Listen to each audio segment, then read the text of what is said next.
I'm the prince of a major kingdom, but my own brother shot me in the back with an arrow, leaving me in a coma. The reason? I'm the son of the king's first wife, who died mysteriously from poison, and they never found out who was guilty after taking that arrow. I was in a coma for 6 years, and my soul was sent to the place where heroes go after death. Only people who changed the world in their eras end up there. At first, everyone thought it was amazing that such a young kid became a hero, but soon they found out I was nothing like that. I was weak, talentless, and definitely not a hero in my time. Still, they couldn't accept someone like me in the realm of heroes, so they trained me for 1,000 years until I was just as worthy as everyone else there. After 1,000 years, my body finally woke up from the coma. Those heroes who treated me like trash for a millennium ended up wishing me luck when I left. I smiled and stepped into the light. Since only heroes go there, they'll never see me again, since I'm not a hero and I don't plan on becoming one. When I opened my eyes, I felt my weak body had no strength to get up. I am Davy Alrone, the eldest son of a small kingdom. Those who killed my mother and tried to do the same to me better wait, because I'm not that weak and innocent brat anymore. Day after day, only one maid came to my room to take care of me. That's what kept me alive. I didn't want to reveal I was awake, so I only moved when she left. I went to the calendar because I didn't know how long I'd been sleeping. When I saw the date, the truth hit me like another arrow in the back. I've been here for 6 years, because 6 years ago that bastard shot me in the back, and now he's going to pay. To take control of my family, I need a strong body. I tried using the magic I learned in the other world, but I couldn't do it and didn't understand why. Back in the land of heroes,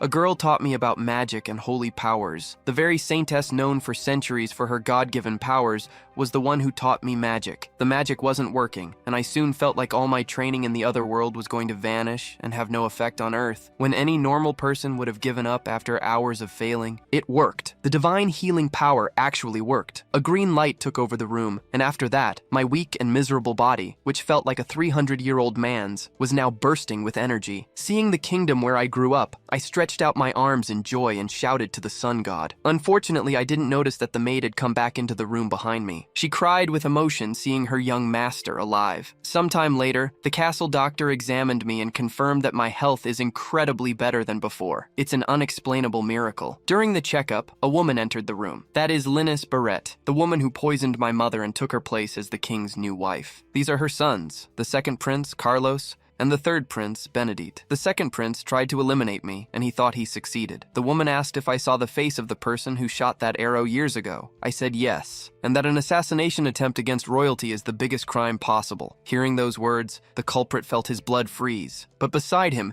his mother laughed sarcastically and said the case was closed years ago. The doctor sensed the weird vibe, said I'll be completely cured in a few days, and left the room. The woman, Linus, didn't hide her true feelings and said it would have been better if I had died. So I asked if the fact that I'm alive upsets her that much. Carlos replied that it's a shame for the kingdom to have a prince fall victim to an attack and stay in a coma for so many years. He said a pathetic prince cannot become king in the future. After that, they all left. Now that he was alone, the protagonist realized that even though he had been using magic in front of the others, no one had noticed. He figured that their differing power levels allowed him to go unnoticed by others. Seeing the Wicked Queen and her sons again made the protagonist want to exact revenge immediately. However, he managed to control himself. He attributed this to having stayed in a temple for a long time, but still he wanted to seek his vengeance. For now, he needed to calmly think about what to do. But for now, he wanted something to eat and wondered what his first meal after waking from the coma would be. 15 days after recovering his sacred powers and cutting his hair, the protagonist had been training in his room. He realized time passed very slowly when there wasn't much to do. Thanks to his training, however,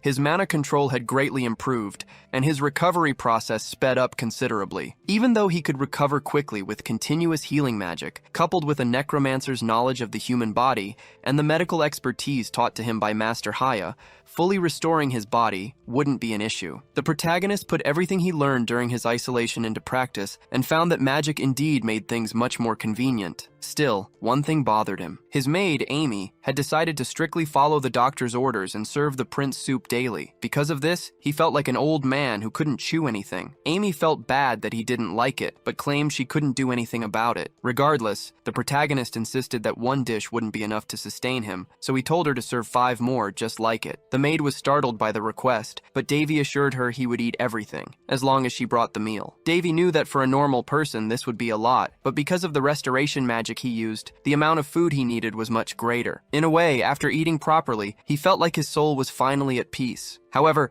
while he consumed a lot of food, his visits to the bathroom were also frequent. Sometime later, Davy came across some documents and uncovered an unexpected truth. Amy expressed her apologies for this, but Davy comforted her, saying it wasn't her fault. He realized the amount of food he was consuming was becoming a problem for his family. Not only that, but he discovered Amy was the only remaining servant in the castle. The family's financial problems had even impacted this. What's more, the castle where he lived was enormous for just one maid to manage everything alone. Worried about the future, Davy asked what the estimated value of the castle's assets was. Amy replied that they only had 6,000 gold coins. Davy said that if they could manage this budget, they shouldn't have any more problems. However, Amy stated that officially, they were supposed to receive 500 gold coins a month, but in reality, they were getting less than 100. Davy asked if his family was being extorted. The maid said no, so he asked if the problem was her salary. But he understood that by this point, she probably wasn't even getting paid regularly. Amy couldn't lie to him, so she admitted she was only receiving a third of what she used to earn. With this, Davy thought Amy might be generous, but agreeing to work under such conditions was foolish. After all, household maids were considered property of the nobility, and Amy was the daughter of an artist. Due to their poor circumstances, she had become his maid, but looking after the prince and the castle alone for the past 6 years must have been incredibly tough. Not only that, but she had practically spent the little she earned to keep looking after the prince. Because of this, Davy ordered her to take what she hadn't received so far from his personal funds. Amy refused to do so, saying they didn't even have food for the next day, so she couldn't accept such an amount. Davy told her that from now on, she didn't need to treat him like a prince anymore. He also said he felt much better and no longer needed her constant care. Besides, being called prince was too formal and made him feel distant from Amy, and he didn't like that because she was the only person who had truly stayed by his side for so long. Sometime later, Davy, the protagonist, is visited by a counselor at the kingdom's financial department. The man states that it's impossible for the prince to use the funds already accounted for. However, Davy can only focus on the counselor's strange mustache. He notices that the people around him are looking at him with disdain, and even the counselor observes this. But instead of lowering his head, Davy tells the counselor not to obstruct his request. He states that he should be receiving around 500 gold, but he's getting less than half of that and wants to know why. The counselor explains that the costs of maintaining the castle are deducted from the amount of gold the prince's family should receive, so they only get what's left over. However, Davy says he's getting irritated by these arguments. The people around him feel the same way, as they point out that the family's castle has cracked floors and a garden full of weeds. Therefore, such a poorly maintained place shouldn't cost so much to keep up. Even Davy agrees with this. Not only that, but he knows it's uncommon for a prince or any other royal family member to manage their own finances. In turn, the counselor states that the use of the maintenance fund is not supervised by the finance department. He also says that this place is for managing the budget, not for requesting loans. Davy realizes that no one is willing to take the blame for the financial problems. He then prepares to leave, until the counselor asks if the prince will go to the maintenance department. Davy replies that he wouldn't get any answers there. He knows that anywhere, those in charge always come up with excuses and blame others instead of providing satisfactory answers. Before leaving, he tells the counselor to enjoy the money he still has in his pockets. As he walks through the palace, Davy thinks it's no wonder that no servant besides Amy has remained working, because besides being poorly paid, they were mistreated by the nobles, leaving the entire burden on Amy. Next, Davy asks if Amy could bring him a sword. The maid is startled by such a sudden request, but he claims he has no intention of using the sword to harm anyone or anything like that. At this, Amy goes to fetch a sword for the prince. In her absence, Davy thinks that he won't cut a person, because those who are his targets cannot even be considered human. The protagonist knows he's in an unstable position now, and he can't start eliminating his targets without prior planning. After all, he's already an outcast, and if he were discovered, it could be even worse. Besides, his intention isn't to stoop to the level of the nobles he despises so much. At another point, Davy and his maid come across a dead wild boar. Davy claims he found the animal that way. This is obviously a lie, as he himself hunted the animal and is now preparing it to be eaten. However, upon seeing this, Amy becomes distraught, claiming that a prince's hands should never touch a dead animal. Not only that, but she tells him to be careful not to get hurt again. Davy says it will be fine if no one else sees him doing doing this. He knows that even if he wanted to see the king, he'd be prevented from doing so. As for others, there's nothing he can do about them either. Davy knows that the queen is doing everything in her power to harm him. However, as an apprentice of Hercules, he knows how to fend for himself when it comes to survival. In this situation, Davy tells Amy that the wild boar will now be his dinner, and the animal poses no danger to him. At another time, in the queen's chambers, she tells a maid that the more she thinks about Davy, the more she finds him different from before his coma. Her maid, Shirley, says that according to the doctors, the prince can barely walk now, and it will take more than a year until he fully recovers. However, the queen asks if there's any chance this information is inaccurate. She states that even though Shirley is a Class A informant for the Black Moon, she is nothing more than a Class C maid in the queen's presence. Shirley belongs to the Assassin's Guild residing in the capital of Rouen, the Black Moon. Even though she trusts her, the queen can't feel comfortable with the prince awake. The queen knows that even the king abandoned the prince,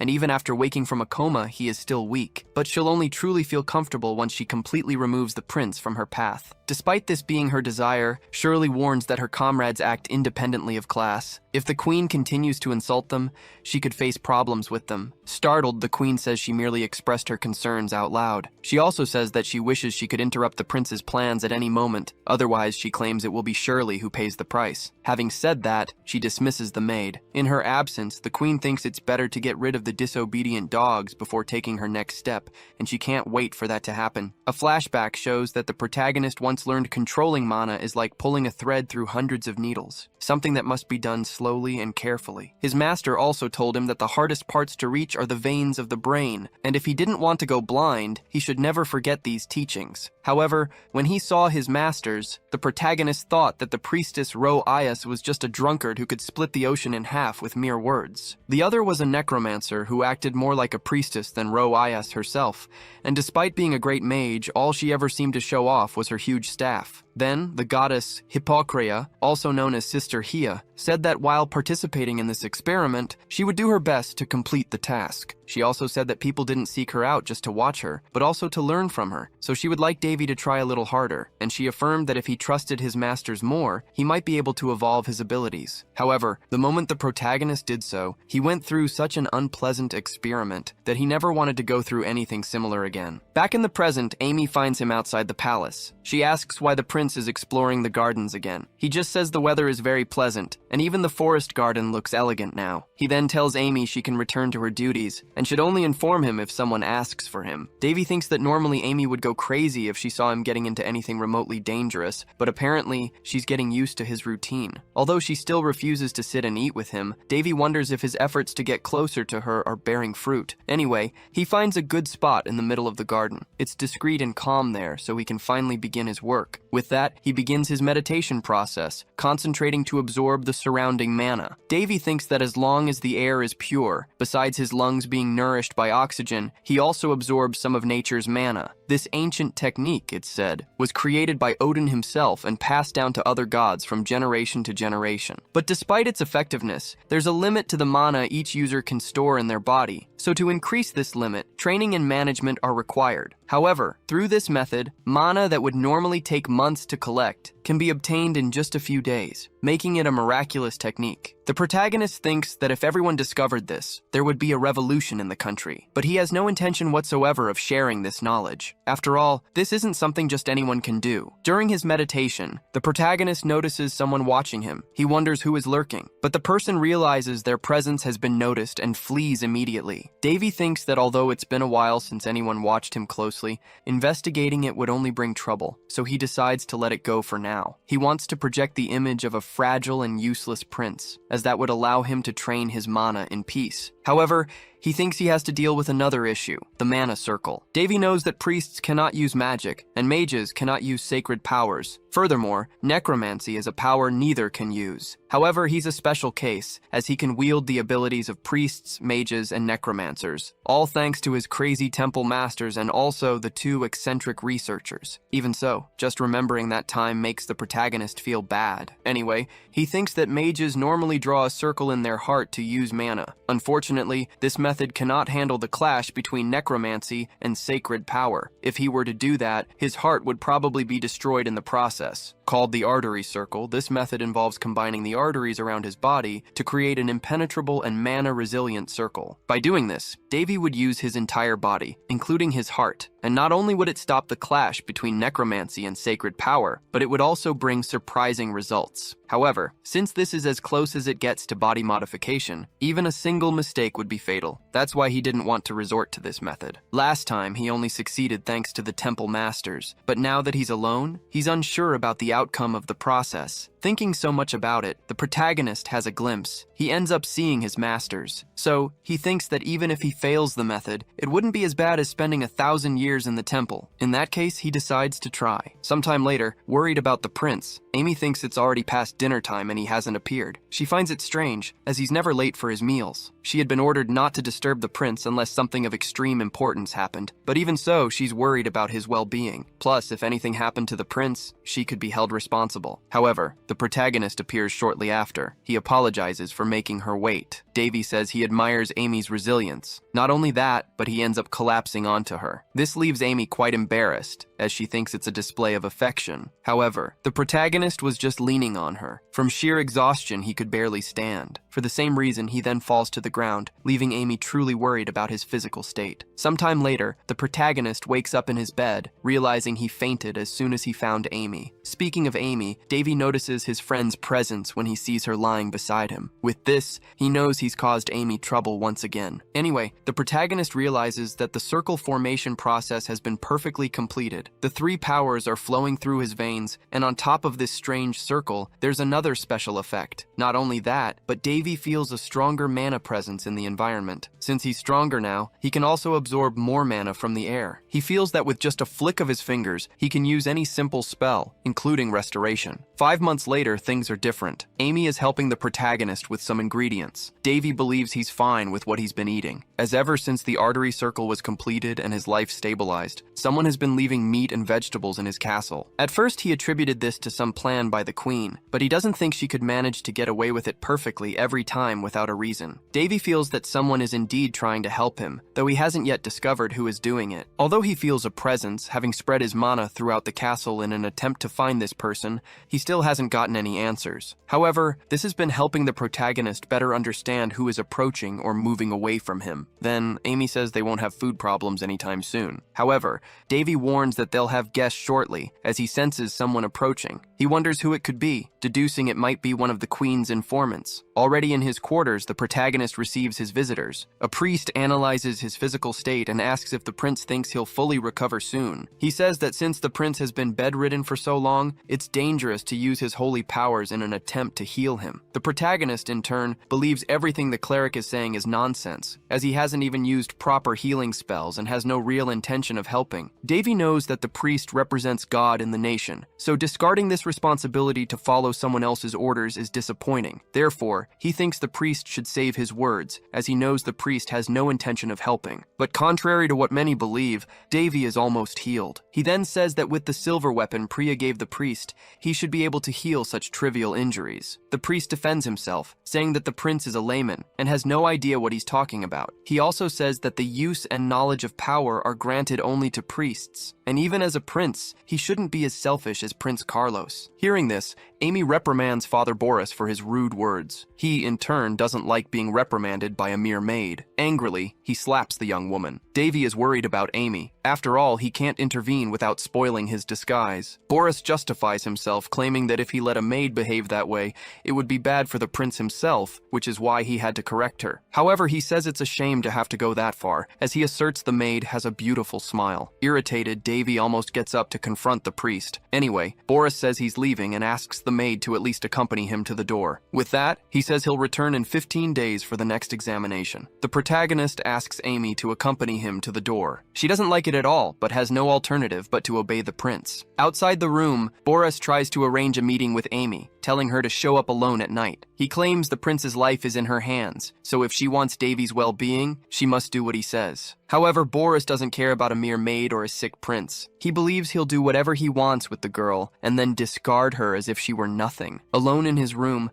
the prince is filled with rage. He stands up, thinking he didn't build his dignity in the temple just to stand idly by in situations like this. Davy remembers Lady Daphne always saying he would be an animal if he didn't control his anger, but he thinks differently about that. The priest's companions are truly terrified when they see the prince walking. Davy thinks to himself that proper rage is a source of life and can also guide his purpose. He also believes that if laziness is the key to progress, then anger would be his fundamental strength. Soon, the priest's companions are the first to fall to his sword. Meanwhile, the priest tries to blackmail Amy. He says he's working on the queen's orders, so he doesn't care about a mere weak prince, much less his maid. Not only that, but Boris claims everyone in the kingdom thinks the same way. Therefore, he can do whatever he wants with both of them without suffering any punishment, since he has the queen's protection guaranteed. Hearing this, Davy starts to laugh, claiming he needed an excuse to act and found exactly what he was looking for. He then points his sword at the priest and asks Amy, "What's the punishment for blasphemy against royalty?" Annoyed and surprised, the priest asks, "How is the prince standing?" Davy says Boris wasn't promoted from his low-ranking position for a reason. His sacred magic was never actually needed. Next, the protagonist reminds Amy that he warned her to always answer his questions and doesn't want to ask the same thing twice. In that case, Amy says the penalty for blaspheming against royalty is immediate execution. Right after that, the protagonist carries out the sentence on Boris. With his last words, the priest says the queen won't let this happen without retaliation. Davy thanks the phony priest for the warning, but says that all those who stood by the priest will suffer the same fate. It didn't take long for the protagonist to find the queen. As soon as she finds him, she says Davy must be crazy to kill someone like the priest. After all, he was a disciple of the Holy Order. The protagonist justifies himself, saying that Boris threatened his life, so he punished him according to the law. Annoyed, the queen is about to attack the prince. However, he says that before his coma, the kingdom's laws weren't so brutal. Not only that, but he says that while all this is happening, the king remains silent. Besides, Davy sees no point in being punished for his actions, as he simply dealt with someone who blasphemed against royalty. Unless, of course, the status of royalty has become inferior to that of a low-ranking disciple while he was in a coma. With these provocations, the queen becomes truly annoyed, but backs down. Regardless, she says the prince has no proof of what he's saying,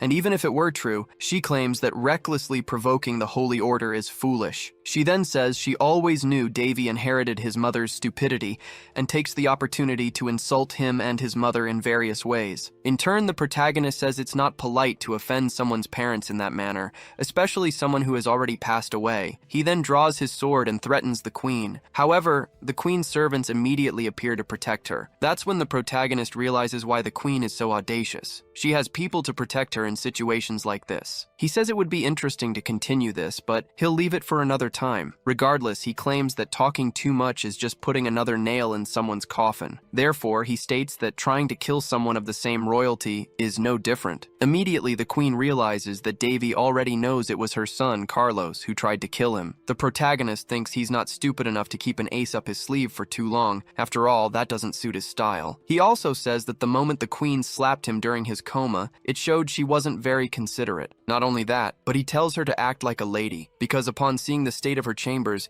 he claims the place is far from elegant. And since she herself was responsible for scaring away everyone who worked there, she will now be responsible for taking care of the cleaning as quickly as possible. Otherwise, he says a very nasty rumor might start spreading around. Therefore, he asks the queen to make her decisions carefully from now on, as he won't stand by watching her act behind his back. After the protagonist left the queen's chambers, she unleashed all her anger on her guild servants, screaming her lungs out. Not only that, but she almost destroyed her entire room. Now that she understood the prince's true intentions, her desire to eliminate him grew even stronger. However, she wanted him to suffer before leaving this world. It wasn't long before rumors started to spread. Some believed the prince had eliminated the priest because he went mad after waking from his coma. However, this was all part of the protagonist's plan. After the queen discovered what he did, others found out too, but they didn't have access to the full truth. They only knew the prince had eliminated the priest. increased. Since half the palace staff were on the queen's side, Davy's reputation plummeted even further. However, not all news was bad. Amy appeared before the prince, telling him more supplies had been left for him, even though Davy said he didn't need more medicinal herbs. Amy, however, suggested that someone out there must know about his good nature and was trying to reward him. Davy asked if Amy thought he was a good person. The girl didn't hesitate and replied yes. Despite seeing the prince eliminate someone right in front of her,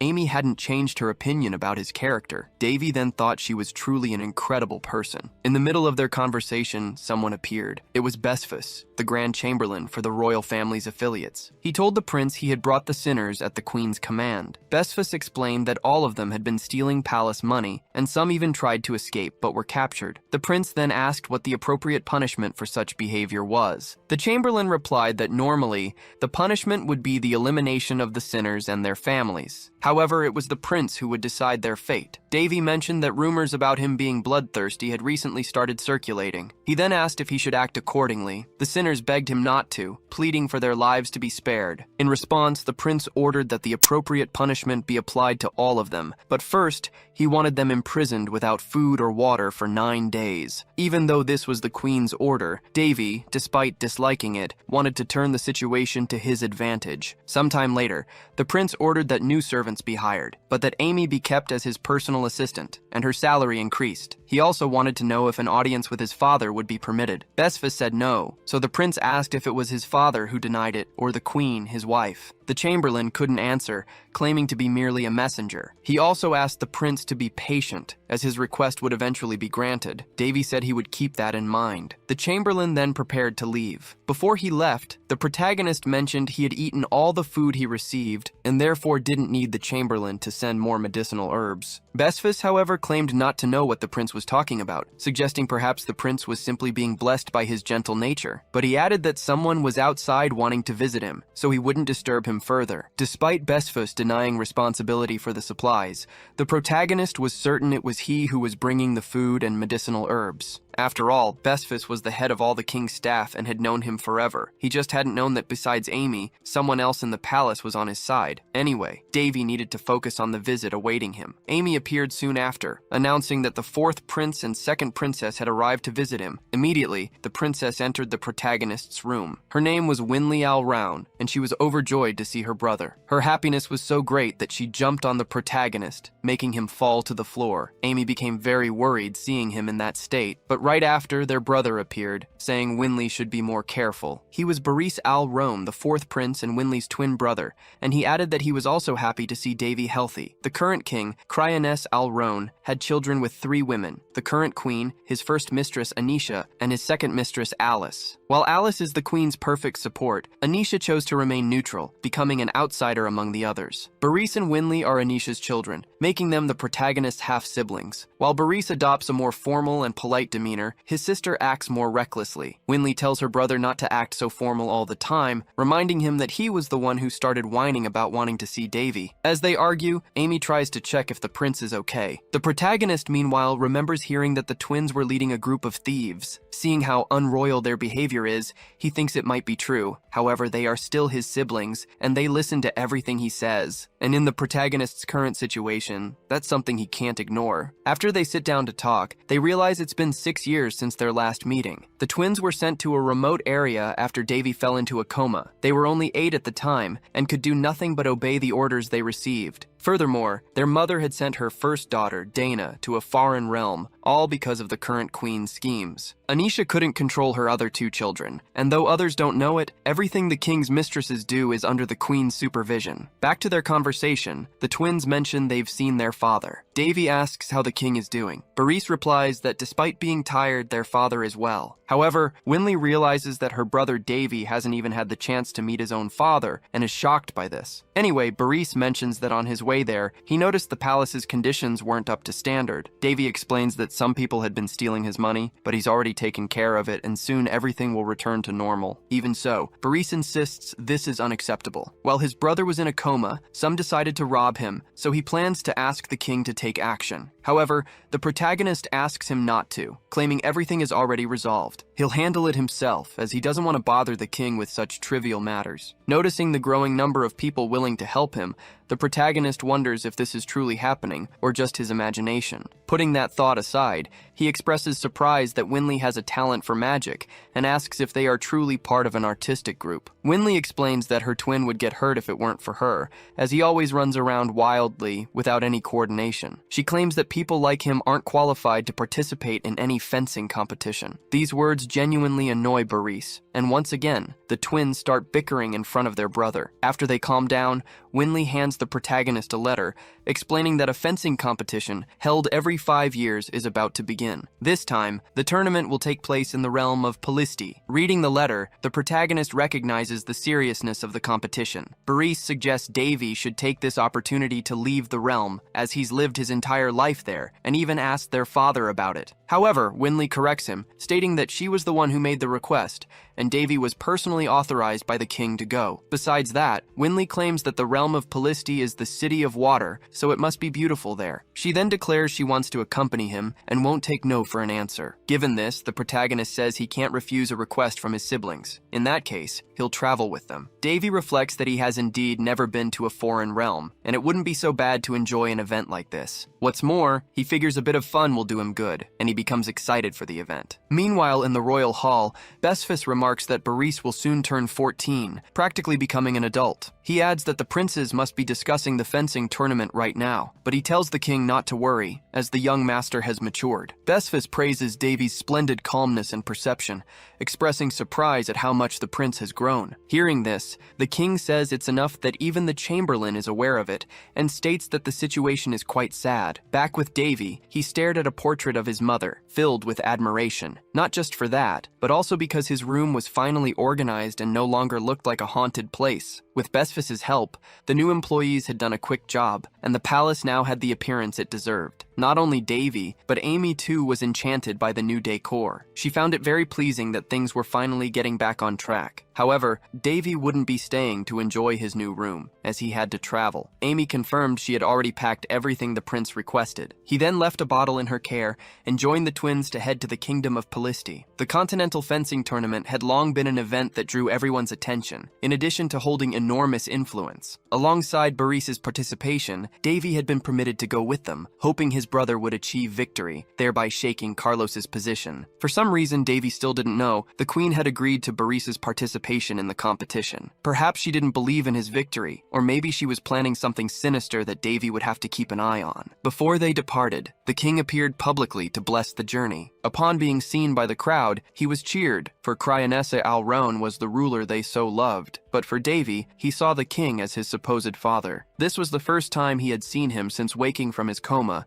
as for the past 6 months, the king had avoided his own son. The king then asked if Boris was confident. The boy said yes, asserting that he would represent his kingdom very well through his achievements. In turn, the king wished Boris a safe return home. Instead of speaking with the others, the king simply turned his back. But before leaving, he told Davy that it was good to see him healthy. Winley asked if her brother was okay. In his thoughts, Davy replied yes. After all, he didn't want to waste his emotions on the king. Following this, a messenger from the king announced that Prince Boris's participation in the tournament was of great importance, and therefore, there would be no curfew during the event. Davy, for his part, thought the king was truly different. He showed no trace of his former heroic and confident personality. Now, he seemed merely an unkempt old man, as if exhausted by everything and everyone. In any case, the main party set off for the tournament. During the journey, Boris noticed his brother seemed bored and asked if anything was making him uncomfortable. Davy replied no, he just wasn't used to long-distance travels like this. Winley, however, picked up the wine Davy had prepared and suggested it might liven things up during the trip. She said it was the first time she had tasted such a fragrant wine and asked where he had found the bottle. Davy explained that the wine had been left by his mother,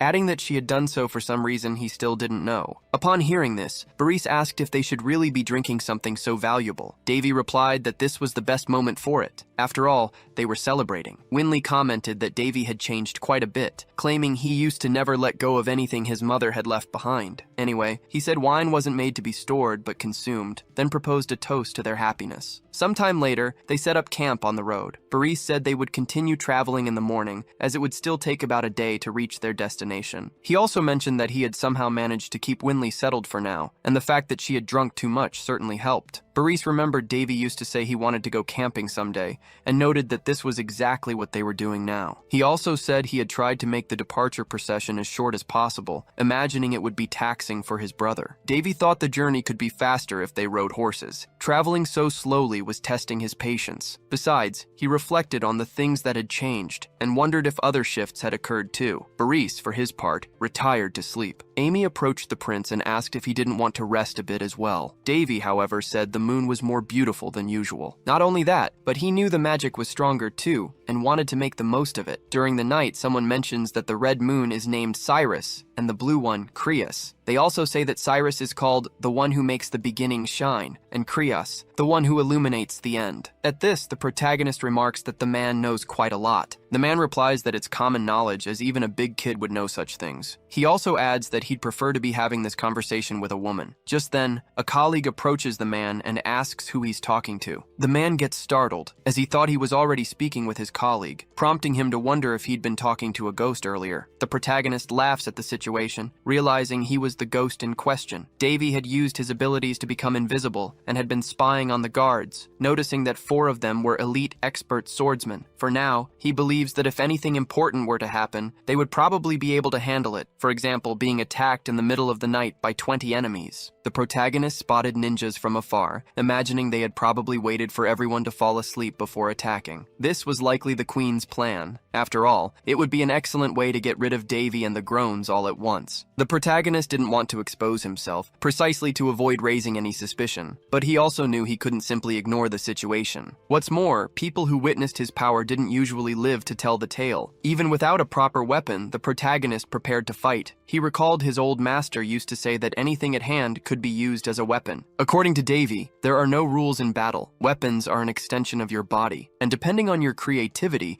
even a piece of cloth can become a unique sword. So, armed with a stick, he leaped into action. Not only that, but he scoffed at his opponents, seeing they weren't very competent at what they did. Just out of curiosity, the protagonist asked if they had been sent by the Queen. However, no one spoke to him. In that case, Davy told them that if they weren't going to answer, they could just leave. But knowing well that the Queen's hounds wouldn't give up, he then attacked again. While fighting, he pondered what the Queen stood to gain by doing this. Eliminating 3 royalties would impact the entire kingdom. Even Linnes would face difficulties because of it. Or perhaps she had some other motive behind it. Back in the fight, the protagonist took down a few enemies, and then asked if the others weren't going to try and escape. He also told them he would give them a chance to escape, and tell the Queen that Prince Davy would destroy everything she had just for fun. Seeing how strong he was, the enemies decided to retreat. However, the protagonist wouldn't let them escape so easily. He went after the ninjas, telling them they were slow. Not only that, but he took the opportunity to eliminate them, claiming it wasn't so easy to escape his grasp. After eliminating the ninjas, the protagonist once again scoffed at their performance. He remarked that a ninja's greatest virtue was patience, so they should know that. After all, it was a famous saying among them. Then, more ninjas appeared, as they had been hiding. However, the protagonist claimed this tactic was useless against him. He could perceive that one of the ninjas was escaping, while the others had stayed behind in an attempt to delay him. After eliminating the straggling ninjas, Davy commented that they were so useless, they weren't even worth the effort. Besides, he had prepared everything even before the ninjas arrived on the scene. He declared that unless they were on the other side of the continent, no ninja could escape his reach. At this, he launched an attack at the ninja who had fled, and hit him squarely with a magical technique that had no shape, scent, or color, but upon hitting its target, it instantly eliminated their soul. The protagonist himself found it a bit brutal to do this, but his masters had taught him to always finish what he started properly. Not only that, but they had also taught him to show no mercy to those who threatened his life, so he figured a perfect elimination would be an appropriate end for these enemies. Best of all, nobody had seen him in action, so he wouldn't be associated with any of this. Some time later, the Queen received news of what had happened. Shirley reported that all the candles she had lit, and which were connected to the lives of her students, had been extinguished. At this, the Queen understood that everyone had been annihilated, but she asked, "What happened to the targets?" Shirley replied that they must have just arrived in the Pisti kingdom. The queen was furious, demanding to know how Shirley had failed to deal with just 3 children and 5 knights. She also declared that the Dark Moon Guild couldn't be as formidable as they claimed. Not only had they failed, but they'd also lost 20 members. Shirley stated that they were still investigating what happened, but all signs pointed to Prince Davy having an accomplice. At this, the queen scoffed. "Who would help that brat?" She ordered Shirley to find out more, declaring she wanted to show this person what happens when someone dares to cross her path. Furthermore, she reminded her servant that the only reason she had agreed to work with Shirley's guild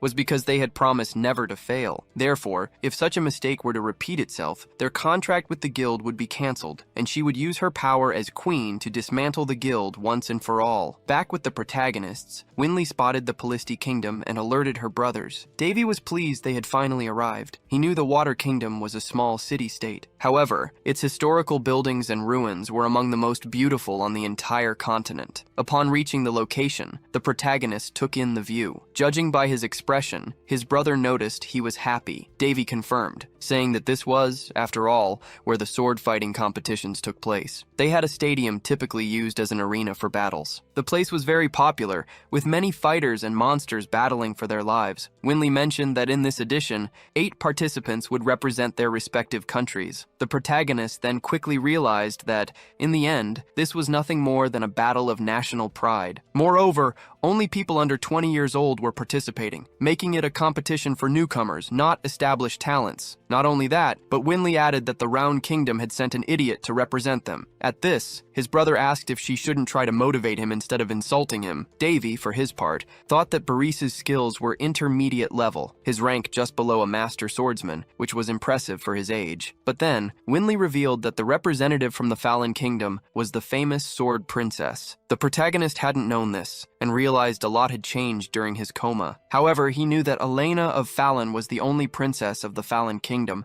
as all 9 others were princes, but she was Prince Crown's favorite. Boris mentioned that despite Elena's fame, it wasn't just her skills that made her renowned, for she also possessed the divine sword. Winley explained that this sword was called Calderus, the favorite blade of the sword god, a masterpiece that took 1,000 days to forge. Davy realized it had been some time since he'd heard that name. Hares, the sword god, had been his teacher at the temple. Though lazy, he possessed excellent skills and constantly boasted about his sword, and it was common for him to leave his mark wherever he went, but the feeling was still somewhat strange for Davy. Just then, a young woman passed by him, and something caught his attention. When asked why she stopped, she claimed it was nothing important. At another point, Davy discussed the sword with his siblings, recalling that it possessed a spirit said to have been born from the creator's love for creation. This sword wasn't called divine for nothing, and because of that, he wondered why it had chosen Iliana as its next wielder after hundreds of years. Boris added that there was another reason for Elena's fame. He claimed she was one of the continent's 5 immeasurable beauties. Davy, however, didn't believe that was the reason the sword had chosen her. After dinner, he put on an outfit prepared by Amy, then asked if she didn't have something simpler. However, the maid replied that this was the simplest she could find, for even if he wasn't participating in the competition,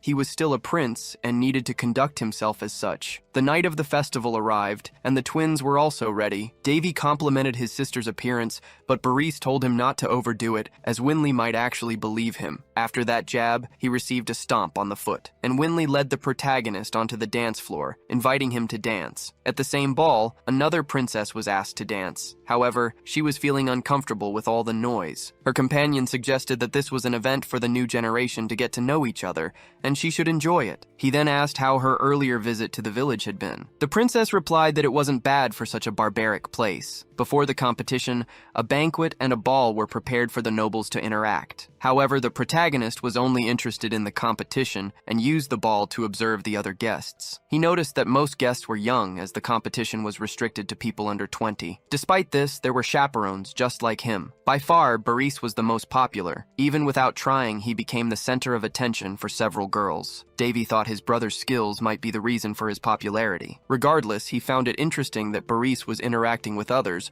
Not only Boris, but Winley was also drawing a lot of attention. However, Davy wanted to keep his distance and analyze potential opponents. Amidst all this, Boris tried to ask for help to escape the attention. But when he looked for his siblings, they had gone off to dance and left him behind. mind. Davy wished his brother would enjoy his youth and wouldn't do anything to disrupt it. Winley said she never imagined Davy would dance with her someday. She also mentioned that, without realizing it, she had just entered the social hierarchy. Despite this, she was a little upset, claiming that if it weren't for Davy's situation, he could also enter the competition. After all, he was talented with swords too. In response, the protagonist said his sister was exaggerating, claiming that even with skill, he couldn't reach an expert's level. However, Winley argued that talent was nothing more than an illusion. If a person didn't work hard, their talent was worthless. Even so, Davy stated that he didn't care much for such things. Instead of attention, he wanted a peaceful life. Hearing this, his sister said he sounded like an old man, but in the middle of their conversation, someone appeared and said this was the most fitting place to reunite with Princess Winley. Immediately, the protagonist stared at the man, wondering who he was. More importantly, he wanted to know where this guy knew Winley from. Winley herself didn't look comfortable at all with this sudden appearance. However,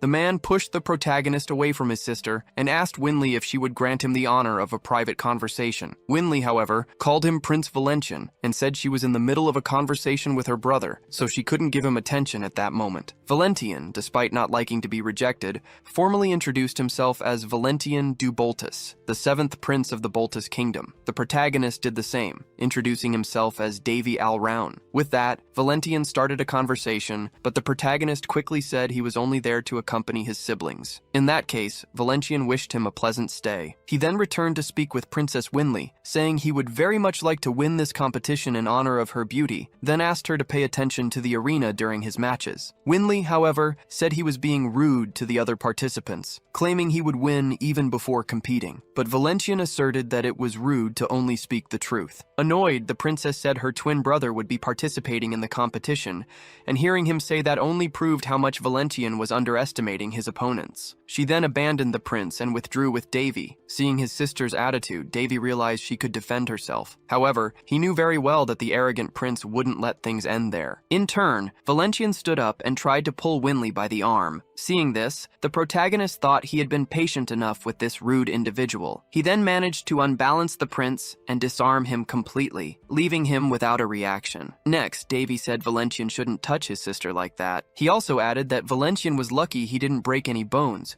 so he would be able to participate in the competition without problems. However, this only served to make Valencian even more furious. He removed one of his gloves and threw it at the protagonist's face. With that, he challenged him to a duel. Winley spoke up, saying the prince was overstepping his bounds. Valencian insisted, claiming he was doing this for his honor as a knight. At that moment, another person spoke up, saying Valencian was causing too much of a ruckus for someone who claimed to have honor. It was the princess from before. She stated she had been observing Valencian's situation, and then asked if he truly thought he could recover something he never had. As soon as the protagonist saw the princess, he found her very familiar and was surprised by her presence. Harris, the god of swords, was an ancient hero who founded the Fallen Empire, an empire that eventually became one of the continent's 3 great powers. It is common knowledge that Harris was the first owner of the holy sword Calderus and the founder of the lost claymore sword technique. They say those who mastered this swordsmanship could cause tsunamis with just a single sword strike,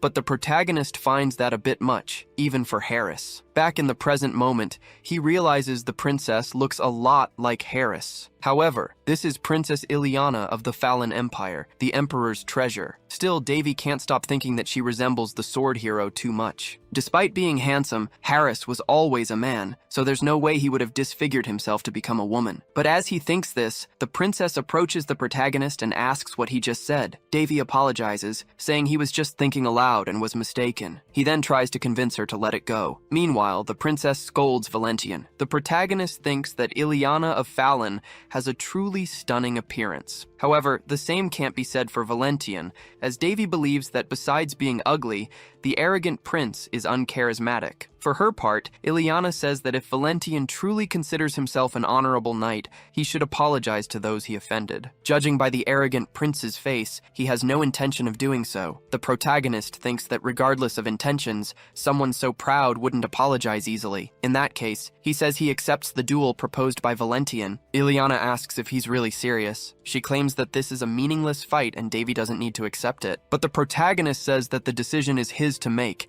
and if Valencian hasn't given up on the proposal yet, he accepts to duel him right now. Shortly after, Davy picks up a wooden sword and thinks it's been a while since he used one of these. Boris approaches and tells the protagonist that even though he's strong, his opponent is a tournament competitor. Davy knows this very well, and seeing his distressed siblings, he tries to reassure them both. His opponent takes the opportunity to taunt him, saying that if he's just going to swing a sword like an amateur, he should just give up now and stop worrying his siblings. He also says that if Davy admits defeat and begs on his knees, he might consider forgiving him. Annoyed, Boris tries to defend his brother, but Davy stops him and says that actions speak louder than words. In that case, Valencian claims he won't lose, and since it's impossible for Davy to win in a scenario like this, he would kneel himself and acknowledge his superiority. The protagonist agrees to this proposal, but says he shouldn't chicken out when he loses. Next, Davy thinks about how he's going to handle the fight. After all, in the eyes of others, he's just a weak prince who barely recovered from a coma, so he doesn't want to reveal his true strength in a mere skirmish like this. With that, they begin the fight, but Valencian thinks the protagonist is scared because he thought that Davy would make the first move instead of standing still. After hearing that, the protagonist gets an idea. He charges full force towards his opponent, leaving Valencian quite surprised by this sudden attack. But instead of attacking, Davy intentionally strikes the ground and pretends to let his sword fall from his hands. Not only that, but the sword ends up hitting his opponent's face. While Valencian takes a solid hit, Davy pretends that out of carelessness, he let his weapon slip. However, all of this was part of his plan. He knocked down his opponent without needing to reveal his strength. Not only that, but Valencian feels humiliated because the blow that knocked him down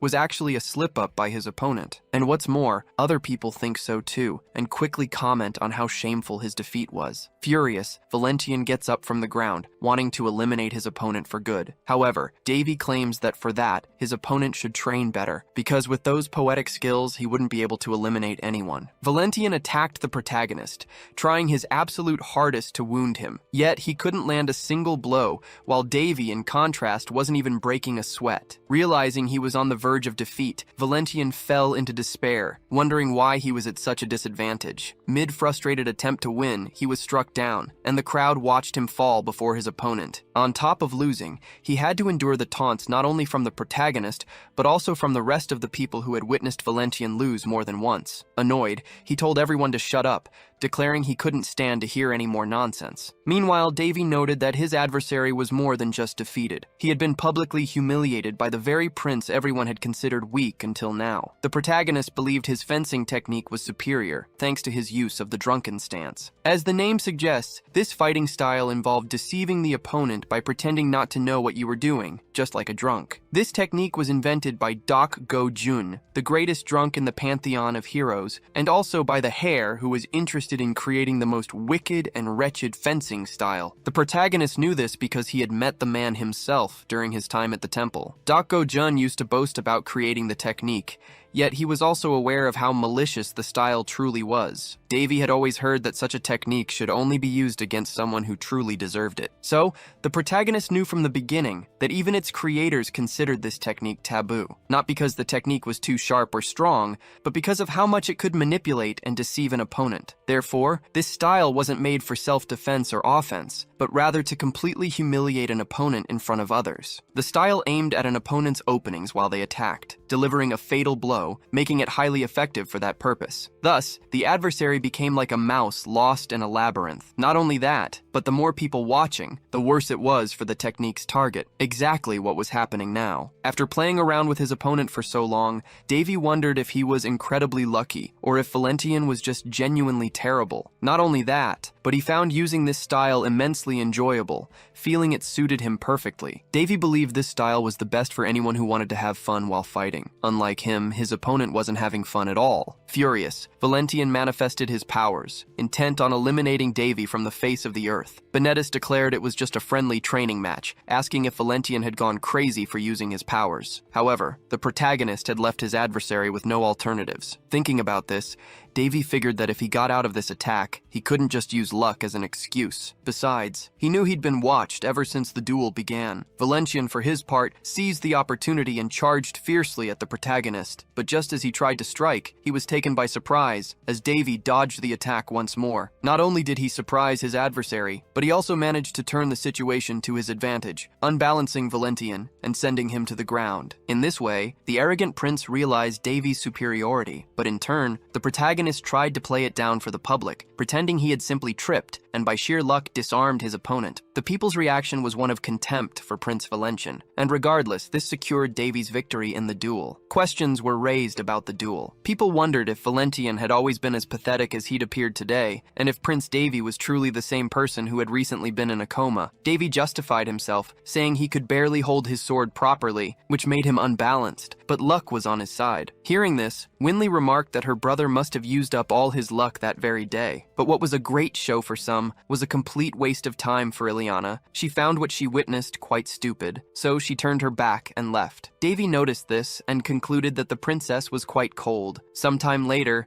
Davy was reprimanded by his brothers. Not only had he been irresponsible, but he had also caused quite a commotion. Davy defended himself, saying that everything turned out fine in the end, and there was no point stressing over what had happened. Benedis argued that Davy was lucky because his opponent had a truly explosive personality, and it could have very well ended in a fatality. He mentioned that the twins had previously encountered Valencian and witnessed his skills firsthand, and after that, Valencian had started pursuing Winley. While they agreed that Valencian probably wouldn't try anything with Winley again, Benedis warned Davy not to try something like that again, as luck might not always be on his side. In response, Davy took his brother's hand and squeezed it. After demonstrating his strength, he told Benedis not to treat him like a sick patient. He promised to heed his younger brother's advice and stay out of trouble anyway. Davy thought that sooner or later his brothers would discover his true strength, so he figured it was better not to hide it from them anymore. Winley felt more relieved knowing that Davy was strong enough to protect himself. Besides, he had caught his opponent off guard while Valencian was trying to balance the weight of his sword. Even Davy himself was surprised by his opponent's humiliating defeat. Speaking of him, Valencian was still furious. He smashed objects in his chambers to vent his anger, while his servants tried to calm him down. Valencian declared that he was the next prince of the Baldi's era, and he would not tolerate being shamed in front of the other nobles. After all, he wanted to project an image of a radiant figure with exceptional talents. Moreover, there were few things in the world he didn't have access to, making practically everything within his grasp. That's why Valencian had fallen in love with Princess Winley, and chosen her to be his future wife, because besides her beauty, she also had an expert swordsman brother of a medium level, and he would become a subordinate through this marriage. On top of all that, Valencian had already arranged everything with Queen Round and had the entire plan mapped out, which only increased his certainty of success. But now, an obstacle had appeared in his path, and above all, his credibility had gone down the drain. Consequently, Valencian's fury was more intense than ever, and as he destroyed everything around him, he felt an immeasurable desire to eliminate Davy for humiliating him. But as he voiced this idea, a voice asked if this was truly Valencian's desire. Surprised by the sudden voice, he asked who was speaking. A feminine presence manifested and told the prince she could help him fulfill his wish. Still confused, the prince asked who he was speaking to. The woman introduced herself as Chariot and told him to remember that name. Then she approached the prince, asking Valencian to trust her, because only then could he achieve his desire. Sometime later, the day of the tournament finally arrived. Amy informed Davy that his brother was about to enter the arena. He seemed excited, but not for the fight itself. He said he still had a long way to go. The maid asked what he was referring to. Davy claimed he was just thinking out loud and said he was ready to go, as other things could wait. Benedis, for his part, was already in position. Winley watched the match from the stands. Not only her, but the entire arena eagerly awaited the fight. However, Benedis' opponent was none other than Valencian, who, after what had happened last time, had no intention of losing again. The protagonist arrived at the arena. Seeing how excited everyone was, he thought the energy of the place was incredible. He was grateful that Benedis' match was in the afternoon. Not only did he not want to watch the morning fights, but he also felt unwell. When he met up with Winley again,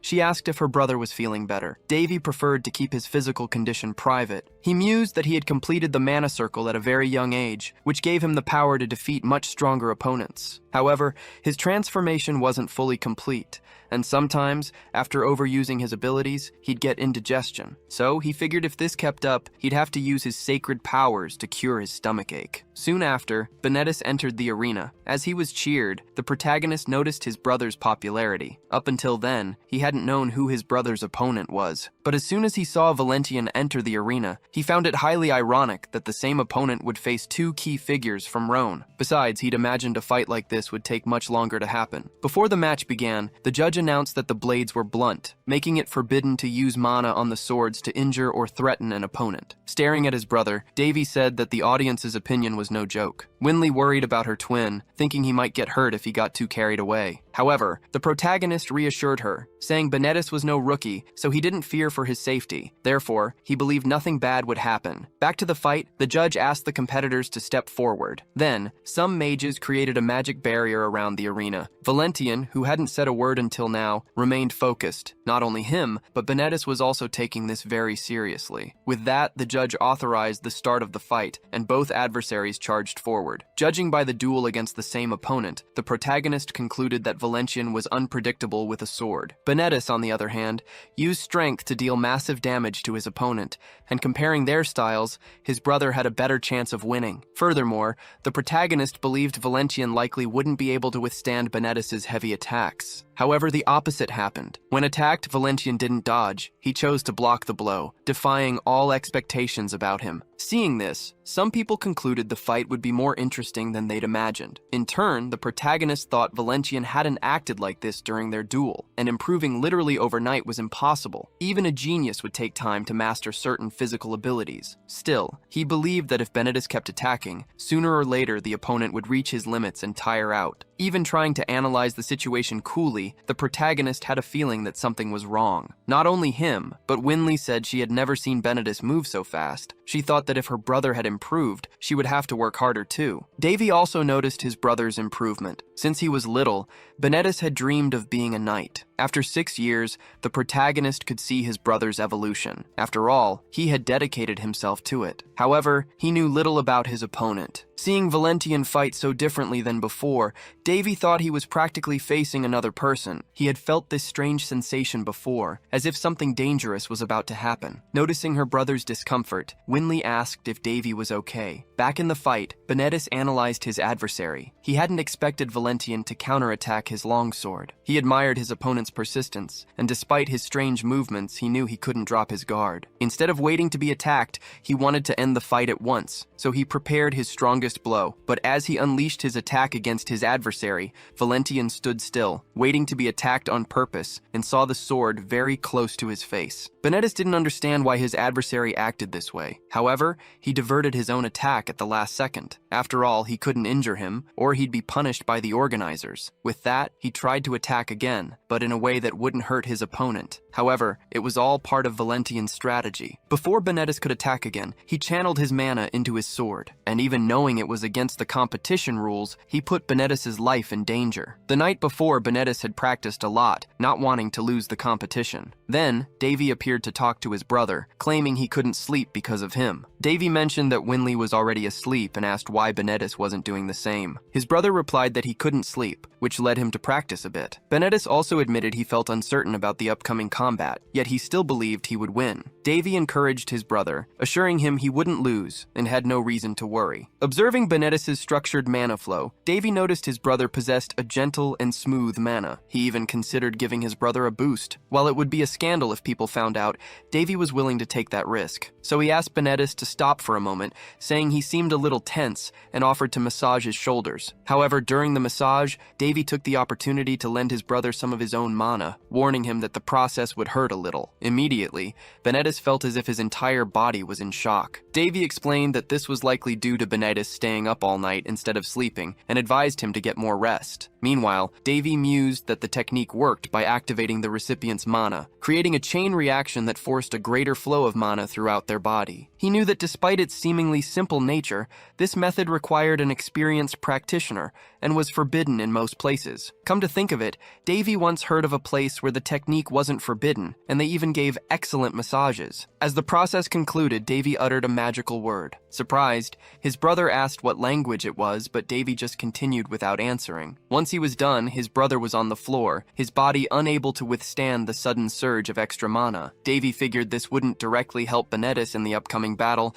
but it would certainly help his brother evolve faster. However, he couldn't let Benedis just sleep there. It wouldn't be good, even if it did offer more security. Benedis complained that his brother should treat him better, stating that if it were Winley, Davy would be carrying her on his back. Davy denied this, but told Benedis to go to sleep immediately, or else he'd give him another much more intense massage. Benedis didn't think twice and darted to his room. Satisfied that his brother would now be safer, Davy also retired for the night. Back in the present, the moment Benedis was struck by his opponent's magic, the shield his brother had given him activated, protecting him. It immediately repelled Valencian's sword away, stopping him from continuing his attempt to injure Benedis. The crowd noticed that Valencian's sword wasn't normal. On top of that, they also saw a mana shield protecting Benedis. From the VIP box, Winley cheered, celebrating her brother overcoming his opponent. But when she glanced to the side, Davy wasn't in his seat. Inside the arena, even with the shield, Benedis was still injured. The mages immediately ended the fight and removed Valencian. Not only was he disqualified for violating the rules, but he was also punished. The organizers declared that his actions could even spark a war between nations, and promptly sent a notification to the nation of Voltus. Valencian's servant tried to convince them not to proceed,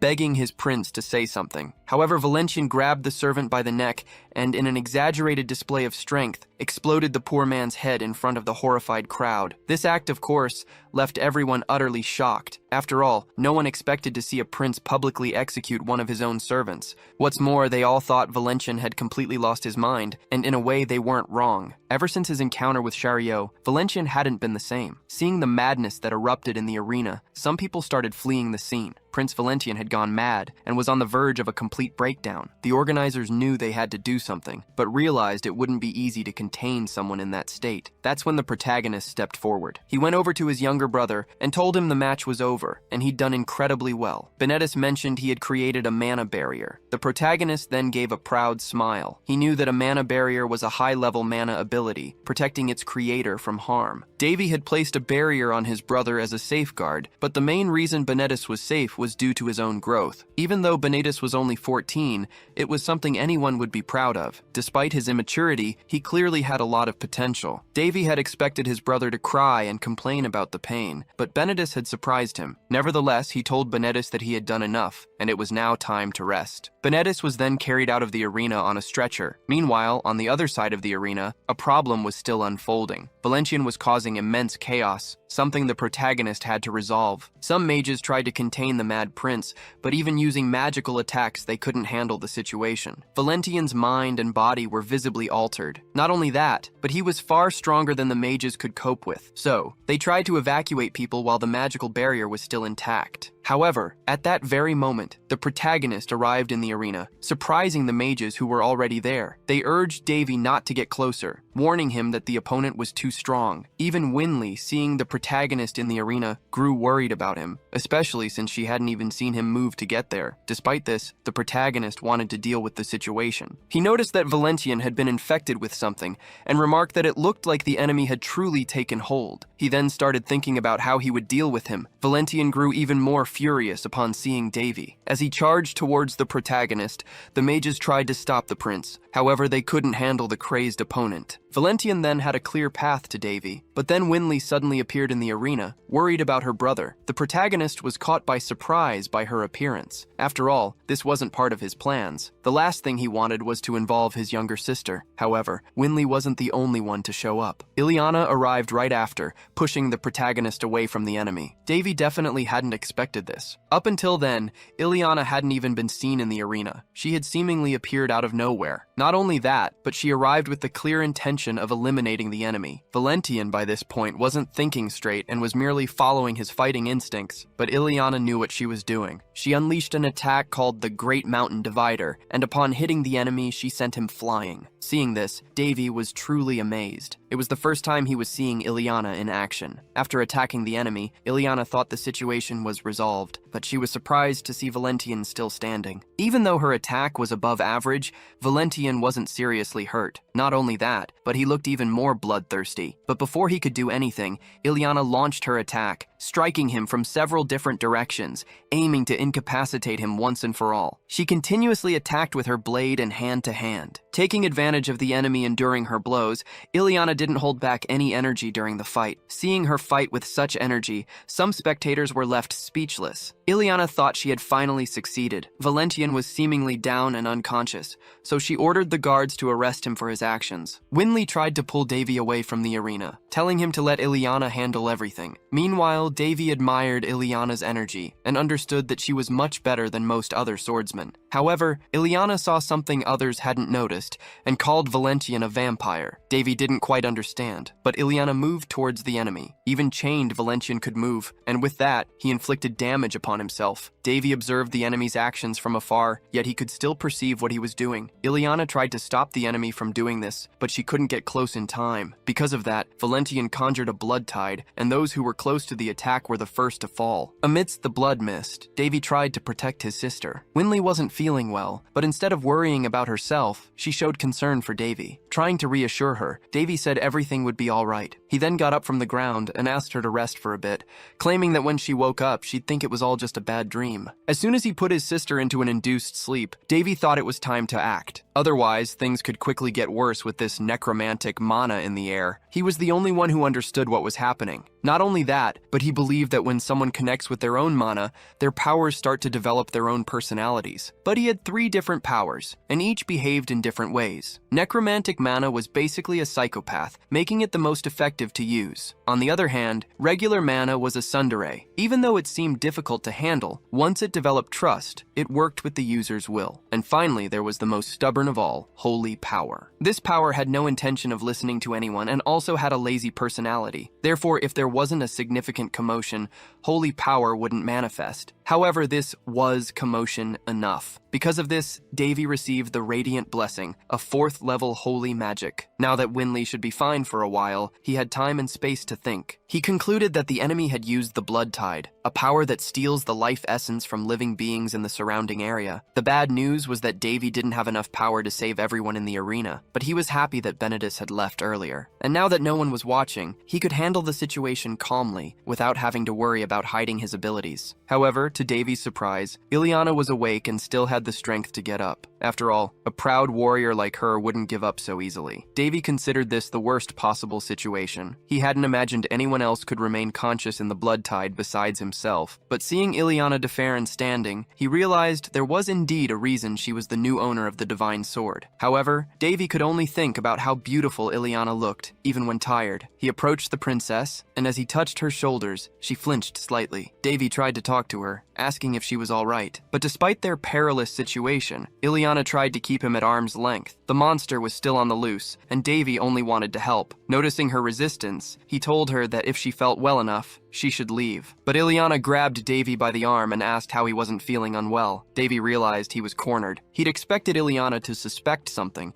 but not to be confronted about it right away. So he decided to play dumb, claiming he didn't know why he hadn't been affected by the mist. Iliana's expression clearly showed she didn't believe his lame excuse, though Davy privately thought she should be thanking him for not dying. Regardless, Iliana took the lead in the fight, telling him to get out of the arena and leave the rest to her. She insisted it was a situation someone like Davy couldn't handle, adding that he'd only gotten lucky in his last duel, and luck wouldn't help him now. Iliana clearly saw Davy as just another helpless prince, believing herself to be far different. She possessed strength and knowledge, knowing full well that the blood demons mentioned in ancient texts were, in fact, vampires. She told Davy he must have heard about them, emphasizing that luck wouldn't be enough against such an enemy. After all, anyone who couldn't sense or manipulate mana would be ripped to shreds in a matter of seconds. Davy pointed out that the enemy wouldn't let anyone leave the arena without a fight. Iliana then declared she would provide cover for his escape. Davy noticed that Iliana exuded a great deal of confidence. However, for some reason, she seemed more emotional than she had been during their duel, almost as if she were facing her arch-enemy. A flashback revealed a glimpse into Iliana's past. Once as a child, she woke up in the middle of the night and went searching for her mother. But when she found her, her mother was sucking blood from another person. Even though she was quite young, little Iliana knew it was a vampire. After that, she never forgot what she saw. Back in the present, facing the enemy, she thought that all vampires still alive in this world must be eliminated. As long as she lived, that would be her objective. But just as she was about to attack, Davy pulled her hair, stopping her. He apologized, but then told Iliana not to interfere in his business. Davy still didn't know why the princess was so obsessed with vampires. However, he was no longer concerned about maintaining his disguise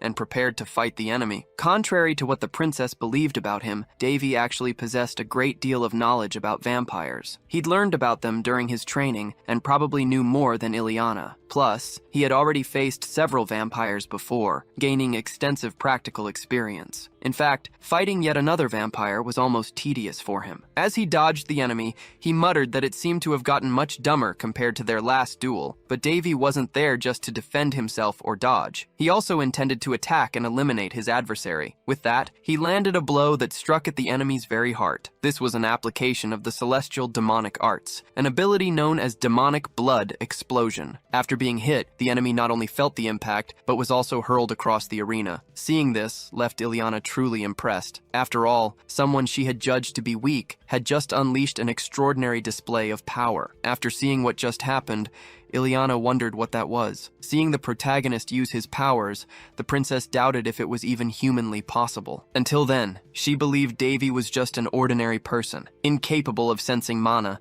but she had just seen him destroy a statue while attacking a vampire with her own eyes. It was something even knights and mages would struggle to do. Even she, with her sword, couldn't pull off something like that. This made her wonder if Davy really was just a prince who recently woke up from a coma. The protagonist extended his hand to Iliana, but she recoiled in fear. Even so, he insisted on the gesture. Thinking the prince wanted to help her up, Iliana decided to accept his kindness. However, just as she was about to touch his hand, Davy asked to borrow Iliana's sword. She then realized he wasn't being chivalrous at all and felt embarrassed for jumping to conclusions. Anyway, she told him her sword had broken when she tried to hit Valencian the first time, but Davy said he wasn't referring to that sword, but the one she wore as a necklace. He added that he'd need a very sturdy weapon to face the enemy. Davy tried to convince the divine sword to lend him its powers. The protagonist knew that Surtur, the celestial blacksmith, had dedicated his life to creating countless weapons, including the sword that saved the world. Even broken weapons were renewed in Surtur's hands, transforming into immeasurable treasures. Surtur's fame had spread across the entire continent. In particular, his 12 infamous swords were scattered throughout the land and regarded as national treasures. But among them, one was the blacksmith's favorite, the sword Caldeirus, the White Guardian. Although it was one of the 12 swords Surtur created, this one held special value. Caldeirus was on a level above the others, as it was forged for a friend of the blacksmith named Heresi, the god of the sword, who poured his own life force into the weapon. This resulted in the sword having its own ego and making conscious decisions, which fascinated some people when they learned about it. However, the protagonist knew the sword's true nature because he had met Heres, and knowing Heres's personality, he knew the sword wasn't easy to handle. Immediately, Caldeirus asked who the protagonist thought he was to just grab it like that. At that, Davy realized the weapon was acting exactly as expected. Since the sword was shrunken, Davy ironically asked if Caldeirus was capable of anything more than screaming like a madman. He added that they'd get along much better if the sword just agreed to work with him. At the same moment, the princess went up to the protagonist asking for her sword back. Davy then said that if Caldeirus kept refusing to fight by his side, Iliana would suffer. Besides that, the protagonist was impressed that even without the sword's power, the princess managed to stand firm amidst the fog, realizing how strong she truly was. However, despite her strength, he judged the enemy as someone Iliana couldn't possibly face and thought it best for her to recognize her limitations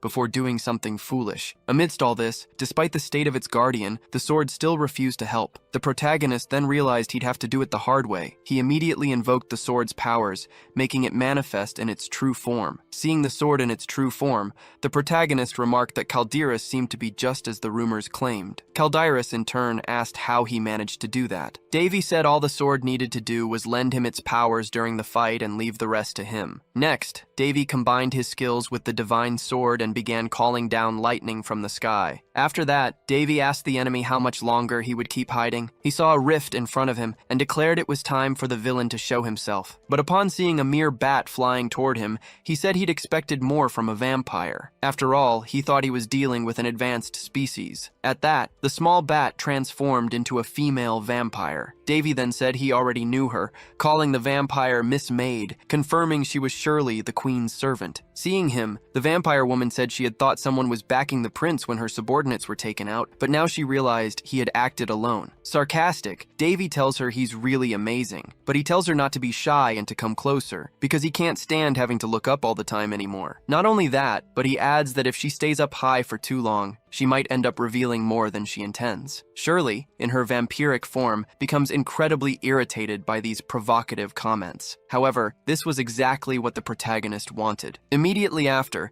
he launches an attack with his divine sword. The vampire woman in turn warns that if Davy causes a catastrophe, the queen will not hold herself responsible. Relations with the Voltese kingdom could be severed, potentially leading to battles between kingdoms. The protagonist realizes that by revealing her true form, the enemy is likely confident she'll defeat him. However, he asserts that her plan won't succeed. His arrogance irritates the vampire even further. At that moment, she finally decides to attack the protagonist. She uses her vampiric magic for this, and this magic destroys everything it touches as it spreads. Even so, Davy manages to dodge and tells his adversary not to get so agitated. However, his words have the opposite effect. As a result, the vampire then hurls spikes at the protagonist. He leaps from the pillar he was on, but he realizes the spikes have also reached him there and narrowly miss him. Davy manages to dodge as many spikes as possible while falling until he finally lands on the ground, and like a skilled swordsman, he deflects the attacks with his blade. At this, the vampire woman admits he has exceeded her expectations, yet she asserts that despite his strength, Davy is still only human. The protagonist points out that his adversary shouldn't hate humans so much. After all, she serves a human. Deeply irritated, the vampire's patience finally runs out after so many provocations. Davy, however,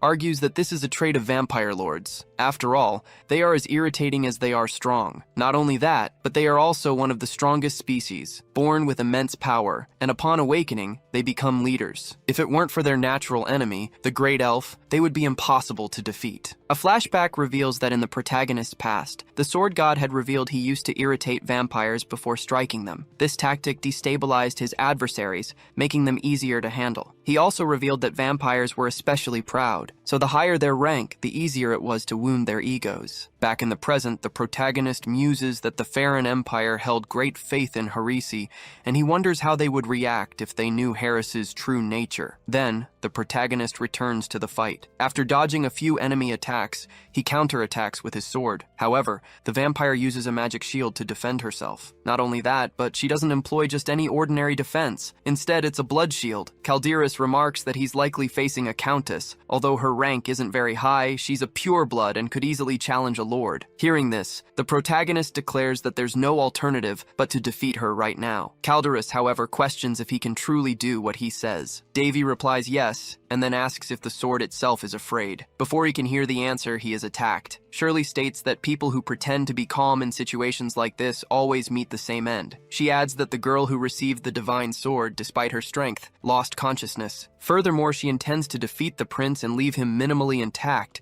as she needs to present his body as proof of her efficiency. She then attacks Davy, but the protagonist has no intention of making things easy for his enemy. Not only that, but instead of standing still and waiting to be hit, he advances directly towards his adversary. Witnessing Davy's actions, the vampire woman claims it's sheer foolishness and tries to strike him once more. However, the protagonist not only dodges the attack, but also manages to get behind the vampire. He takes the opportunity to scoff at his adversary, claiming she knows nothing, especially when it comes to swordsmanship. The protagonist reflects that swordsmanship is an art that goes far beyond simply swinging a sword repeatedly, and drawing upon all his training, he uses Calderas' skill against the enemy, sending her into despair as she realizes she cannot dodge it. She is immediately struck squarely and crashes to the ground like a meteor entering the atmosphere. After the attack, the surrounding scenery changed so much that the protagonist himself was amazed by what he had done. Calderas tried to say something about his past, but Davy interrupted him. He said that thousands of years had passed since Calderas' creation, so he didn't want to hear his whole story. Ultimately, instead of talking, he truly wanted to end this fight. The protagonist thought that even if he wanted to, the sword wouldn't believe he was a disciple of its first owner. Calderas realized that the vampire had decided to flee. Davy said it wasn't a good idea to follow her now. The sword remarked that even for it, this tide of blood blood was nauseating. Fortunately, the mist would no longer spread, as the explosion had shattered its source. However, there were still bloodstones remaining in the area. The protagonist knew that people affected by the tide of blood usually died or became infected. If these infected weren't eliminated, they would infect others. For now, the mist was confined to the arena. If it wasn't fully contained, it could spread outside and cause panic. With that, Calderas told the protagonist he was lucky not to have been hit by something so corrosive, noting that despite his youth, he was clearly skilled. Davy replied that, in a way, that was true. Furthermore, he knew it would take some time until he could awaken the blade's aura, as his strength hadn't formed through a common method like other people's. When someone possesses wisdom and proficiency, combined with a certain level of skill, that person becomes a master. The protagonist was one such individual. Moreover, the sword was beginning to realize this, as it felt a bit of his immeasurable power. Not only that, but Calderas noticed the protagonist possessed both dark mana and sacred powers, and was surprised, having never met anyone like that before. Davy stated that he usually broke paradigms, but Calderas called him crazy for achieving such a result. However, the protagonist told Calderas that this was actually just the result of hundreds of years of research, but now he didn't want to talk anymore, as he still had unresolved matters to attend to, and since he couldn't do what was needed alone, he allowed Calderas to help him. Davy thought he didn't want to sacrifice himself for the sake of others, but if it helped him regain his powers, then it might be worth it. Even if this wasn't his usual style, he was willing, considering the results he imagined he could achieve. Next, he began to pray to the goddess Freya, interceding for those who had been struck by the tide of blood. Not only that, but he asked the goddess to do something about it, claiming he couldn't do it alone. Upon hearing the prayer, Calderas asked if that was how one requested help from a deity. Not only that, but he noticed the protagonist wasn't accustomed to doing such things. Davy had been affected by Daphne's sanctity, and learned that the foundation of his power wasn't the faith that supported the gods, but rather the understanding of that very faith. To be exact, it wasn't about receiving the gods' love, but their curiosity. Since some were wounded, he intended to use the sword to save them. Therefore, he only asked Freya for permission to do so. Indignant, Calderas declared that no deity would listen to such a poorly made prayer. However, Davy countered that the sword knew nothing about the gods. He claimed that the gods' love wasn't given to those who called themselves devout, but rather to those who acted to receive divine curiosity. As Calderas had said earlier, nothing could be done about the life force absorbed from people. Thus, the only alternative was to fill the crystal with an even greater power. He was referring to the greatest form of sacred magic, used only with divine blessing, created by Saint Daphne, who wielded the most powerful sacred magic of all time. And he claimed that gods liked crazy people, especially those who were completely out of the ordinary. Immediately afterward, sacred magic manifested from the heavens. It struck Calderas and the protagonist. The sword was utterly surprised by this, as it was a rank 9 power. Not only that, but it thought it couldn't resist such immense power, and it claimed the protagonist was trying to destroy it. But in reality, it was the opposite. Since he couldn't receive so much power himself, the protagonist used the sword as a receptacle, and now he intended to use this magic to heal the inner arena. Not only that, but the power was so strong that people far from the arena could see a strong, shimmering light. It shone brighter than the sun. Moreover, the protagonist was embraced by celestial wings, and his wounds were healed instantly. Furthermore, the dark magic crystal shattered, and with it, evil dispersed. Davy remarked that the explosion was so strong, he felt like he'd been run over. He also teased the divine sword, saying it had survived after all, but added that it must be quite exhausted. However, despite wanting to maintain control, the protagonist felt something in his back and began to lose strength. As he fell to the ground, something appeared before him. Davy could somehow see his own attributes, like in a system window, and noticed that some things had changed. He also noticed he'd been nicknamed a crazy person, and wondered if Freya wasn't exaggerating with that description. From above, the being he believed to be Freya simply offered a gentle smile, as she had, in a way, seen something interesting in the protagonist. A while later, as he tried to remember what had happened, he wondered when was the last time he'd had such a deep sleep. For the past 6 months, he hadn't been able to sleep without worrying about something. Somehow, he felt this sleep had helped clear his mind a little. Waking up, he found himself facing Winley. She told him Davy had been taken to a lodging in the Phyllis Duchy and asked how he was feeling. After getting up, he asked how long he had slept. His sister replied that he'd been out cold for 2 days, and she'd been so worried, thinking he might never wake up. At this, Davy realized his sister had been truly worried about him, and considering what had happened the last time he'd passed out, it wasn't surprising. Then, Winley mentioned she'd had a strange dream where she was in a red mist, and her brother had saved her, but she was doubtful about it, so she asked her brother what really happened that day. Winley also mentioned that while she was examining Davy, she discovered something, a mark on his back, which she identified as a stigma, about 3 handspans long, large enough that it couldn't be ignored. In a way, this surprised him, but he soon realized that the pain he'd felt earlier was this very stigma being etched onto his back. This had never happened before. However, he knew Freya was responsible and wondered if she really needed to draw such a large stigma on his body. Winley explained that, in fact,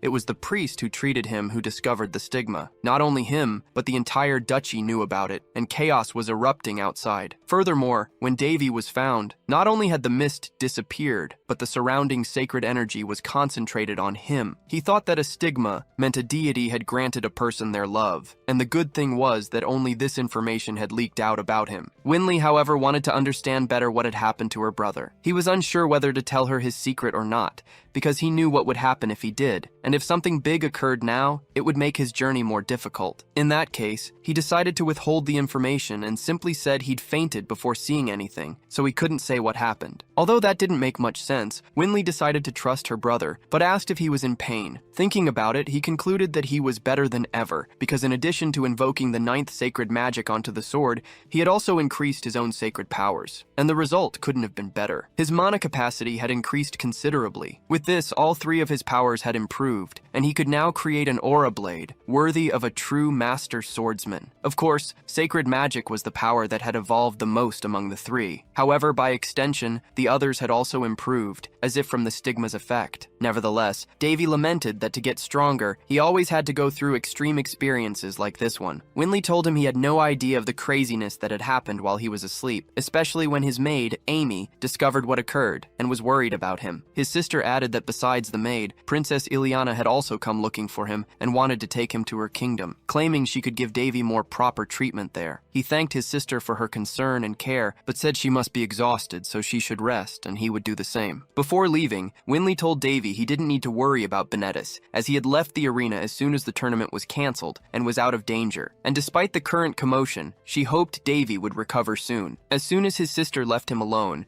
Davy checked the status window that had appeared with his mark again. He noted that it looked like a game, and despite not fully understanding the nature of this system, he concluded that it could only be Freya's doing. He still didn't know if it had appeared because of his prayer or a mere consequence of using divine magic, but he thought it didn't matter much right now. Then, a voice spoke to him. It said he could pretend to put up a barrier over it, but knew he was already accustomed to being able to peek at someone else's status. Immediately, Davy was startled and asked where that came from. He said it was very bold to try to deceive his senses and approach in such a way, but he promised he would find out who was behind it. Immediately afterward, the being whose voice it was manifested itself and told him to look down. The entity said it was embarrassing to think that someone would be able to break her seal, but if that was divine will, she had no reason to go against it. A flashback showed a moment when he discovered the sword god's talent for art. He wondered whose portrait Harisi was painting. After looking for a moment, judging by the horns on its head and the red pupils in its eyes, he concluded that it could only be the portrait of a demon. Not only that, but judging by its appearance, he deduced that this demon appeared to be very strong. Besides, with so many details in the portrait, Davy deduced that Haris knew this demon very well, as that was the only way he could remember so many details. In turn, Haris said that this demon was beautiful. None of the girls in paradise could compare to her in terms of beauty. Her name was Perselk, but all that remained of her now were the memories her father carried. Because when he was still human, he adopted Perselk as his daughter and taught her swordsmanship. But by irony of fate, he had to eliminate his own daughter and sealed her away with the goal of ending a war. Because of this, Perselk von Faran became known as the Demon Queen of the Abyss. Back in the present, upon seeing the Demon Queen of the Abyss, he immediately recognized her. Noticing this, Perselk said his eyes never disappointed her. Seeing him in shock, she asked what Davy was thinking. He just said that Perselk was smaller than he had imagined. A while later, Davy tied Perselk up. She said this reception was very rude, claiming that unlike humans, such things didn't interest her. Davy, however, told her this was no joke. Perselk replied that since it was their first meeting, she didn't understand why she was being treated so hostilely, as there was no reason for it. Not only that, but she was also curious about how she could have a symbiotic relationship relationship with someone so rude. Davy didn't understand what she was referring to, so Perselk explained she was talking about the mark on his back, which was meant to be a vessel where her soul would be deposited. Davy immediately understood why the mark was so large. Everything made more sense now, as the symbol was actually a seal designed to imprison a demon king. After explaining, Perselk asked to be freed, reiterating that she disliked such situations and felt uncomfortable and undignified being in that position. Davy then released Perselk from her restraints and asked what a demon queen, sealed within a sword, wanted with him. He also stated that her answer needed to be convincing and straightforward. First, she formally introduced herself as Perselk von Pharon, the Queen of the Abyss who watches all from the void. She added that the saying, "When one stares into the void, it stares back," existed because of her. Not only that, but she was also the primary cause of the Great War between humans and demons. Up until that moment, everything Davy knew about Calderas was that the sword had been used by Heres to pierce the Demon King and end the war. But now he had just discovered that, in addition, the sword harbored Perselk's soul, sealed there by her own father. Furthermore, Perselk seemed completely different from other demon kings. Davy had previously believed he'd received his power from the goddess Freya, not a demon. However, Perselk clarified that Calderas was merely a friendly soul who dwelled in the sword alongside her. She added that if she had known things would end this way, she would have said a proper goodbye, but she also knew Calderas wasn't a very sentimental person. Getting straight to the point, Perselk explained that according to divine will, she had been transferred from the sword to Davy. Davy claimed not to understand the reason behind this, but Perselk confessed she didn't know either, which frustrated her. Regardless, everything happened because Davy used sacred magic through the sword, so Perselk stated he bore responsibility for what transpired. Besides, she had a personal interest in him. After all,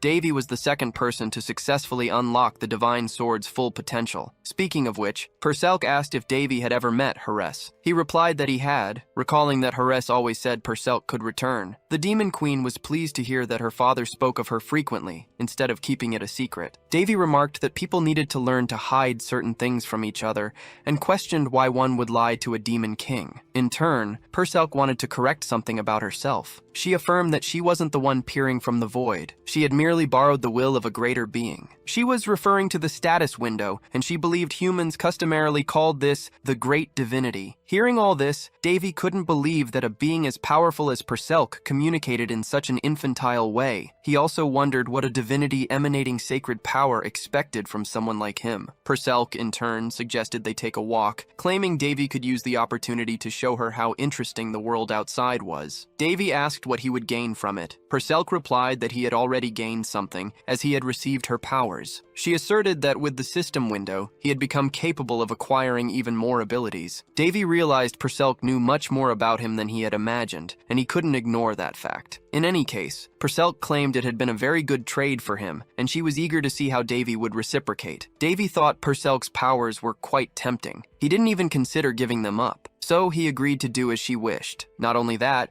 but he had also accidentally gained someone who could hear his secrets without suffering consequences for it. Sometime later, the grand event of the Duchy of Feliste, which was originally supposed to be a fencing tournament, had turned into a celebration following a sudden attack. Amidst all this, Davy became the center of attention due to rumors about his stigma. Because of this, he barely managed to leave his quarters. Perselk, in turn, pointed out that Davy had saved everyone's lives and asked if it wouldn't be better to tell everyone the truth instead of hiding. After all, by looking at the stigma, they would see someone who had received a physical manifestation of divine love. Davy knew that in the past 400 years, only 3 saints had appeared, and a stigma was even rarer, so revealing himself publicly was out of the question. With that, he went to the twins and asked them to pack their bags immediately. He stated that instead of having to explain himself, he simply wanted to leave this place and go home. Winley agreed, reasoning that they hadn't committed any crime and therefore didn't owe anyone explanations. Besides, this wasn't even sacred territory. Davy, in his thoughts, believed that in reality, perhaps only for a short period, this place, along with half the city, truly was sacred territory. Nevertheless, fleeing when things got complicated was the best plan. Mid-escape on their way home, Perselk asked if it would be all right to just leave like this, After all, some people would probably follow him all the way to his homeland in search of answers. Davy replied that it would be fine, as long as something bigger than him captured people's attention. Sometime later, Iliana received news of Davy's escape. She was furious, claiming that Davy had not only left a huge mess for her to sort out, but also left a misunderstanding and fled with his siblings. He had told people that he dealt with the enemy after awakening the sacred sword, and that the stigma appeared due to the powers hidden within it. Iliana, however, insisted that all of it was nothing but a big lie. Seeing the princess so irritated, her maid thought it had been 10 years since she started working with Iliana, and wondered what would happen if everyone discovered that the true face of the cold and powerful princess was actually a rebellious and aggressive girl. Iliana, in turn, told her maid to ask the knights to prepare immediately. On the way back to his homeland, Davy saw his siblings sleeping side by side. He thought that, like this, they even seemed to get along quite well. It was good to see them without fighting, even if it only happened when they were asleep. Amidst this, Perselk asked if he regretted what had happened with Calderus. She mentioned that besides its current owner, Davy was the only one who knew the true nature of the divine sword, or perhaps he was the only one. She believed he should be its true master. Davy wished he could, but he knew he wouldn't be able to use such sacred powers until he recovered his original strength. As tempting as it sounded, he wasn't the type of person who stole, so he wouldn't try to take the sword from its current owner. Besides, he claimed it didn't quite suit Calderus's personality, and he wasn't keen on using such large and heavy swords.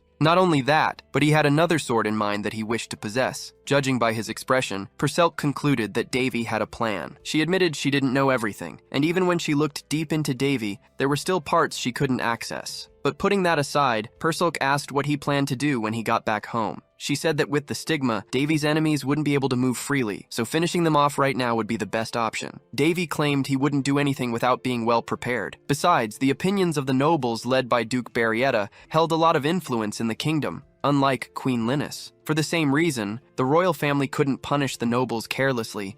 Defeating them one by one would take too long. This situation had only fueled the queen's arrogance. However, Davy had already thought of a solution. After arriving home, everyone was called to speak with the king. Benedus apologized for what had happened, but the king stated that none of it was his fault. In fact, the king blamed the Voltes kingdom for opposing the Union of Nations, and felt relieved that Benedus had returned safe and sound. The king had also heard about the stigma. In turn, Davy explained that despite being unworthy, he had somehow piqued divine curiosity and earned the mark. Unlike the king, the queen didn't like hearing that at all, but she tried to maintain her composure, no matter how difficult it was, even claiming to be happy about the prince's achievement. The king then stated that this matter could not be taken lightly. He ordered a letter to be sent to the Voltes kingdom, reiterating the request for union. He told the twins to go rest after their long journey, but he asked Davy to stay a little longer. In turn, Davy said that nearly half a year had passed since His Majesty last called him for a talk. To be precise, this was the first time they had met properly since he woke from his coma. The king asked if the prince held any grudges because of this. Davy felt he didn't have to lie anymore, but he also didn't think it was right to say everything he felt at that moment. In any case, he understood that his father had looked after him through the chief chamberlain. The king thought that there wasn't a father in the world who wouldn't notice such a drastic change in their child. And although he didn't consider himself a good father, he had noticed Davy's transformation. That's why he agreed to talk with him after such a long time. The last time they had met, little Davy had begged his father to save his mother, asking if he hadn't been informed about her health condition. Davy insisted that his mother wasn't sick, but poisoned. However, his father completely ignored him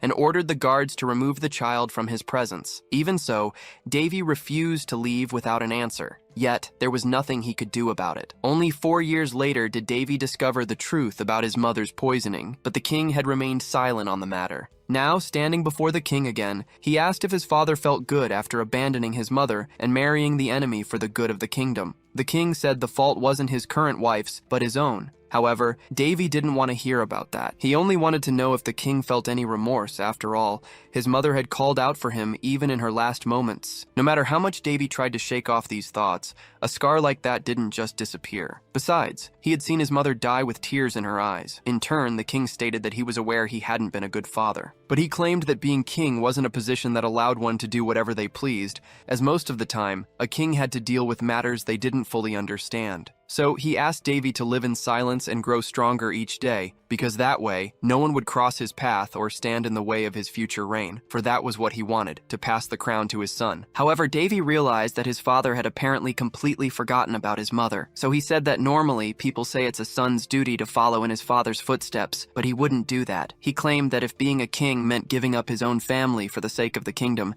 then he didn't want to follow that path. And even though many people coveted the crown, Davy asserted that wasn't his case. Therefore, he stated that the king could pass his crown to someone else. After all, he refused to accept that title, even if he were forced to. After leaving the royal hall, Perselk remarked that Davy could be rude when he wanted to be. He replied that it was necessary, and no matter how much she could see into him, certain things never changed. Besides, Davy said he had been able to realize what he truly wanted. After returning to his quarters, he asked Amy not to let anyone bother him for the rest of the day. Then Davy went to his room's window and prepared to leave on a mission, declaring that it was time to enter the rabbit hole. Sometime later, in the kingdom of Round, owned by the Black Moon Guild, it was reported that Shirley had disappeared. Not only that, but the organization's leader stated that some of her subordinates had also gone missing a few days prior. According to the report, they had failed to eliminate the Roan princes. One of the guild members remarked that there was apparently nothing special about being a Class A intelligence group dispatched by headquarters. The guild master warned him to be careful talking if he wanted to stay alive. However, the man retorted that the missing woman's identity was still uncertain. What's more, he didn't believe some brats could have caused so much trouble. As a true guild member, he would go after the boys and Shirley too. After all, something like this could only be done by a real assassin. The leader's servant asked if it was all right to let this happen. The leader, in turn, said that the man's arrogance would be his downfall, so he let him go. Not only that, but he added that despite being labeled Class A, Shirley was far more powerful than that. Most of the organization didn't know it, but Shirley was a much more dangerous woman than she appeared. However, he couldn't understand how such a woman could fail in an attempt to eliminate defenseless children, only to disappear immediately afterward. He thought he needed to leave, but he wondered why no one was responding to his calls. Just then, the guildmaster realized something was wrong and tried to do something about it. Immediately, however, a blade hovered at his neck,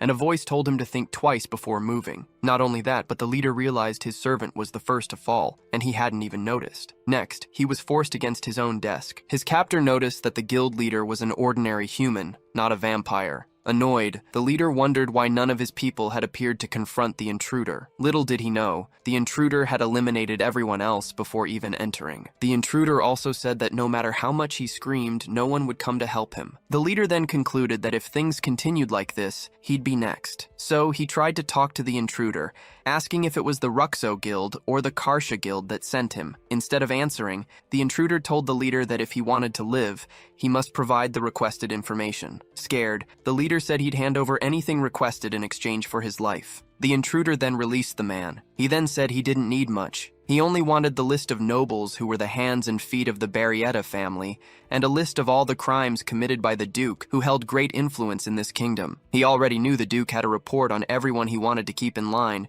and that those reports were hidden there. The leader tried to flee, but with just a finger, the intruder threatened him, saying he'd only warn him once. At this, the leader concluded he was dealing with a master assassin. The intruder said he was an expert at sensing lies, so trying to deceive him wouldn't be a good idea. Then he asked what the guild leader's next move would be. Sometime later, the intruder appeared with the requested documents. It was Davy himself, disguised. After seeing the list, he concluded there was a lot of information there, but some of it might be false. But there were still other guilds to explore, and he thought he could corner the nobles if he gathered all the reports about them. Perselk said it seemed a bloodbath was coming soon. Davy didn't think that was a bad idea, but he knew he needed to act cautiously. After all, no matter how prestigious a noble is, they'll always have political enemies. Just like his late mother's knight, Marquis Petrice, one of the 3 sword masters of the Round Kingdom. Upon reading a letter, the Marquis fell into despair and immediately went looking for his butler because he'd discovered something terrifying. With this, Duke Barrietta would become the person who helped cut off his own arms and legs. Davy said tonight's concept was a night visit. Perselk then asked what his main objective was. The protagonist said she already knew the answer. He wanted to protect his family, have food and a place to live, avoid difficult situations, and live a long, healthy life. Perselk said it was strange to hear a prince say that, as it was exactly how he lived right now. In that case, the protagonist said she needed to know one thing.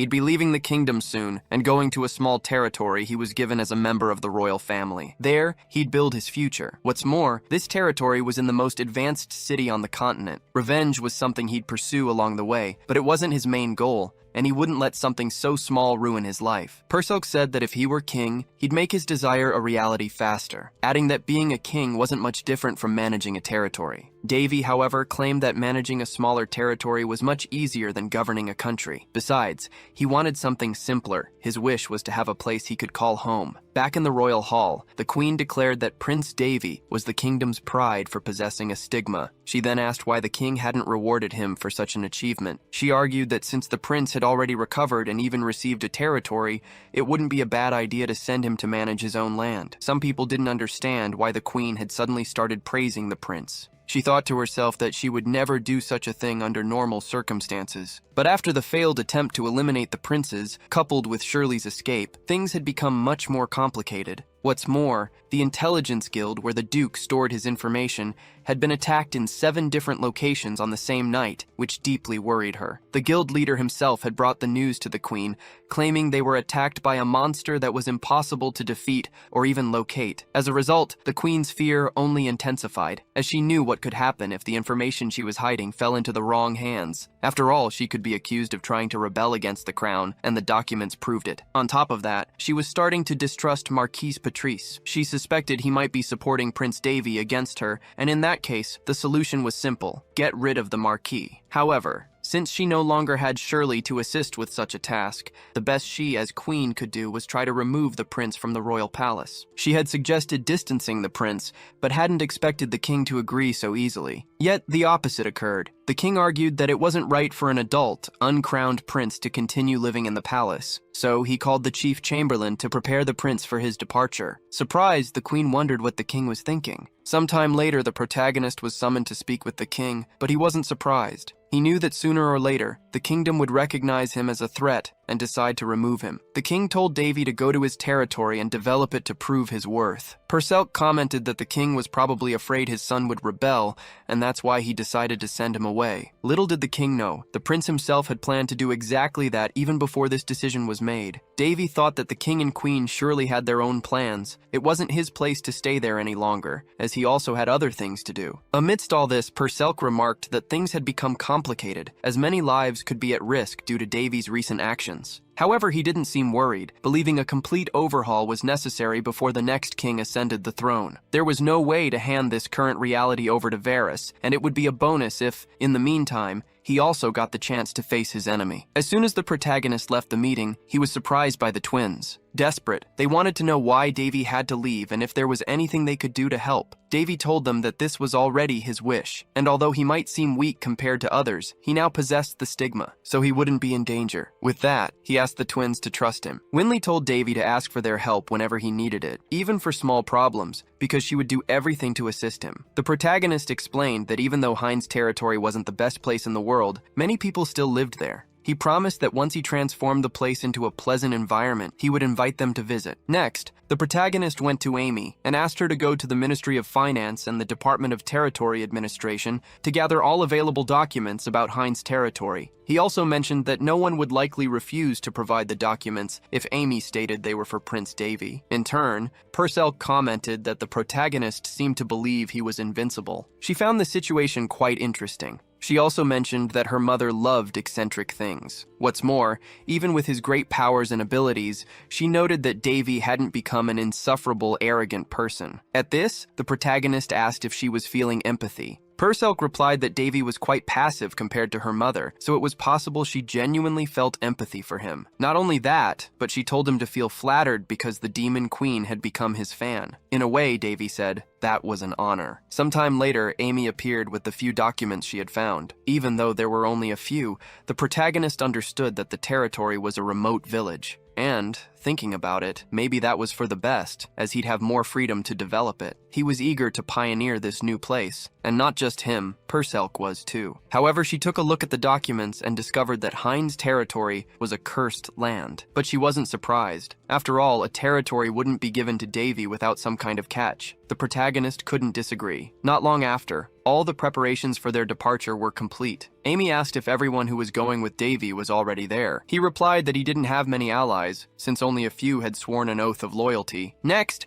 Marquis Patrice introduced himself to the prince. He told Prince Davy that leaving the palace now was the right decision, adding that even though he wasn't a crowned prince yet, that could change in the future. The Marquis also remarked that Davy had grown up quite a bit, and if his mother were still alive, she would undoubtedly be proud of him. Davy disagreed, stating he was a dishonorable son. However, the Marquis countered that if that were truly the case, he himself would have to be buried alive for failing to protect the prince. Davy had actually discovered Patrice was an ally when he invaded the Marquess's home and found evidence Patrice had gathered about those behind his mother's assassination. Patrice then told Davy to contact him if he ran into any trouble, assuring him he would help as much as he could. Davy pointed out that if rumors spread about the Marquis helping him, it would cause absolute chaos. Patrice, however, replied that if he didn't help the prince, his vows would have been meaningless. In that case, Davy stated he would turn the small village into his new home and hoped the Marquis would continue to fulfill his duties from within the palace. Davy liked the idea of having an ally inside the palace, hoping that in his absence, the Marquis wouldn't give his enemies a moment's rest. However, he still wanted to be the one to deliver the final blow himself. Davy then mused that it would usually take a full day to reach the territory via a mana portal, but since this particular location was close to the capital, he wouldn't have any trouble getting there by carriage. As they traveled, he watched Perselk, thinking she truly was like a sleeping beauty. It felt like the days he'd spent with her had flown by. He also noticed that Perselk loved to sleep, and he wondered if her small stature was due to her magical powers being so weak. Meanwhile, the little one was using his leg as a bed, and Davy gently covered her with a warm jacket. Outside, a knight announced that they were almost there. Soon after, Davy spotted the territory ahead. The territory, Hines, was located in the east of the kingdom. It was an arid land with little more than sand for miles around, a place where only monsters seemed to thrive. Its only advantage was that the main road to the capital passed through it. If these roads were improved, the territory could become a vital transport hub. However, this was no ordinary territory.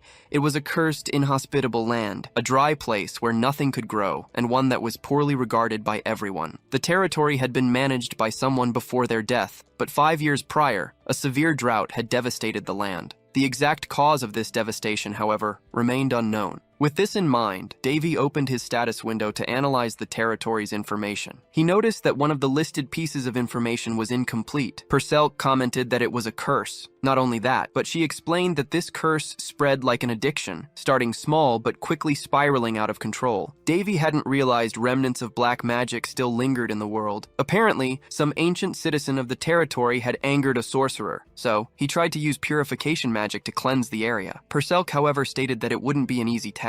A long-standing curse like this was difficult to break. Not only that, but the entire territory was afflicted. The number of living species there was currently as scarce as knowledge of black magic itself, as cursed mages had vanished a long time ago. As soon as they arrived at the location, a group blocked Davy's caravan. They demanded that the newcomers identify themselves. Looking at the supposed defenses of the place, Davy remarked that everything looked quite weak. He wondered if having guards still working there was even a good sign. Amidst the confusion, the prince stepped out of the carriage. He declared that they were all family now, so there was no need to fight. The local guards immediately recognized him and quickly apologized for the poor reception. Seeing the guards' condition, Davy felt concerned. He asked when they had received the message about his arrival. The guard replied that it had been 2 days ago.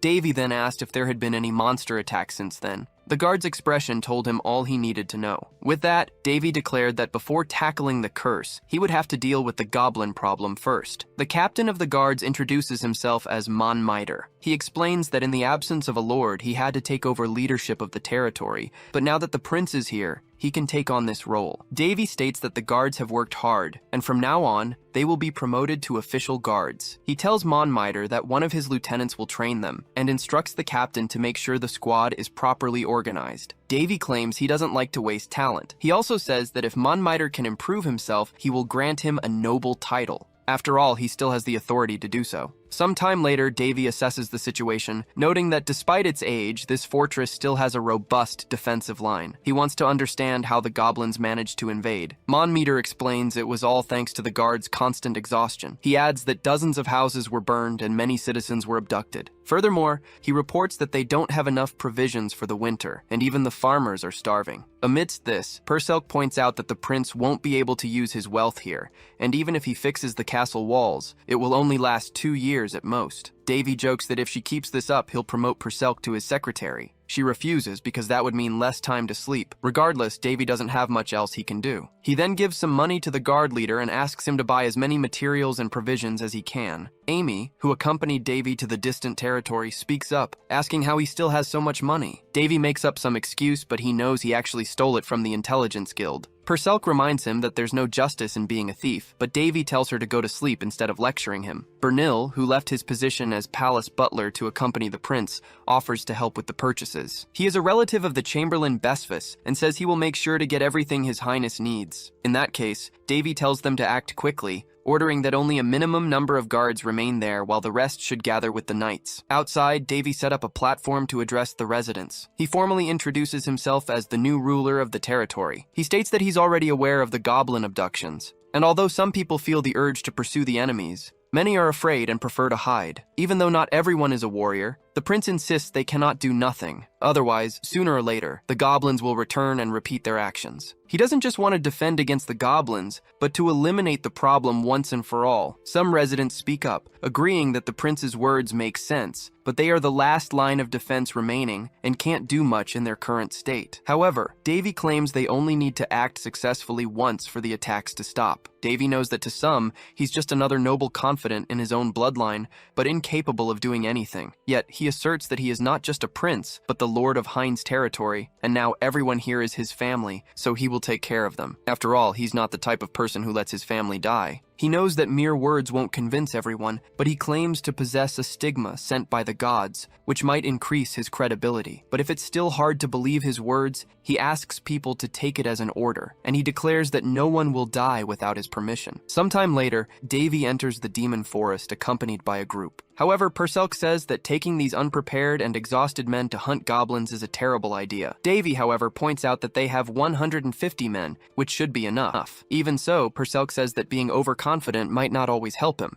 Besides, numbers can always change. Davy claims to have everything under control, prompting Perselk to remark that making it seem like he's always right is the characteristic she admires most about him. Next, the guard leader says that as soon as they cross this mountain, they'll find the place where the goblins are gathered. Davy comes across the location and realizes it's an abandoned village. However, he doesn't know how orcs and goblins could live in a place like this. Meter explains that it's a ghost village, currently serving as a goblin encampment. One of the young men is seething with rage because the goblins killed his friend. Davy approaches him and says he understands his feelings. He then tells them to use that anger to fight bravely and eliminate their enemies, and by doing so, to honor the dead, avenging them. Davy admires their attachment to those who are gone, even if they were friends and not relatives. With that, he says he's found the right territory. He then attacks first, firing an arrow. An unsuspecting goblin notices the arrow too late and is immediately struck by it. Not only that, but the arrow was covered in flames, causing a fire to break out in the area. The guards panicked, as they thought they would be making a surprise attack, not a frontal assault. However, Davy calms them down, assuring them that he won't let any of them perish. Upon seeing where his arrow landed,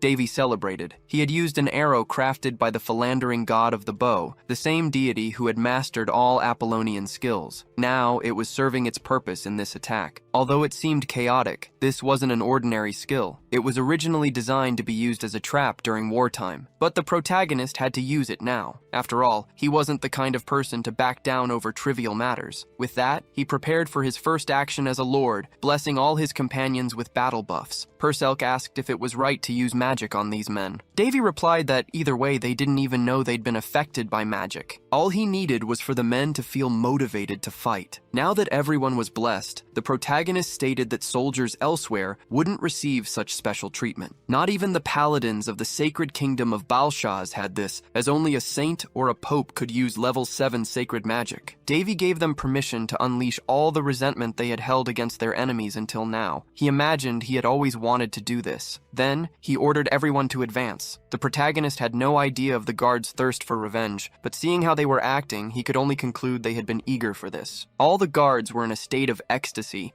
and the goblins, who usually terrorized humans, were now feeling that very same fear firsthand. It didn't take long for them to be cut down. The guards, who had previously lacked confidence, now realized they were capable of fighting. Davy noticed that in a short time, the battle had actually turned into a goblin massacre. He let the guards vent their rage while he stayed on the sidelines, acting as support. Soon he healed those who had been wounded. He also reminded them that he hadn't authorized any deaths, so they needed to be careful because they weren't invincible. However, he added that anyone who got hurt would be healed, so they didn't need to hold back. Seeing such a vast disadvantage on the enemy's side, the protagonist almost felt pity for the goblins. Regardless, it didn't take long for the guards to finish them all off. Not only that, but they also thanked their new lord. However, the protagonist wasn't used to such praise and felt quite awkward, so he told them it was too early to celebrate, as there were still people to rescue and he needed to find them. As he walked, the protagonist reflected that his intention had only been to eliminate the guard's fear, but this had resulted in an unexpected effect. Now, everyone admired him perhaps a bit too much. The next day, before the subjugation, the guards seemed prepared for a holy war, even though they were only going to eliminate goblins. However, their lord only called 10 people to help with the mission, leaving some disappointed as they had also wanted to participate. The guard leader remarked that their lord was just a boy who had recently turned 16, and he probably thought Davy was simply enthusiastic about his first victory. He believed it wouldn't be long before Davy understood how things truly worked around there. Soon after, the young guard was surprised. He saw their lord returning safe and sound with the rest of the group. Both he and the other guard were left dumbfounded. After all, they realized that with just a few people,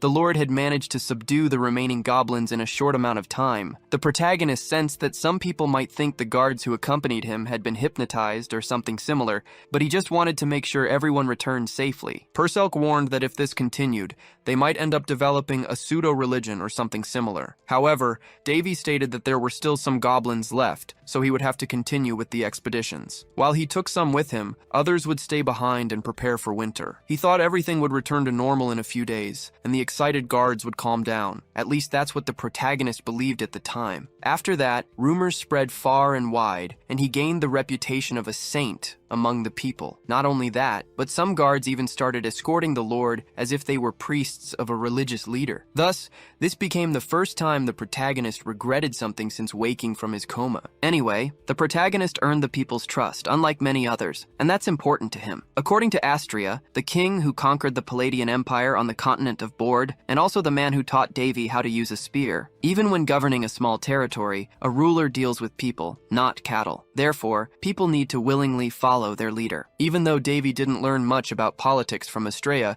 he sympathized with his words. While he was going through the territory's documents, Perselk appeared and asked how things were going. The protagonist mentioned that some of the information was ambiguous. Perselk then noted that if he could break the curse, he might be able to turn the territory into something decent within 5 years, but it would take another 20 years to really improve the place. After all, simply breaking the curse affecting the land wouldn't make it instantly return to normal. Perselk said she had a clear opinion on the matter. She explained that the territory lacked an underground river system, which severely limited its resources. Not only that, but due to scarce harvests, there was no more livestock, so eating meat was out of the question. The coins he had managed to acquire might be a temporary solution, but the local lack of funds was a serious problem that needed addressing. Davy pointed out that the territory had no way to profit, meaning there was no way to earn money. However, he believed there were other ways to solve this financial issue. He noted that a large number of young adults lived in the region. He suggested they could be put to hunting monsters, turning that into a form of income. The second option was to create a special crop, but that would require treating the land first. And then there was the option of bartering, though they'd essentially be trading diamonds for grain. Perselk countered that this solution required other territories to negotiate with, and currently, they had no options, let alone products to trade. Davy, however, wanted to analyze the territory himself to be sure, convinced he would find something. He was willing to use whatever was available, no matter what it was. As he searched, he recalled that his dream was to own his own building. Right now, though, he only owned a pigsty. Yet, he remembered these lands were once fertile. The previous owners abandoned them, and then a lord took possession. Davy knew that somewhere there was a mage's hideout, and that mage was responsible for the curse. He wanted to find them to undo what had been done. However, he hadn't yet replenished his divine power, so it would be difficult to undo such a powerful curse without his full abilities, especially since he lacked power reserves. He even considered asking to borrow Calderis again, imagining he could convince the princess with some random excuse. Perselk, however, didn't recommend he try that. In that case, Davy stated there was only one alternative left. He then said there was something right here, practically begging to be used. He then placed his hands on the ground and performed a curse rearrangement. Perselk said she had never seen magic like that before. The protagonist mused that the creator of this magic must be from another continent, which is why his friend didn't recognize it. This magic was also known as the magical programming language, highly programmable since it was created with countless forms and patterns of mana. For the same reason, dark mages needed various artifacts, or a long time for incantations. Perselk then understood that this magic could be used to locate the mage who created the curse. The protagonist confirmed this and immediately began deciphering the codes. Meanwhile, Perselk commented that she had to deduce the information herself, as Davy didn't share all the details he knew. Then she noticed something. Davy said that it wasn't exactly a curse. Instead, it was a self-sustaining greenhouse created by a mage. Next, he headed to the eastern section of the Hines territory, as he was curious why the territory's border was so well defined. He ended up discovering 7 possible locations where the mage could be, all situated on the territory's borders. Moreover, the dome covered only Hines territory. It was as if it had been designed to regulate everything related to the territory's climate and geology. Perselk realized that the curse had purposefully dried out the soil and created a lack of rain. The protagonist confirmed this, adding that so far his technique had only managed to locate one of the curse's effects. He still didn't know why it was created, but he did know that the creator's intentions were to turn Hines into a desolate territory. So, he wondered, what would happen if he removed the curse? Davy imagined that with the right configuration, he could even turn this vast desert into a tourist resort. Following his clues, he arrived at some ruins. He was surprised to find such a place amidst raw rocks, but judging by the architecture, he didn't think the construction predated the Great War. Perhaps the Dark Mages weren't even aware of this place's existence, but apparently, the curse hadn't activated out of nowhere. Besides, the place was eerily quiet. Then a golem appeared, and Perselk remarked that he had spoken too soon. Perselk stated that this wasn't a common golem. It seemed to be using a magic stone as its energy source. What's more, they could possess special abilities. However, the protagonist could only think of one thing. He was attacked but managed to dodge. Not only that, but he ended up on top of the golem. As he tried to grab the enemy's gem, he muttered, "This smells like money." He celebrated upon grabbing the precious stone, claiming it was his lucky day. Meanwhile, on the city walls, some guards were enjoying the peaceful atmosphere while the Lord explored outside. The truth was, no one had expected Davy to be so helpful. Currently, no noble dared to visit such an inhospitable territory. What's more, the people who managed to leave and reach other cities were often treated poorly by everyone else. The only thing the kingdom had done for this territory was to stop collecting taxes, since the inhabitants barely had enough to eat, let alone pay tribute. And amidst all this, a young man was sent here. Some people whispered that Davy was only sent here because he'd been demoted in a power struggle, which made some of them distrust him. However, there wasn't much they could do about it. After all, Davy was the only one willing to help. Besides, before his arrival, they were facing the biggest wave of goblin attacks yet. If it hadn't been for his help, they wouldn't have lasted much longer. Before that, goblins had managed to breach the fort's defenses and even abducted some people. The guards, who could barely protect the place, weren't able to rescue the missing people. In the midst of this chaotic situation, the prince and new lord appeared, raising doubts about his approach. Some thought he would punish the head guard for doing a poor job, but if Davy had done that, many would have turned against his leadership. However, contrary to expectations, the new lord handled the situation very well. He also created an opportunity to counterattack the goblins and even called the inhabitants family, a gesture that gave some hope that the abducted people might return home. Davy inspired many with his words and actions. Even though he didn't like being called a saint, he became an important figure among the people, glorified as a deity. It was easier for these people to believe a miracle had been performed before their eyes than in an untouchable deity who hadn't manifested to help. A boy helping with the repairs said it was great that the new lord had dealt with the goblins. However, he doubted if this territory had any future. Long before the goblin problem, drought had already devastated the territory. Adding to that, the lack of rain had ruined any attempts at planting. Priests and mages had been sent to try and reverse the situation, but all of them failed. Everyone's conclusion was that this couldn't be solved by human hands. So, no matter how blessed the new lord was, they believed not even Davy could fix these lands. Speaking of our protagonist, he knew that magic magic crystals were a natural formation of highly condensed and pure mana. Compared to a regular stone of the same size, a mana crystal was 100 times more valuable and powerful. That's why he went crazy when he saw some of these on the goblins' foreheads,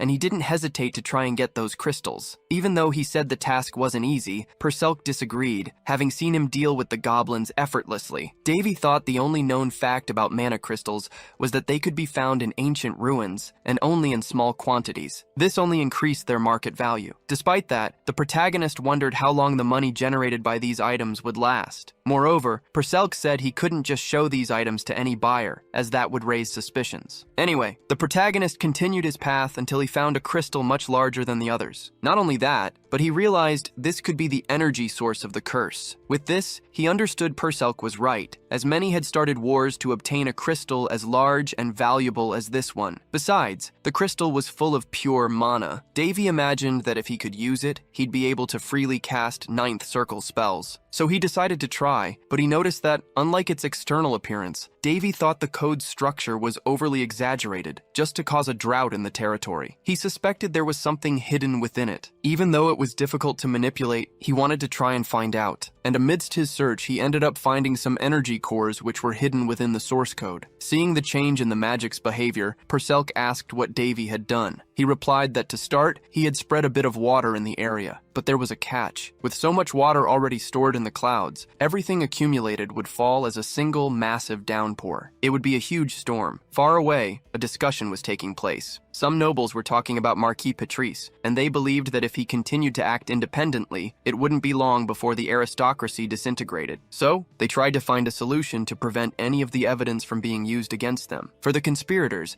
it was as if ghosts from the past were emerging to haunt them, as now several enemies were appearing out of nowhere. Furthermore, the Queen had not commented on the situation, nor even on Prince Davy's stigma. Rumors claimed the stigma was so powerful that the boy couldn't control it, so they figured it shouldn't become a problem for them. Besides, the Sacred Kingdom was in the same boat, meaning they couldn't acknowledge the stigma's truthfulness. Not only that, but some believed that instead of worrying about a mediocre prince, they should focus on what truly mattered. Amidst this, Duke Barrietta drew attention to another matter, stating that the cohesion of the aristocracy wouldn't break in a single day. He also said that one must fight, even if it means taking every risk in the world. However, he believed the correct course of action was to find a way to recover the stolen secret information. But, in the worst-case scenario, they should also prepare for war. A servant stated that he would make all the necessary preparations. Immediately, the Duke instructed him to do so discreetly, as this secret could not be exposed until everything was ready. Barrietta felt that his colleagues were greatly underestimating Prince Davy. Unlike them, his instinct told him not to make the same mistake,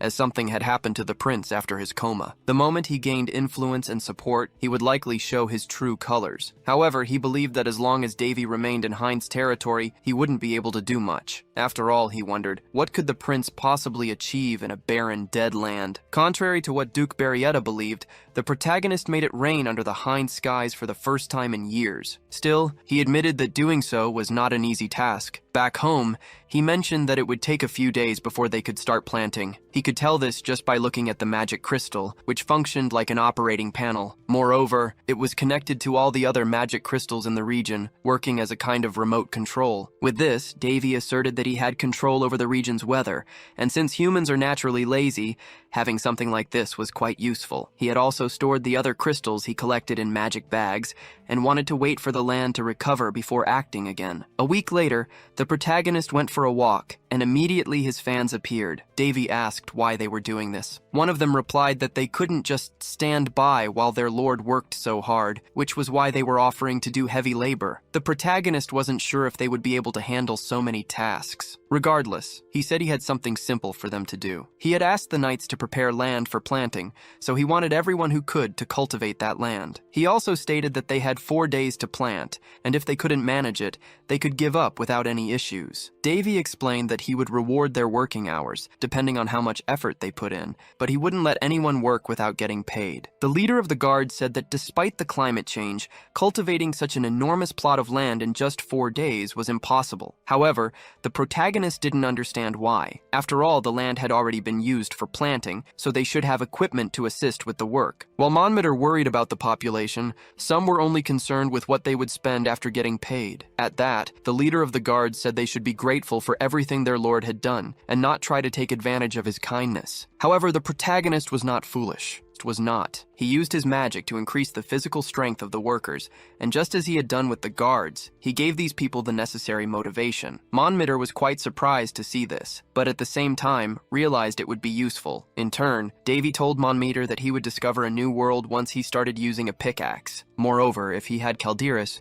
he could give the workers an even greater buff. Monmeter asked what the Lord intended by giving them so many things. Davy explained that his desire was to turn this dead land into a source of income, because the fastest way to earn quick money was through large quantity and scarcity, and the product that satisfied both conditions was abundance. Even Perselk realized that Davy's intention was to address both quantity and scarcity. Unlike her, Monmeter still didn't understand and asked how the Lord intended to do this. The protagonist explained that his plan was to plant moonflowers, in addition to the other provisions they needed. Lunar plants can't be grown on the eastern continent because the weather conditions are always changing and difficult. Plus, it's super expensive to import lunar flowers from the west, as they're used by mage towers and alchemists to create potions for the temple. They're not just expensive, they're scarce, leading to huge competition for them. Knowing this, Monmeter says they can't grow these plants there. However, the protagonist, Davy, knows he literally has control over the local climate in the palm of his hand. He says all he needs to do now is visit the vegetarians living in the forest. Obviously, he's talking about the elves. Sometime later, in the land of the elves, Yuria Helishan, the chief of the forest elves, says the spirits warned her about a visitor. Her master Medes appears and apologizes for arriving unannounced. Yuria, however, assures him he's always welcome. She mentions she recently got some excellent tea leaves. While drinking the tea Yuria serves, Medes says he had a dream recently. She then asks what dream brought him all the way here. Her master pauses for a moment before answering. He then reveals that his dream showed a curse had fallen upon this forest. Yuria recalls her master always saying that the work of spirits comes from nature, so something like this is both expected and natural. But her master insists the forest is drying up. He also tells Yuria that this isn't her true home and asks her to return, wanting to take her to their hometown, to the embrace of the divine tree. Yuria, however, declares this is her home now. She has no intention of going back to the place her master calls home. She suggests her master can take the other elves living there so they don't suffer from the curse. Medes doesn't want to take everyone and leave Yuria behind, claiming she won't survive if she stays. But Yuria replies that if that happens, it would be the will of nature. She's very attached to her new home, and even hopes that one day, someone might save this place. Yuria feels the lively wind blowing on her face, noting it's as if the wind is telling her about a good encounter. Changing the subject, she asks if her master enjoyed the tea. She then reveals she used cricket wings as ingredients. Obviously, her master was not pleased. He thinks that for a brief moment, he forgot why Yuria doesn't have a good relationship with the Eastern Elves. The others call her the most nature-obsessed. Not far from there, the elf's expected guest approaches. Davy thinks elves are a rarely seen species on the continent. According to records, they started hiding their presence 300 years ago, after the Great Incident. Some even believe they don't exist, but Davy thinks he might be lucky enough to find them, as he noticed some spirits watching him during his fight against the goblins. He believes the existence of spirits proves the existence of elves, given their symbolic relationship. Davy would prefer not to encounter them, but if he does, he won't act against them. Perselk doesn't like them much, claiming elves are rigid and stubborn. Davy agrees. He knows Apollon, the elf of doom, probably caused all the trouble, and what little he knows about him makes him never want to meet him. After walking a bit, he finds an enchanted forest, likely the home of the elves. The spiritual creatures living there approach him. He notes that these creatures are usually influenced by those with an affinity for spirits. They might even like him more than the elves, thanks to his purifying powers. Not only that, but Davy underwent intense training to acquire such powers, even diving into fire just to get used to high temperatures. Iliana was his spiritualist master at the temple. She had a contract with 13 royal spirits born as humans. Perselk notices that even without a contract with these spirits,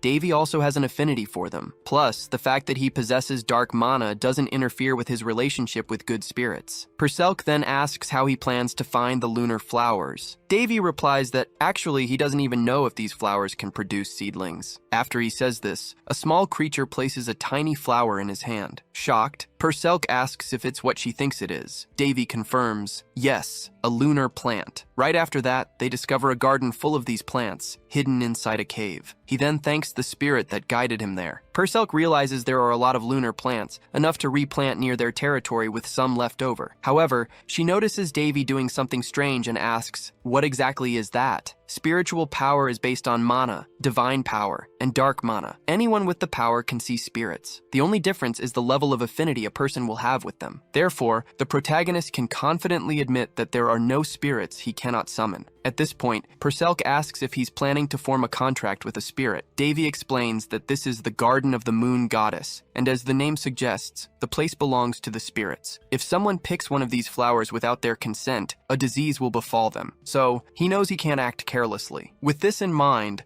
the protagonist tries to communicate with the spirit residing there in a different language. Immediately, the nature spirit manifests and is astonished that he knows how to speak the language of spirits. As a result, they manage to establish communication. The protagonist tells Perselk that the spirits have authorized the harvesting of the flowers, so he wants to do it before the elves discover it. Perselk didn't quite understand what just happened. However, Davy says it's better to avoid troublesome situations. After all, their mission is to collect the plants, not waste time chatting. Speaking of the elves, Yuria thinks that reaching the spirit garden and receiving a spirit's will is truly astonishing. She also thinks that the visitor received the spirit's consent just by communicating, without any prior preparation. And on top of that, he's just a human boy. Yuria never imagined that a human would come to know the Garden of Lunar Flowers, much less receive its authorization. Now she wonders whether or not she should tell her master about this. Her master asks Yuria what's wrong. She, in turn, says she just wants to know why he hasn't drunk his tea. After all, she prepared it specially for her master. She found a dead cricket, let the ingredients dry for a week, and then boiled them. However, even with all that work, her master ignored her sincerity. But she says if he didn't like it, he can try other things, as she recently created a new menu. Medes thanks her but refuses, thinking that Yuria's eating habits are problematic. Yuria, in turn, says that a human who can converse with spirits just entered the flower garden and awoke a great being from its deep slumber. Her master is astonished by this information. However, he notices that she isn't joking and says it's been a long time since a dragon disappeared, and they are now just legends of the past. Despite this, he finds it more probable for a dragon to still exist than for a human to be able to speak with spirits. Med says that among humans, there are those who possess some eccentricities. However, there has never been anyone capable of communicating with spirits. Besides, he believes that only elves have the necessary connection with spirits to carry out such communications. However, Yuria says she will have to leave the village for a while. After all, this is what she had been waiting for. Someone who can save the village from the curse. Back to the protagonist.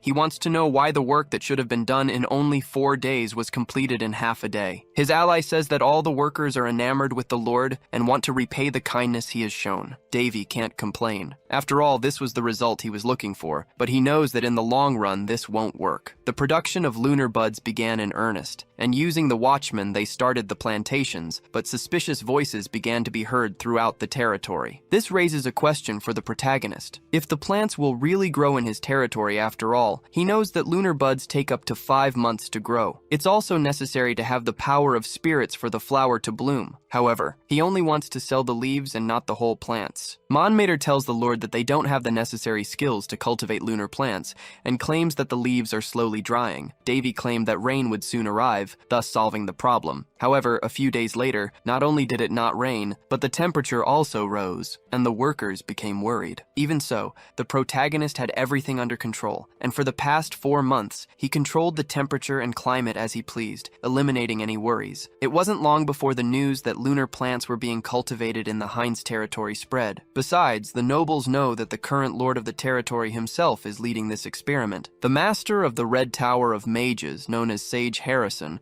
appears and asks if they are talking about the territory cursed 5 years ago. One of the young men says that it apparently started raining there, which means the curse has been broken. The lady says that even if it's true that land is barren, and it would take at least 10 years for the place to start prospering. Not only that, but she says that the current lord is the eldest prince of the Roan kingdom and must have lost his mind after being sent there. The Tower Master's assistant says that the prince they are referring to is Davy. However, Harrison tells him to be silent. After all, they were the first to have access to this information. So if something interesting is happening in the east, it will be of great use. In that case, he asks the assistant to make the preparations. Back to our protagonist, he noticed that a beautiful garden of spiritual flowers had sprung from a previously barren and cursed land. They barely managed to cover production costs due to the low number of seeds available for cultivation. The good news was that more leaves were being sold. Amy mentioned that the current stock was nearly 20,000, with another 10,000 still ready for harvest. Davy knew the current price was 4 leaves for 100 gold coins. 10,000 leaves would amount to 250,000 common coins, or 5,000 platinum coins. To put that into perspective, a normal family could live for 2 weeks on just 1 gold coin, and 5 gold coins would last an entire month with some left over. Unlike the spiritual stones, he put the leaves up for sale publicly, as a business. Davy also intentionally spread rumors, leading many to believe he was just an idiot, which meant they weren't interested in interfering with his operations. Purcell warned that this tactic wouldn't work twice, so Davy responded that they needed to make the most of it now. Not only that, but he believed everything else was ready too, to draw the attention of the entire continent to his product. After all, lunar leaves appeared for sale only a maximum of twice a month, and even then, the large quantities weren't enough to meet the demand of 2 continents. These leaves were the primary ingredient for magic and alchemy catalysts, and also crucial for creating church potions. So knowing that such plant leaves were available for sale nearby should have been great news. However, along with a large shipment, the protagonist spread another rumor. Soon, word began to spread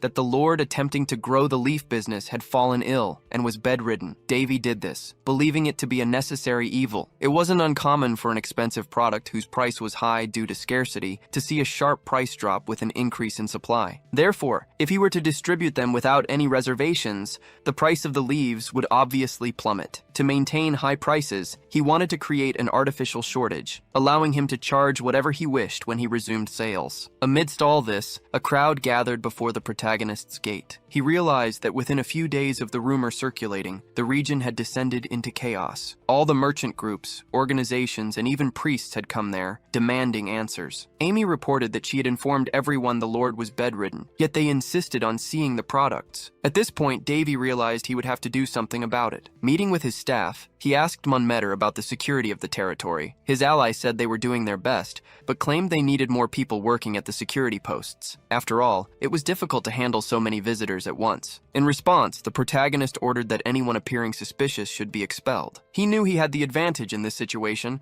and had no need to be lenient with all the visitors, yet he still needed to maintain good relations with everyone. After this, he inquired about the inns, and his ally replied that they were all full. Even some empty houses had been utilized, and it still wasn't enough. Davy suggested using the tents they had bought to set up a camp and asked the butler to charge for stays, but without exorbitant prices. Before Monmeter left, the protagonist wanted to speak with him privately. He then showed him a vial of potion, saying they needed to discuss it. Sometime later, the guard captain went to an inn. His men asked their chief to stay and drink with them, but Monmeter said he needed to rest. So he went to his room and lay on his bed, claiming to be very tired. He thought about his schedule, a morning treatment with Master Berman, troop training in the afternoon, and now etiquette lessons with the Lord's governess. It was all too much to handle. Besides, he'd never had so much work in his entire life. However, just when he thought he would finally rest, a visitor appeared, asking to speak with the captain. The man apologized for the interruption, and then introduced himself as Hallis, a 4th grade specialist from the Green Tower. He stated that he needed to discuss some matters with Monmeter. After that, Hallis remarked that the captain's management was impeccable, but he knew it was difficult to manage so many people in a small space. He then said that the current lord was lucky to have someone like him by his side. Despite the compliment, Monmeter claimed to be just an unimportant knight. Getting straight to the point,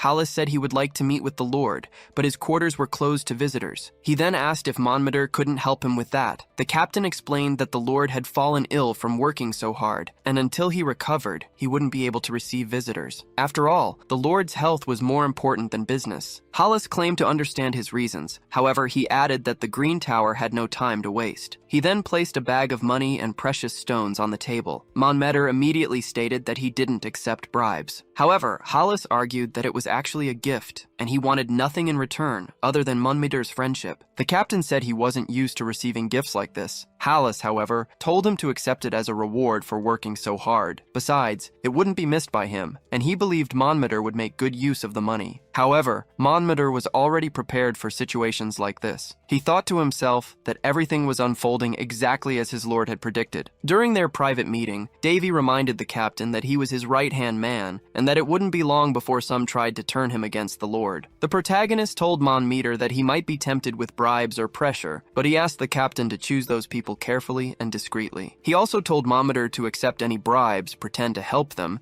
and then reveal to the lord who these individuals were, the ones trying to turn his captain against him. Not only that, but he asked Monmeter to pretend to help them and show them a particular item. Davy explained that it was a magically treated potion, priced at 100 gold per vial. He didn't want Monmeter to sell it, but rather to get the subordinates talking, spreading the word among everyone else. After all, his goal was to maximize the value of his product, and this item would help keep the stock in the region for as long as possible. Back in the present, Monmeter presented the item to Hallis, explaining it was a raw material that had been manufactured and would soon be commercialized. Upon seeing the potion, Hallis declared it was definitely a top-tier item. He'd never seen anything of such quality before, meaning he wouldn't find anything like it anywhere else on the continent. He then thought to himself that he needed to have priority on it, no matter the price. Monmeter noticed Hallis was impressed just by looking at the item and asserted that his lord had worked hard to produce it. What's more, all products not meeting quality standards are discarded and used as fertilizer,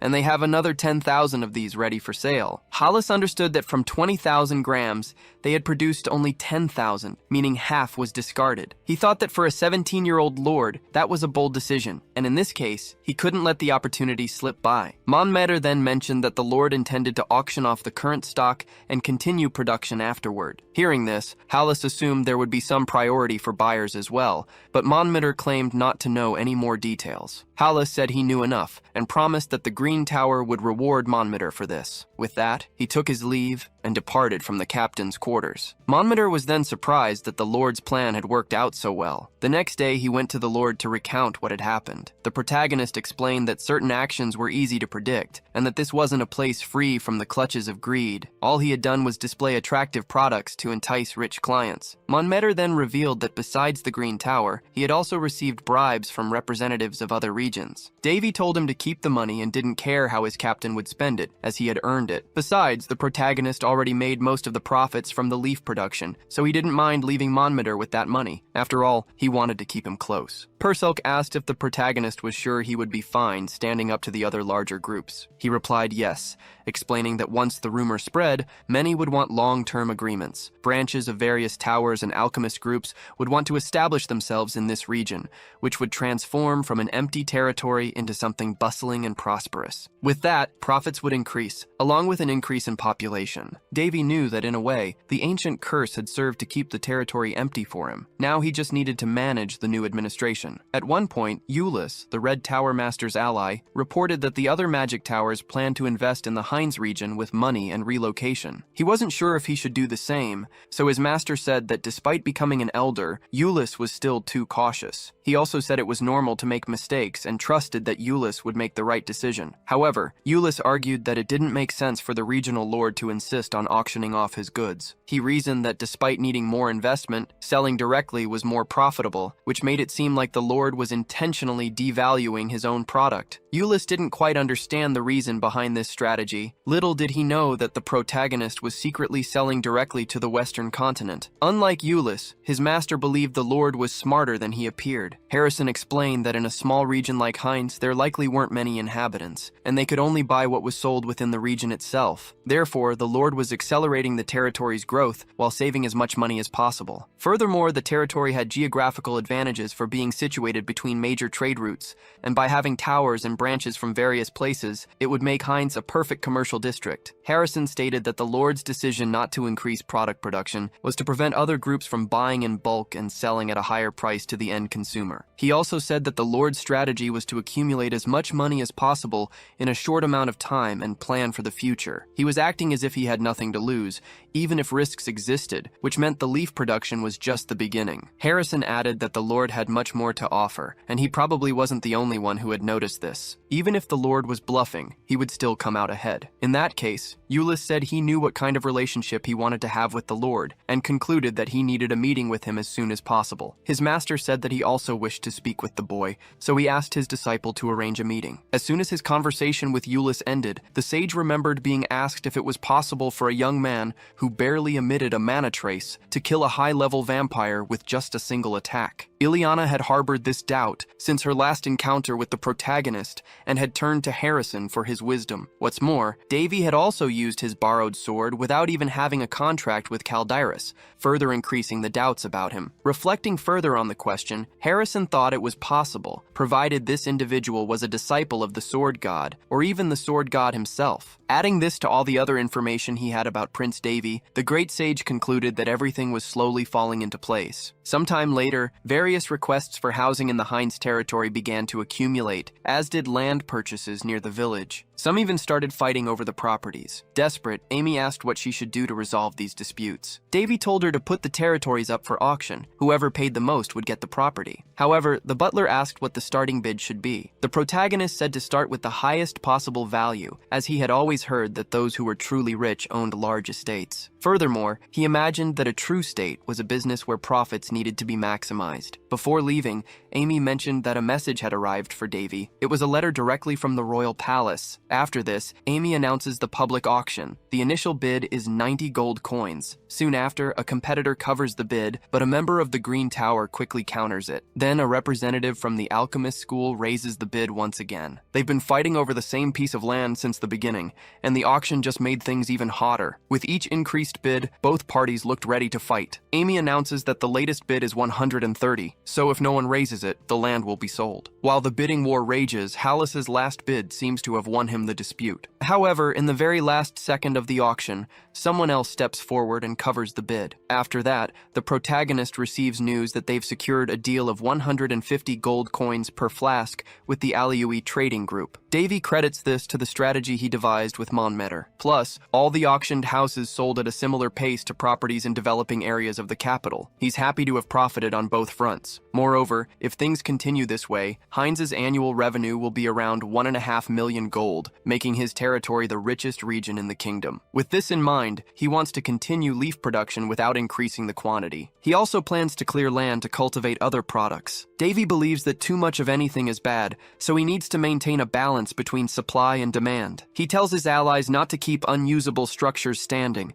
and to repair those that are still functioning, as he plans a major renovation soon. Meanwhile, Davy thinks about the letter he received from the kingdom. Basically, it praised his recent achievements, which both his home kingdom and the continent had failed to acknowledge, and promised an appropriate reward. But to receive it, he would have to return to the kingdom for a formal visit. Davy burned the letter as soon as he read it, wondering how they had the nerve to send something like that after exiling him. He suspects the Marquis must be stirring things up in his absence, and this must be an attempt to ask for a truce. However, the protagonist noticed that the royal seal on the letter wasn't stamped by the king, but he'll go there anyway. It's time to proceed with his plan. Besides, the kingdom is on the way to his next destination. A flashback shows that in the past, Surtur, one of the protagonist's masters, had built a secret dungeon in the basement of the last place he stayed, but he said he couldn't finish it before he died, so if Davy found it, he wanted him to complete it in his name, because with it, the boy would be able to do whatever he wanted, and could either expose it to the world or sell it to the highest bidder. Davy, however, feared he wouldn't be able to handle the task. Nonetheless, his master said that the young one was more stubborn than him,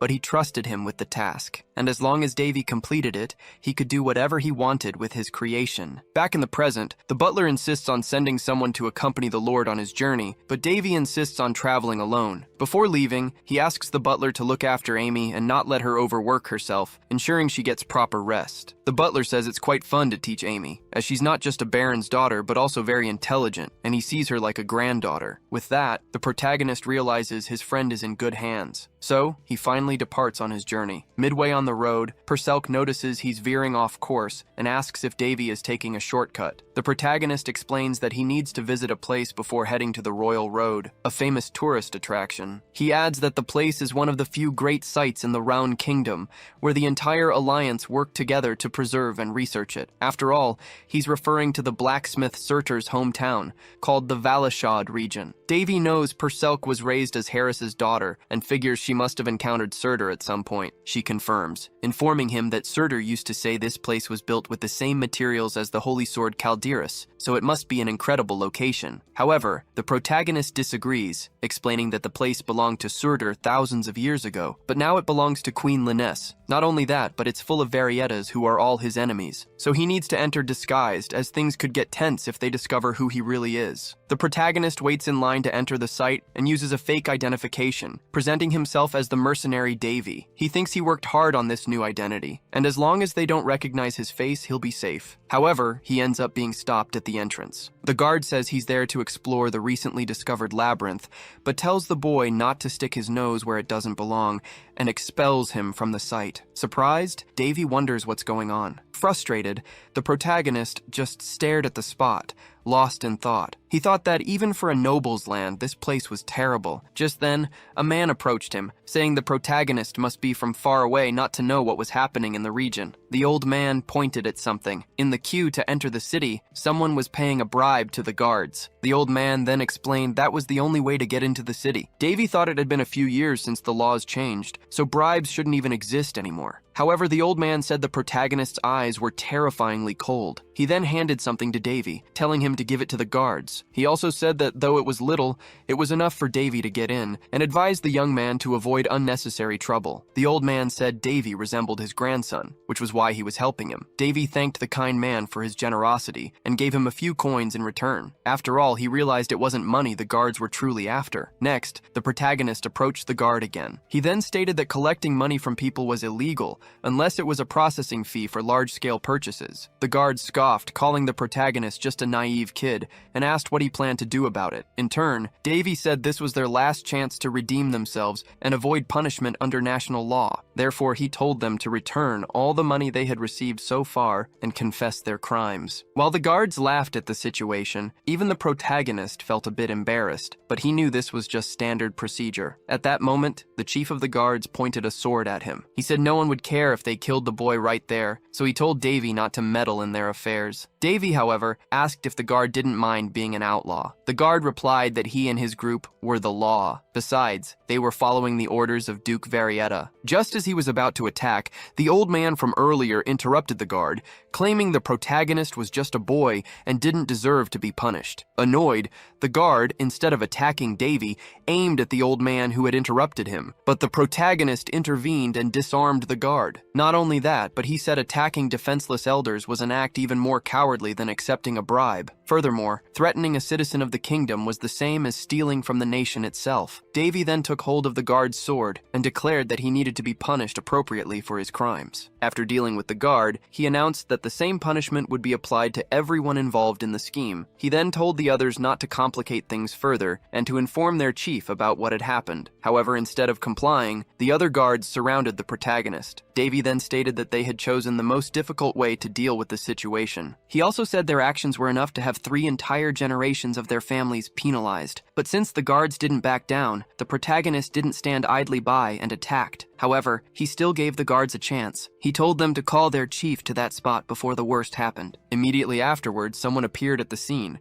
asking what all the commotion was about. Davy threw an identification pendant in the man's direction and told him to think carefully before taking his next step. Immediately, Viscount Goretta knelt before the prince, having recognized his identification from the pendant. Not only that, but he pleaded for forgiveness, claiming his actions were due to a lack of activity in the region. Davy stated that this region was home to the 1000-day and 1000-night market, and was also considered a treasure by the entire alliance. so he didn't believe that claim. The Viscount claimed that was unfair, since the prince hadn't announced an investigation of the area. Therefore, it was an abuse of power. In that case, Davy asked if the one in charge of the place wanted him to show an authorization. Annoyed, the Viscount said yes, claiming that Duke Varietta would never let something like this slide. Davy realized the Viscount wanted to make things difficult. He supposed that, being the largest state in the region, even inspectors were afraid to do their job there, fearing retaliation. With that, the Viscount tried to win over the prince with smooth talk. However, Davy asked if he hadn't heard about the recent rumors. The Viscount didn't know what the prince was talking about,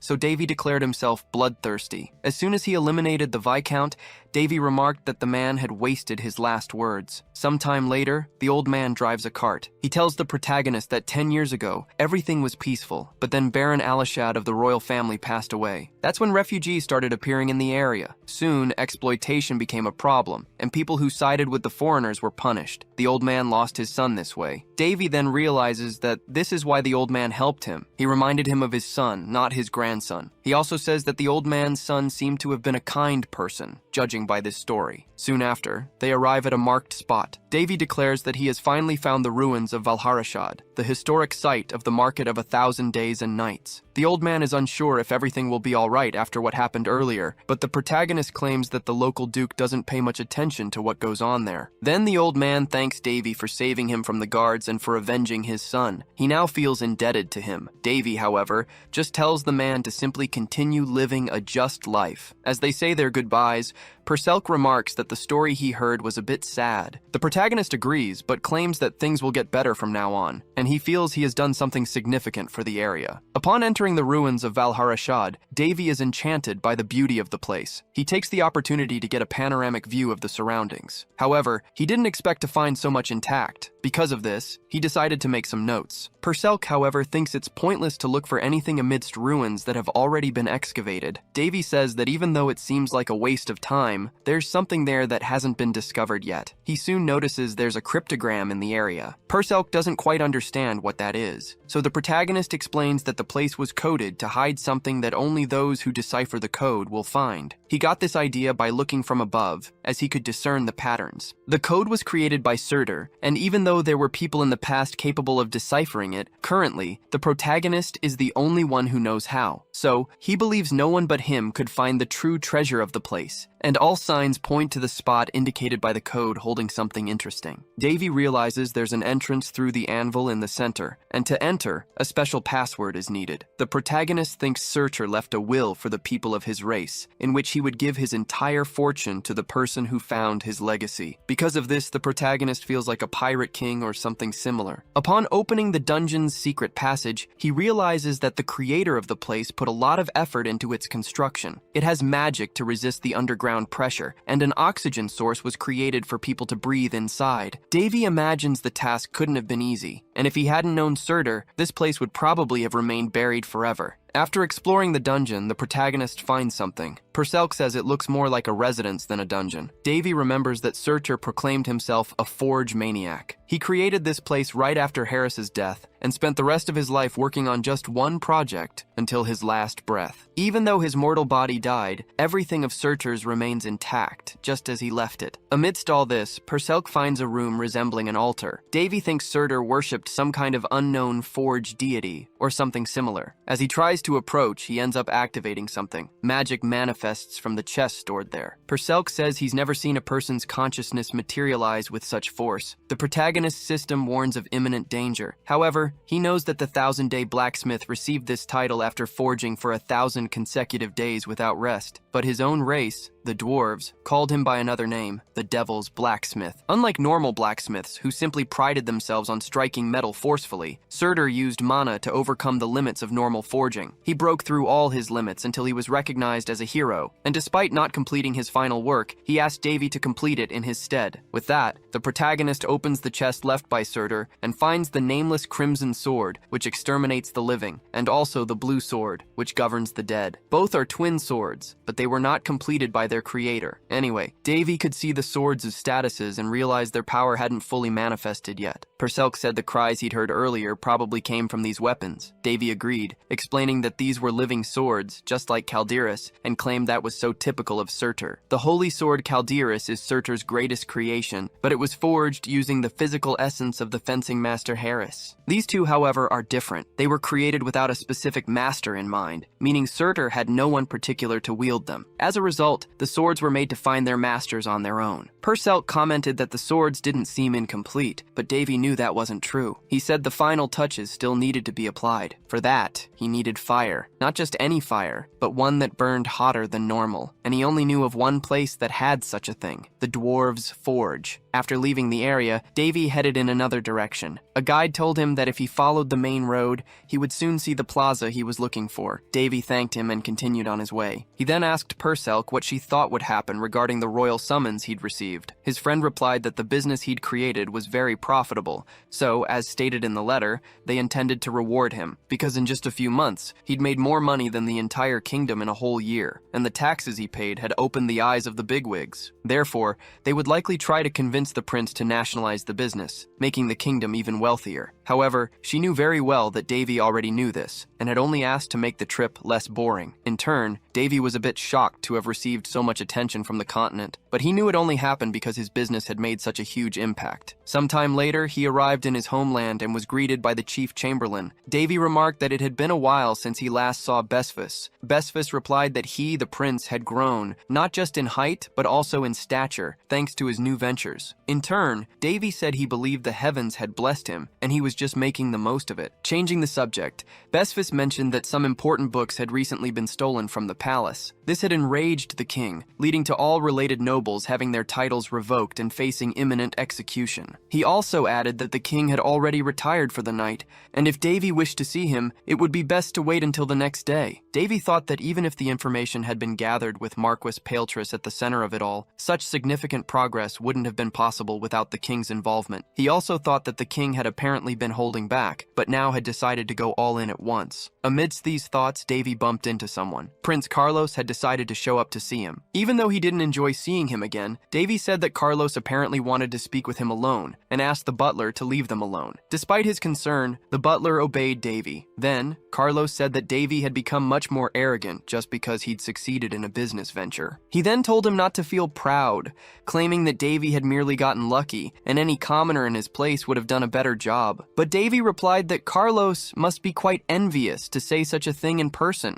Davy said that unlike him, Carlos was just an idiot who couldn't do anything without running to his mother first. Annoyed, Carlos said that Davy must have gone crazy to insult him like that, and tried to attack Davy. But Davy pushed him away, saying that Carlos was the one who had gone crazy. He also said that Carlos was delusional, since everyone around him flattered him only because of his position, and claimed that without it, he wouldn't have such an inflated ego. Davy stated that he had been able to achieve things on his own, unlike Carlos, who had everything handed to him on a silver platter and didn't strive for anything. Furious, Carlos tried to attack Davy once more. In turn, Davy thought that if Carlos wasn't such an idiot, he wouldn't have shot that arrow 6 years ago. Remembering this made Davy slightly irritated. So instead of dodging, he decided to counterattack. And with that, he sent Carlos to the ground. Not only that, but he also said that Carlos's negative words reflected poorly on the king. He also pointed out that Carlos had a habit of calling him a commoner, but then reminded him that half the blood running through his veins was the king's, the most important man in the kingdom. Immediately afterward, he took the opportunity to subdue Carlos. However, Carlos stood up and didn't seem satisfied. With that, Davy flicked Carlos's forehead, which was enough to make him cry out in pain. Carlos, his face bleeding, threatened Davy. Davy, however, asked if Carlos hadn't taken enough of a beating. At that, Carlos ran off, vowing to get his revenge in the future. Perselk asked if Davy had punished the audacious prince enough. With a smile,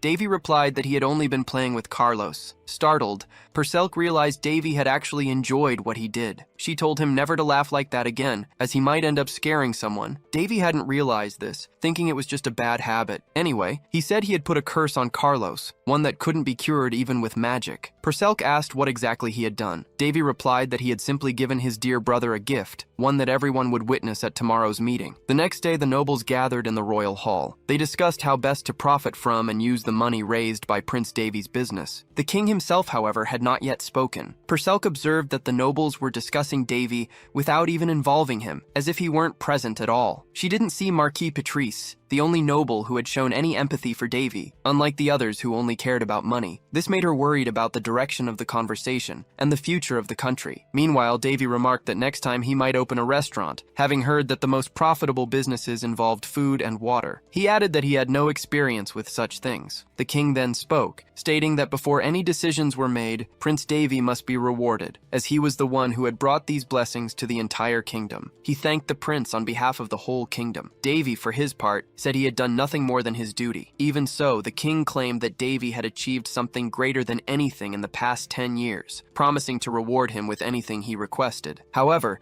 Davy knew that no one there truly intended to grant him a real reward. He said he didn't have anything in mind at the moment and asked for some time to decide what he wanted. The king called it a wise decision and granted the prince all the time he needed. Following this, the nobles resumed their meeting, discussing the best way to invest or not in the lunar plant business. Seeing this, Perselk said it was worse than she had imagined. Among the others, Duke Varietta, leader of the nobles, spoke up. He stated that first, one thing needed to be verified. He pointed out that everyone was excited about the business, but had forgotten to evaluate basic details beforehand. Varietta argued that while the business was revolutionary, they shouldn't try to tie it to the nation without even consulting its creator. Hearing this, Duke Ferrandis claimed that no one held a higher status than royalty, but Varietta questioned if Ferrandis would give everything he owned to the kingdom for the well-being of his nation. The noble didn't even need to speak, as the answer was more than obvious. So, Duke Varietta declared that everything would be decided by Lord Davy, and no one had the right to interfere. Perselk told Davy that someone was finally helping him, but Davy knew it wasn't quite like that. Varietta continued, saying that if they were to forcibly nationalize the business, there would be resistance, and no one would want to be an entrepreneur in such a situation. Davy, for his part, stated that this wasn't all Varietta had to say. The Duke confirmed the prince was right, and said a mediator would be of great help given the current state of affairs. He then revealed he had a letter, claiming it was from High Priest Valencian of the Sacred Kingdom. The letter requested Prince Davy's visit to the Sacred Kingdom, as they wanted to verify his stigma manifestation and reward him with the title of saint. A duke named Rhonda called this ridiculous, saying they couldn't send a prince to the Sacred Kingdom. However, another noble argued that they couldn't override the Sacred Kingdom's decisions, as they served the god Priya directly. Rhonda countered that the Round Kingdom was not subordinate to the Sacred Kingdom, and sending the prince there would be like offering him as tribute. Davy, in turn, said they were overthinking it, stating that nothing particularly special would happen if his stigma was recognized by the Sacred Kingdom. Varietta argued that the prince wasn't seeing the full picture, and as royalty, he had obligations to fulfill. He added that they had nothing to gain by angering the Sacred Kingdom, and then suggested doing as they requested. In that case, the nobles asked about the prince's current business. The Duke explained that unfortunately, if the prince became a saint in the Sacred Kingdom, by law, he would be prohibited from governing his region. Therefore, a new lord would have to be appointed for the Hines territory. Hearing this, the nobles understood the Duke's intention and began to agree with him. Davy also realized the nobles' true intentions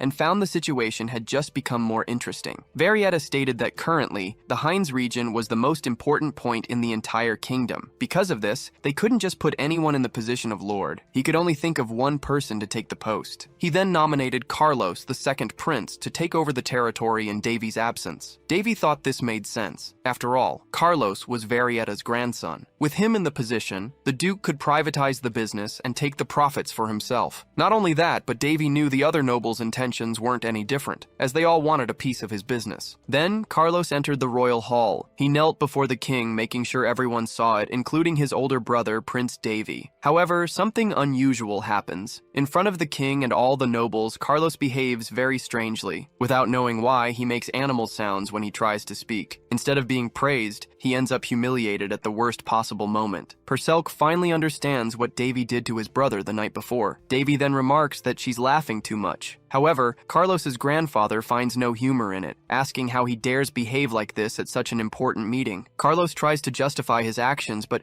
every time he opens his mouth, he imitates a different animal, unable to hide his embarrassment. Furious, the king says he doesn't want to hear another word from him and orders the guards to remove Carlos. Not only that, but he declares that until further further notice, Carlos will be on probation, without possibility of appeal. Still trying to justify himself, Carlos only brings more shame, and his behavior also affects his family members. To make matters worse, as he's being forcibly removed, Carlos's hat falls off his head. Immediately, everyone is shocked by what they see. Carlos, known for his long hair, has gone bald overnight, and he tried to hide it with his hat. But now everyone knows the truth. Seizing the opportunity, Davy states that his brother isn't mature enough to hold his position as the Lord of the Hines territory. This leaves Varietta incredibly irritated. Not only that, but Davy asks if the Count's position is above the King's. Seeing Varietta's astonished face, the protagonist asks another question, challenging Varietta if this kingdom belongs to him. The Count says no, believing the prince has misinterpreted him. He also states that all his actions are for the good of the kingdom. Davy in turn asks why the Count has a letter from the Holy Kingdom that even the king hasn't seen. He also asks why the Count is siding with the nobles but pretending not to, thus stating he doesn't trust his words. Cornered, Varietta asks what the prince is suggesting. Davy says that all the Count tried to do was sell this country according to the Holy Kingdom's request. Not only that, but he also wanted to use the chance to take possession of Davy's business. Davy claims the Count is no different from the other nobles and says he has a solution to deal with the Holy Kingdom. The king asks what the prince has in mind. Davy replies that all inhabitants of the Holy Kingdom are human, and furthermore, even the high priest is not above the king. Next, the protagonist uses a crystal ball to make a call, communicating remotely with Father Velium from the Holy Kingdom's administrative department. Davy apologizes for the sudden call, but asks if the Pope has decided on the matter he mentioned earlier. Before hearing the answer, the protagonist knows that even in a holy land, humans need to conduct business. And even though the High Priest is an important figure,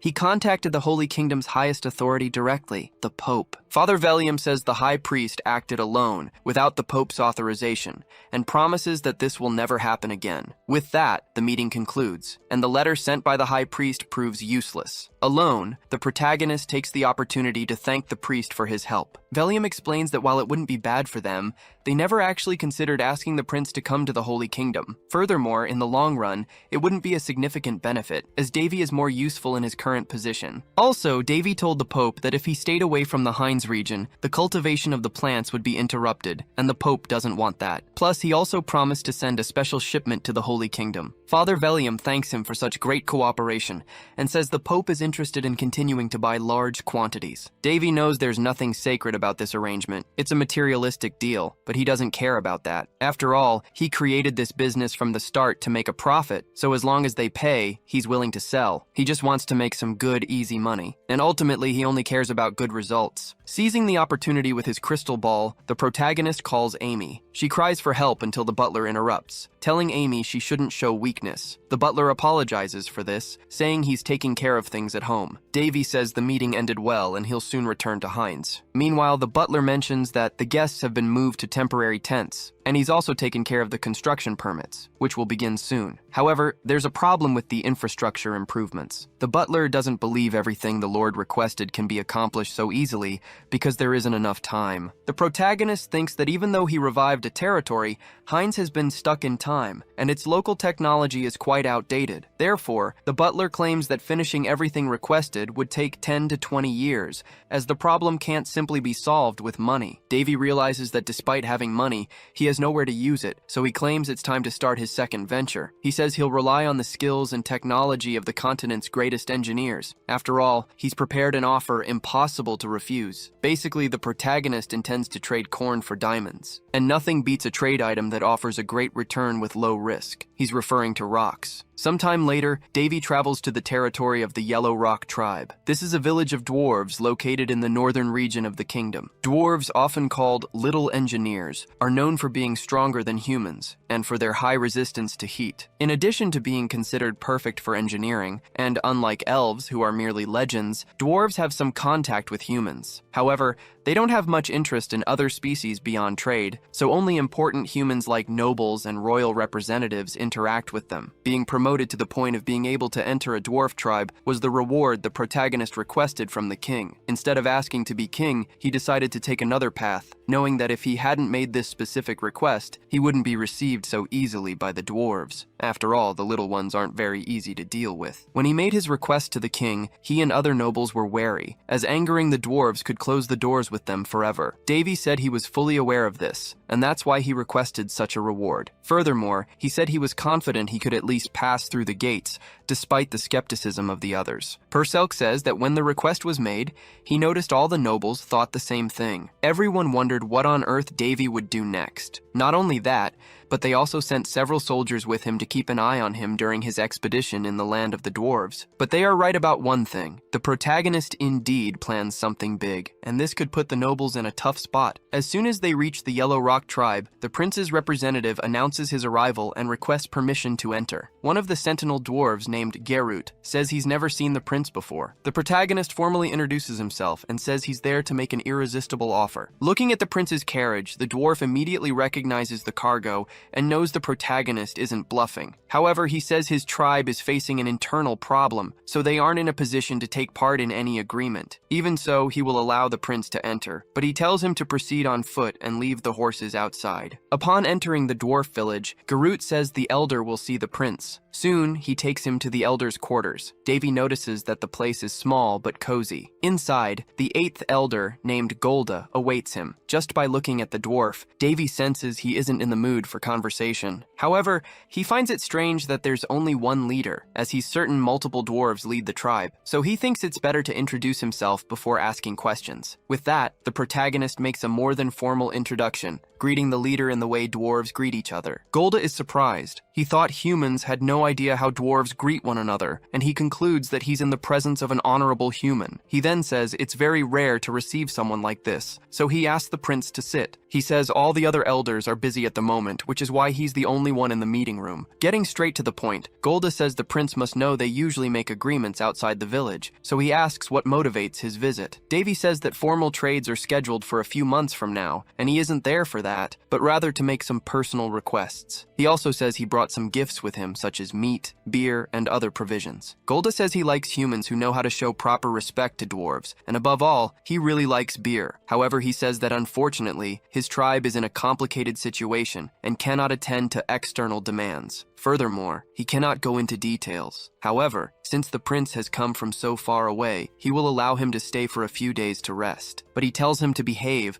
because if he causes any problems, he will be expelled immediately. Afterward, Golda leaves the place. The protagonist, in turn, takes the opportunity to check the dwarf's status. With this, he discovers that Golda was forced by the others to be the only one to meet with him. In a way, Golda liked the respect and gifts the human demonstrated. However, Golda's greatest frustration stems from the Flame of Beginnings, which is known as the sacred sword of the dwarves. In the past, Surtur had mentioned creating an item with the dwarves. Back then, he wasn't very skilled, so the item's quality wasn't the best. However, they both felt so accomplished that they celebrated for days after finishing the creation, which was quite significant for Surtur. Back in the present, the protagonist is staying in the dwarf village. He says he didn't expect to hear about the Blaze of Beginning sword there. Davy once heard that this sword didn't have a sharp blade. It was created by Surtur in partnership with the dwarves, their first collaboration as species. As a symbol of their unity, the sword wasn't capable of cutting. Moreover, this sword carries Surtur's memories. What's most interesting is that it's actually a prototype, the first version of Calderis. Even though it was made differently from other swords, the general production method is the same, as it involves creating items using mana. This method unites the material and non-material worlds. Furthermore, the materials themselves, like the hammer used and the iron treated, are also unique. Basically, this method requires a blacksmith to seek knowledge beyond their current understanding. Given how close-minded dwarves can be, they wouldn't even attempt to create something like this. That's why they must be racking their brains trying to unravel this production method, and that must be the problem Golda mentioned. But now, the protagonist wants to step out for a bit, because besides borrowing the dwarves' skills to develop his territory, there's another reason for his visit. He wants to gain access to the Great Forge, the same one created by the dwarves using intense techniques. Davy had already anticipated resistance when trying to talk to the dwarves, so he created a plan beforehand. After leaving his quarters, the protagonist heads to a tavern. Golda finds him and asks what the prince is doing there. Davy wants to know if Golda has some free time. The dwarf replies that he can't do his job properly if he doesn't rest well. Besides, his brother Golgoda drove out all the elders, which is why he's drinking. At that, the protagonist asks to join him for a drink. Not only that, but Davy says he's heard dwarf liquor is very strong and asks to try some. Some dwarves say the prince doesn't know what he's getting himself into. They also say he seems quite reckless for asking to try the liquor. Davy, however, can only think that the dwarves are too noisy. A waiter serves the drink, but states that dwarf liquor is much stronger than humans are used to. The protagonist says that's nothing and downs the glass of liquor in one go, claiming that all liquors should be like that. The dwarves are impressed to see this, as they thought the boy would pass out after drinking. Perselk asks if that's really all there is to it. Davy says the liquor is strong, but the taste is bad. It's not like he usually drinks much though, but he knows one thing. Drinks and bets are two things dwarves enjoy most. With that, he proposes a drinking contest against Golda to see who can drink more liquor. Golda says dwarves never disrespect someone who can hold their liquor. He accepts the bet and says he'll pay for everything they drink, so the waiter can serve freely. Even without knowing if he'll win, the protagonist thinks betting is the best way to forge bonds and get what he wants from the dwarf elder. In turn, Golda says that if he loses, the prince will have to leave their village immediately. Otherwise, he's willing to grant any wish the prince desires. Golda adds that it's nothing personal, but while he appreciates the prince's visit, he'd much prefer it under different circumstances. For Davy, this is great. After all, the dwarf took the bait. The next day, Golda feels frustrated for losing the bet. He never imagined he'd lose to a human, and now he'll have to grant his request. Davy thinks he doesn't get drunk thanks to his sacred mana, but the dwarf doesn't need to know that. He learned this from one of his swordsmanship masters. The hero who united the Murim world of Zhongyuan, named Cheonma Dokojun, was not only skilled in combat, but also known for his heavy drinking. Even Daphne, an immortal saint who loved to drink, swore not to get involved with Cheonma Dokojun when it came to alcohol. The problem was that while learning swordsmanship from him, drinking became part of Davy's routine. His master forced him to consume alcohol as it was part of his swordsmanship technique, and this only made the training harder for the protagonist. Compared to someone like that, the dwarves are nothing. Anyway, Golda intends to honor the bet and asks what the prince desires. Before that, Davy asks if the tribe's turmoil is due to the blaze of beginnings. Golda says yes, explaining that the sword was being protected by the dwarves but ended up breaking. The sword passed through several tribes before reaching them, and his father was the last one responsible for looking after it. But since he passed away sooner than expected, the responsibility fell to Golda and his older brother, Golgoda. The dwarf tells the protagonist to feel free to ask about other matters too, as he's open to conversation. As Davy expected, by being treated with courtesy, the dwarf is returning the favor. He thinks it was good to have drunk with Golda, as it caught his attention. Next, he mentions that although he isn't a master, he possesses forging skills, and asks if he can participate as an assistant in the project involving the broken sword. Sometime later, Davy is led to the central forge. Upon arriving, Perselk finds it incredible that the dwarves managed to build all of this without mana or alchemy. However, some dwarves aren't pleased with a human's presence in the forge, thinking Golda must have gone mad to agree to it. Davy even feels bad for putting the dwarven leader through this, but it's at this moment that Golgoda appears, asking his brother what happened that led him to bring the human to the forge. Golda replies that he lost a bet and just wants to see the forge. The dwarves, however, insist this is the main forge, so Golda must still be drunk to agree to such a thing. But he asserts that's not the case, swearing on his title as an elder, and asks the others to trust the prince, just as he did. At this, Golgoda tells the other dwarves to simply get back to work. Since Golda is also an elder, if he decided this, the others must respect it. Golgoda then says he will allow Davy's presence, but warns he'll hammer his head if he does anything foolish. Davy simply says he won't forget the warning. Sometime later, Davy sees the sword itself, which stands 2 meters tall and 30 centimeters wide, not much different from a decoration. The dwarves are trying to repair it using hot iron and hammering. However, Perselk notices Davy is focused on something else and asks what it is. Davy says the sword can't be fixed. He explains it was made using a process similar to crafting a holy sword, but since it was never a complete item like a holy sword, it didn't last long. And despite regretting it, he knows that's just how things are. Golgoda works intensely on the item. Seeing this, his brother suggests he take a break so he doesn't overdo it. Even Davy notices that if they continue like this, it won't work. In the midst of this, another group of dwarves appears. They are from the Black Rock tribe, and their leader, named Thors, says the Yellowstone dwarves will only end up completely destroying the sword. Thors comments that Golgoda is doing well for someone who destroyed a sacred item,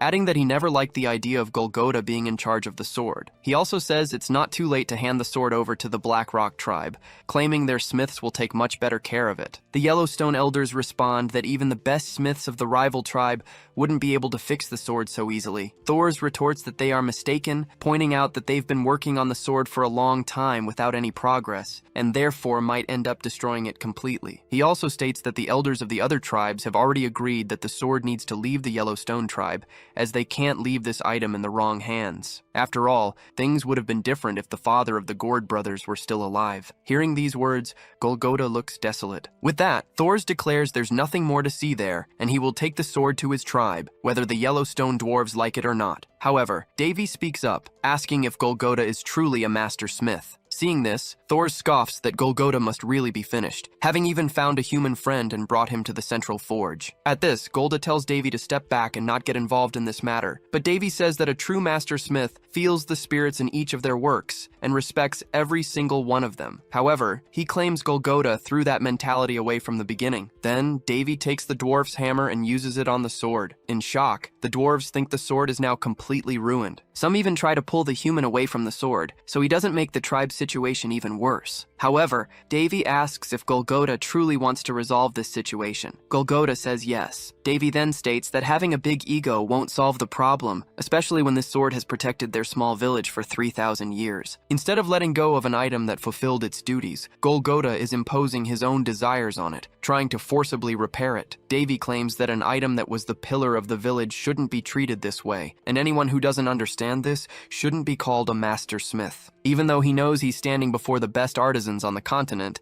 Davy thinks the dwarves still don't understand that this item cannot be repaired, so he picks up the sword in front of him and throws it into the blazing furnace before everyone's eyes. The protagonist knew that every master artisan's creation held a soul, and no one could truly call themselves a master without respecting that. Surtur used to say that if he ever found someone brave enough to disrespect that soul, he should crush them. But instead of doing that, Davy threw the sword into the forge. As they watched the sword being consumed by the fire, some enraged dwarves threatened to kill the prince. However, Davy stated that given the sword's condition, this was the right thing to do. He added that the dwarves shouldn't insult this sacred item any longer, especially since his master had created it, making it deeply connected to him as well. Furthermore, Davy claimed that no one there truly understood the actual purpose of a sacred item. He explained that the sword had died a long time ago, and the dwarves weren't confident enough to create new ones. So, he asked if they were truly proud to call themselves a race of master artisans. Furious, the dwarves demanded to know who Davy thought he was to speak to them that way. Golgotha interrupted the argument, saying that the dwarves were only making themselves look worse. Davy realized that the elder had already begun to understand that the sword's life was over,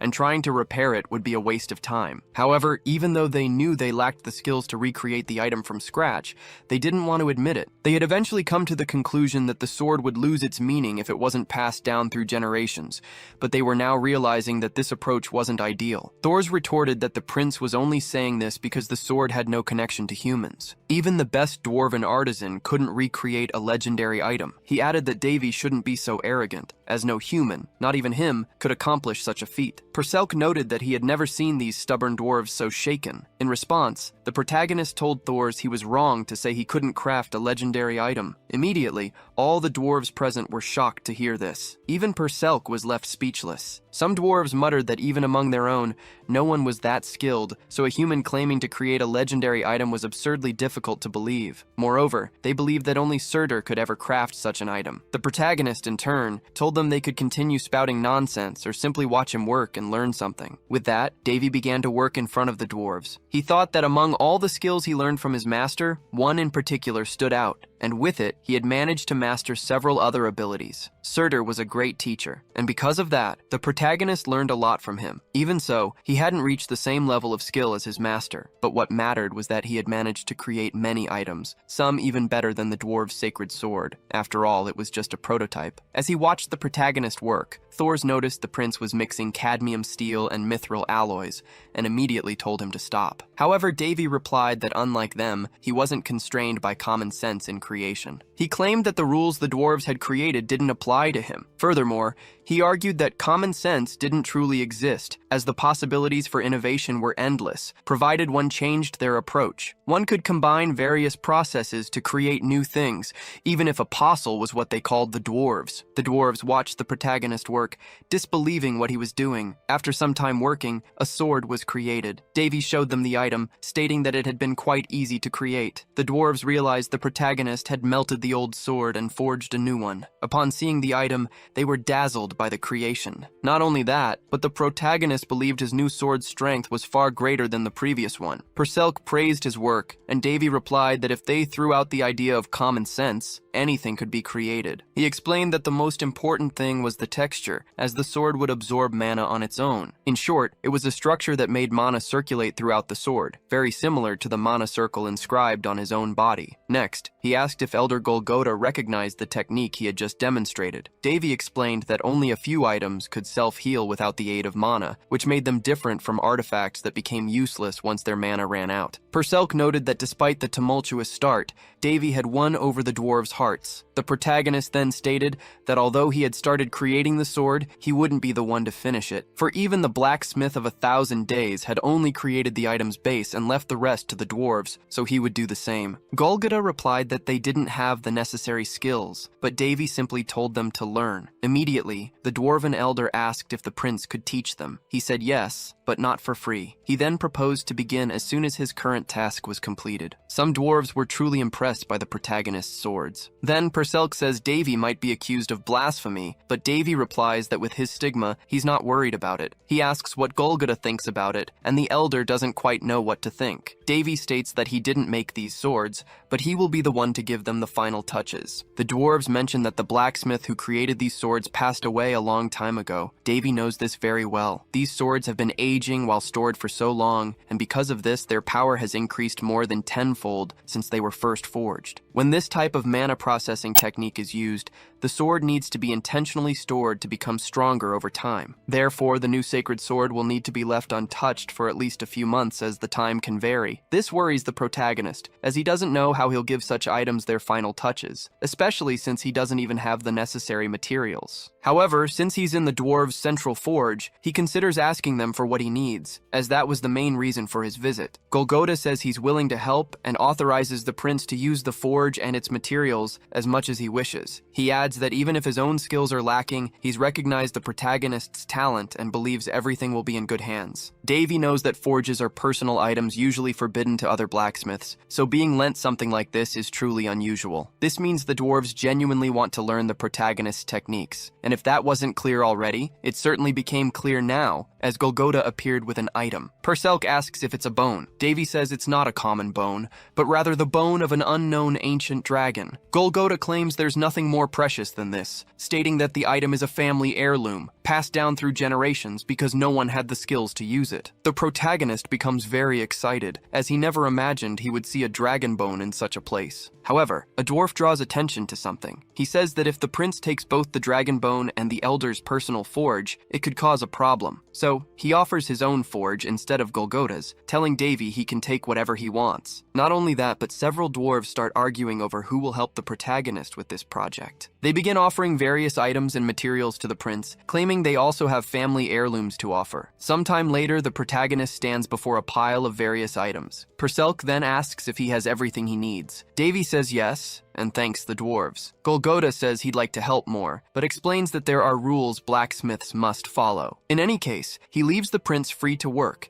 and in the meantime, he will study the techniques Davy has already taught. Now that he has everything he needs, the protagonist wants to get to work. A flashback shows that in the past, Miss Bean was furious and wanted to unleash all her anger on Davy. Surtur, however, wanted to know why she was so annoyed with the boy. The Hall of Heroes looked much like a paradise. It was created by the heroes' subconscious and served as a resting place for them in the afterlife. Thanks to Odin's ability to create dragons, Davy had the chance to touch an unknown dragon bone. Surtur really caused trouble for the goddess of mages. He had used a dragon as an ingredient to create the sacred sword, which displeased Miss Bean greatly. But instead of being angry with him, she blamed Davy because he was tasked with overseeing the process in his master's place. As a result, the protagonist didn't like having to learn how to use sacred relics. as he thought they didn't even exist in the real world. But back in the present, he realizes he was wrong. He intends to apply fire resistance magic to his creation. However, he knows that if he makes even a single mistake, everything will go wrong and the sword will melt. Perselk watches the process closely and finds what he sees beautiful. For the red sword, which used to be blood red, suddenly took on the color of a transparent ruby. As for the blue sword, it resembled a supernova in the night sky, as if it had connected with Davy. In addition to seeing how much the swords had changed, he also noticed Davy's intense concentration. Indeed, the protagonist is, as he knows what will happen if he makes a mistake during the process. But he knows what he's doing, and after intense work on the swords, he finally manages to complete both of them. After finishing his work on the swords, the protagonist felt he should give them names. Perselk asked if he had anything in mind. He replied that as soon as he saw the two, the names came to him. He then declared that from now on, their names would be Azure and Carmesum. Along with this, he also checked the sword's new stats. Perselk remarked that the names were awful, noting Davy's lack of creativity. However,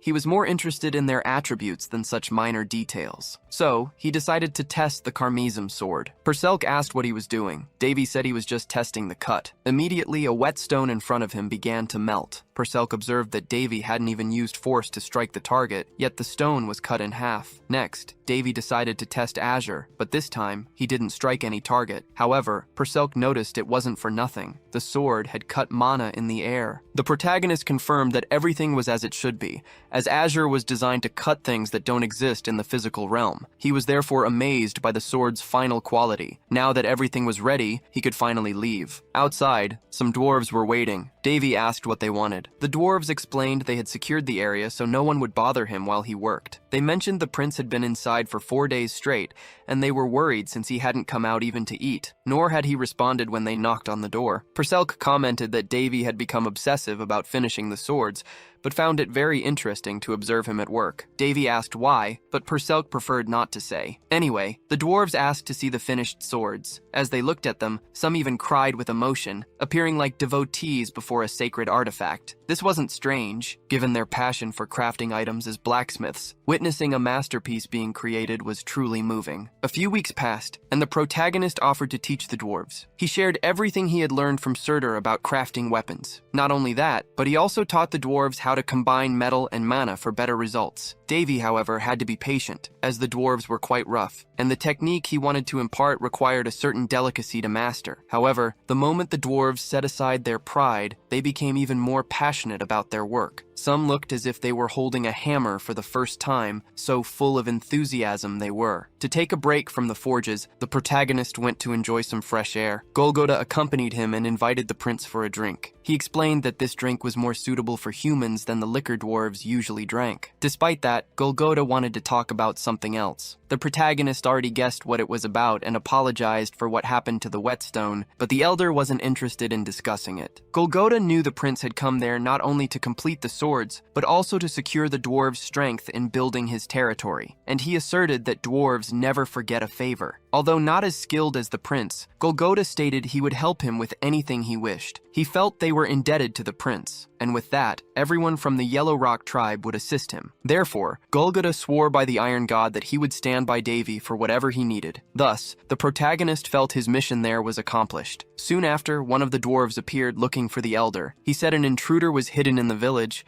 and they needed to deal with the problem. Golgoda was surprised by this information, but in the middle of their conversation, an object was thrown in his direction. However, the protagonist managed to intervene in time, preventing the elder from being hit. He noticed it was a red knife that had been thrown, finding it very strange. Meanwhile, in the queen's chambers, her son Carlos was furious with Davy. After all, thanks to the protagonist, he had gone bald and couldn't stop involuntarily imitating animals. Every time he opened his mouth, Carlos would emit an unpleasant sound. Unable to control it, he took out his anger on the people and objects around him. Although he didn't know how, he was certain Davy had caused all of this, as everything had happened right after their last encounter. Carlos's maids ended up suffering at his hands. Believing everyone was laughing at him behind his back, he mercilessly attacked the women, claiming even they were underestimating him. His excessive rage caused Carlos to overreact, and innocent bystanders ended up getting hurt. However, someone watched what he was doing and seemed to enjoy the situation. Carlos demanded to know who was observing him. The mysterious man said he hadn't introduced himself yet. As he approached, he startled the maids but introduced himself as Pas, asking the prince to remember his name. He knew Carlos had been quite disappointed lately, but he had something that might be of interest. With that, Pace revealed himself to be a vampire. Not only that, but he showed that he had captured Shirley and had kept her prisoner all this time. Startled, Carlos asked what he wanted. Pace explained that someone had apparently played a trick on Carlos, but he would fix it right now. Immediately, the prince stopped making the strange sounds, and Pace told him to consider it a favor. Carlos said he still didn't know who he was dealing with, but Pace assured him he shouldn't worry about that. He only told the prince that he needed to form a contract with him, because that way he could deal with the human he hated so much. As tempting as the offer was, Carlos stated that his half-brother possessed a stigma, and moreover, someone was protecting him. Despite this, Pace declared that Davy was still just a human. Carlos asked if Pace wasn't human either. Pace replied that Carlos would find out sooner or later. He also mentioned that he had already sent one of his vassals after Davy, and most likely, he should have already eliminated the prince. Back with the protagonist, he dodged enemy attacks and realized that the thrown knives were not ordinary. Even Perselk came to the same conclusion. Davy noted that this was a blood knife, and he knew there was only one race with that ability. From afar, he spotted a creature and thought this monster had the power to use various different blood-based abilities. This power came from vampires who absorbed blood energy and used it to their advantage. The dwarves were frightened to see the monster. Unlike them, the protagonist was excited that a high-level creature had come so far to find him, and now he wanted to discover more about it. Amidst this, the creature used its power, which further scared the dwarves. The monster charged an ability and unleashed an energy blast that caused tremendous damage to the ground, sending the dwarves flying. But the protagonist used his abilities to create a shield around them. The creature approached immediately afterward, standing face to face with Davy. He, however, didn't understand this behavior. Even so, he was extremely curious and realized he would have to fight to discover more about the enemy. After being attacked, the dwarves are sidelined. Meanwhile, the protagonist faces off against the enemy. Not only that, but the monster stares back at him. Right away, Davy comments that his opponent seems pretty animated. And sarcastically, he asks if it thinks it's a real predator or something. Immediately, the protagonist notices an aura of blood. He knows that even among vampires, only high-level ones can use this ability. So, this enemy is, at the very least, at an expert level. Perselk tells Davy to be careful, as they've realized this enemy is much stronger than normal magical beasts. However, the protagonist isn't worried about it, saying that even if that's the case, the monster is still just an animal that moves by instinct. The beast roars as it sees the protagonist approach, but Davy hits it, sending the enemy flying into the air. The monster itself didn't even try to react. At this, the protagonist thinks the opportunity is perfect. With the enemy still airborne, he prepares to use magic and pulls the crimson sword from a magic portal. Davy says you have to saddle a horse to test its speed, meaning you can only know if a weapon is good by testing it in combat. With that, the protagonist performs several consecutive strikes, and the enemy is left completely unable to react. A flashback shows that during the peak of the Murim's Central Plains, the high-ranking officials of that sect were corrupt. They restricted martial artists and caused people to starve. The protagonist stood before the man who unified the Murim under a single sword. However, the only thing he could think of him was that he seemed to be just any ordinary drunk. Regardless, the man left behind 88 sword forms. This swordsman joined forces with the sword god Harris and evolved them to suit his combat style. Back in the present, the protagonist says that a man always needs tools. He sees the enemy react to the damage it suffered and concludes that the sword is truly incredible. Perselk, however, warns that the monster isn't dead yet. Davy realizes that the monster's abilities are similar to those of a lich. The creature is hiding its immortality core nearby. It can regenerate infinitely, as long as the core isn't broken. The monster will also be destroyed if its main body is shattered into so many pieces that it can no longer revive, or if it's exposed to a large amount of sacred power. But that's not something easy to do. Davy asks if Perselk knows anything about how a magical beast could gain immortality at the level of a high-tier vampire. They say that the fact the monster managed to use blood energy isn't natural. With that, Davy realizes he won't get answers easily. The creature survived, and since it has the ability to revive, the core must have been given by a vampire lord. But the protagonist wonders why such a vampire lord would choose a demonic beast. Since finding out the truth will be quite difficult, the protagonist decides to just finish off the opponent quickly. He uses the Azure Sword to try and destroy the monster's core, but Perselk says that won't work, because apparently the creature can even break the system's balance. Davy doesn't understand why. After all, you can even kill a deity with these swords. Plus, they've aged for a long time and become very strong, so there shouldn't be an enemy so powerful that it can't be defeated by them. Anyway, he wants to think about that later, because right now he has to solve the problem. Seeing movement, the protagonist knows the enemy is on the move, but he launches a preemptive attack and tells his opponent to hide better next time. Amidst this, a vampire manifests. It immediately lunges towards the protagonist, surprising him. However, it doesn't take long for the enemy to regret that decision, as he immediately realizes he's no match for the protagonist. Davy chases after the enemy, making him flee in fear of being caught. However, the protagonist has no intention of letting him escape. He then uses the Crimson Sword and throws rocks at the enemy. This blocks the vampire's escape path, leaving him nowhere to go. Davy, meanwhile, is toying a bit with his prey. He even thinks that if others saw him in this situation, they'd probably mistake him for the villain. The enemy doesn't understand what the protagonist is saying, and only thinks about getting out of there as fast as possible. However, when he tries to flee, Davy stops him. The vampire is immediately surprised by Davy's speed. Not only that, but besides stopping the enemy from fleeing, the protagonist says he can't just leave after what he's done. He then attacks the vampire, who narrowly avoids a direct hit. However, he still gets a cut and realizes that he's truly not facing just any opponent. The vampire thinks he belongs to the high nobility of his kind,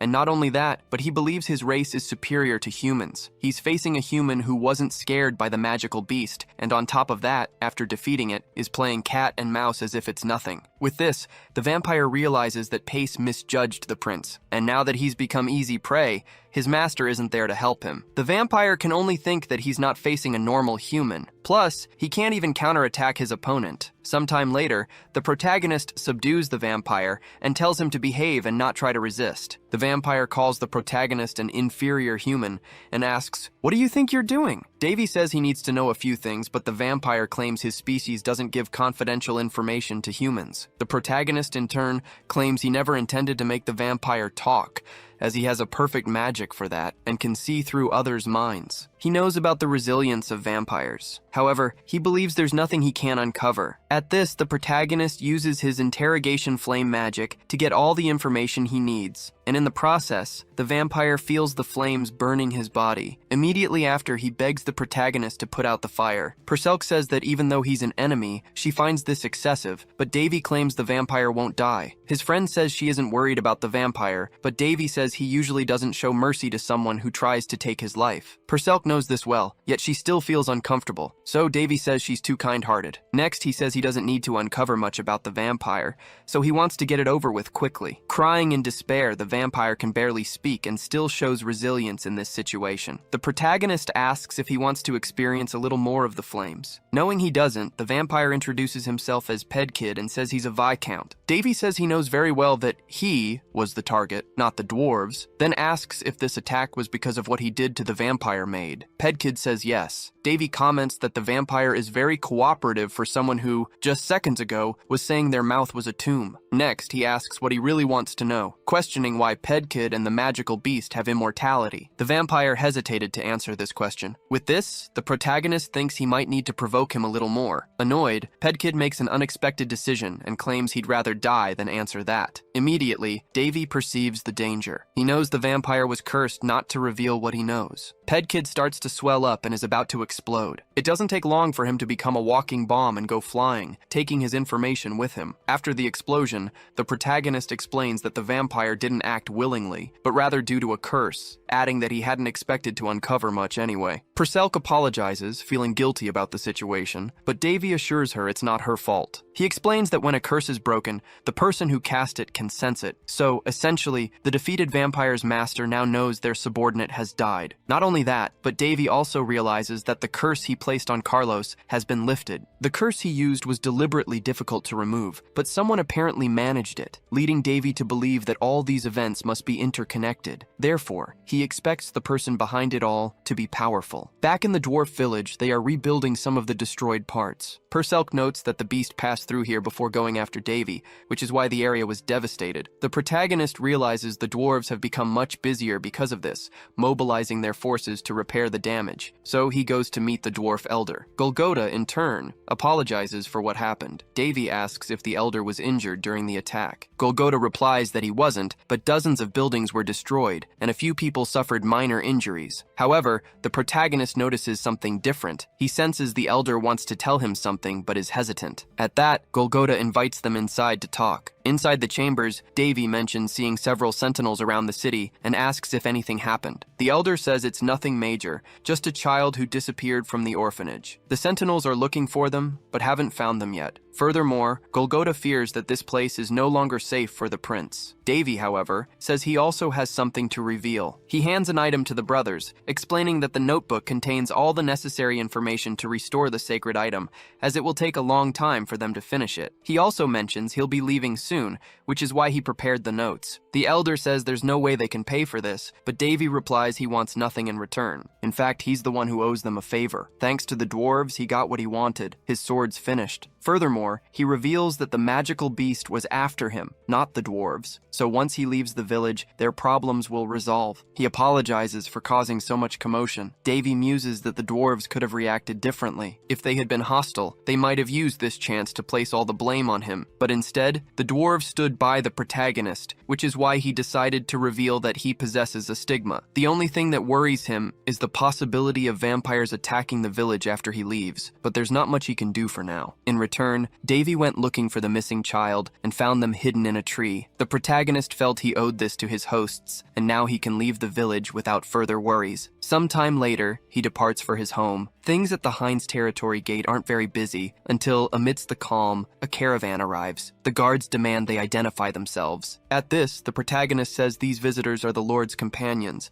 The guards quickly recognize him as the territory's saint, even though Davy claims he isn't one. Anyway, he's happy to be back home. After returning to Hines, he became quite busy, as much had happened in his absence. Its population had grown significantly. Normally, this would be a problem, but not with him there. After all, the protagonist hadn't returned without reinforcements. He had previously explained the whole situation to Golda. The elder says the situation there is precarious, including the Lord's mansion, but this is his chance to repay him, so he promises to transform this place into a worthy home for the world's best blacksmith. Golda states that no one will follow a leader who can't take care of himself, so he'll start with Davy's residence before moving on to other renovations. Davy says he has a few things in mind he'd like to request, and he thinks the other dwarves will like them too. Seeing the Lord accompanied by dwarves, who are known for never leaving their lands, Monmiter wonders what the territory's leader did to convince them. Despite so many questions, the protagonist thinks the territory's reconstruction is going very well. Sometime later, he goes to rest in his new chambers. He comments that he'd rather be fighting a magical beast than managing so much. Now he understands why the kings of the Joseon dynasty died so young. Purcell says being a leader isn't easy,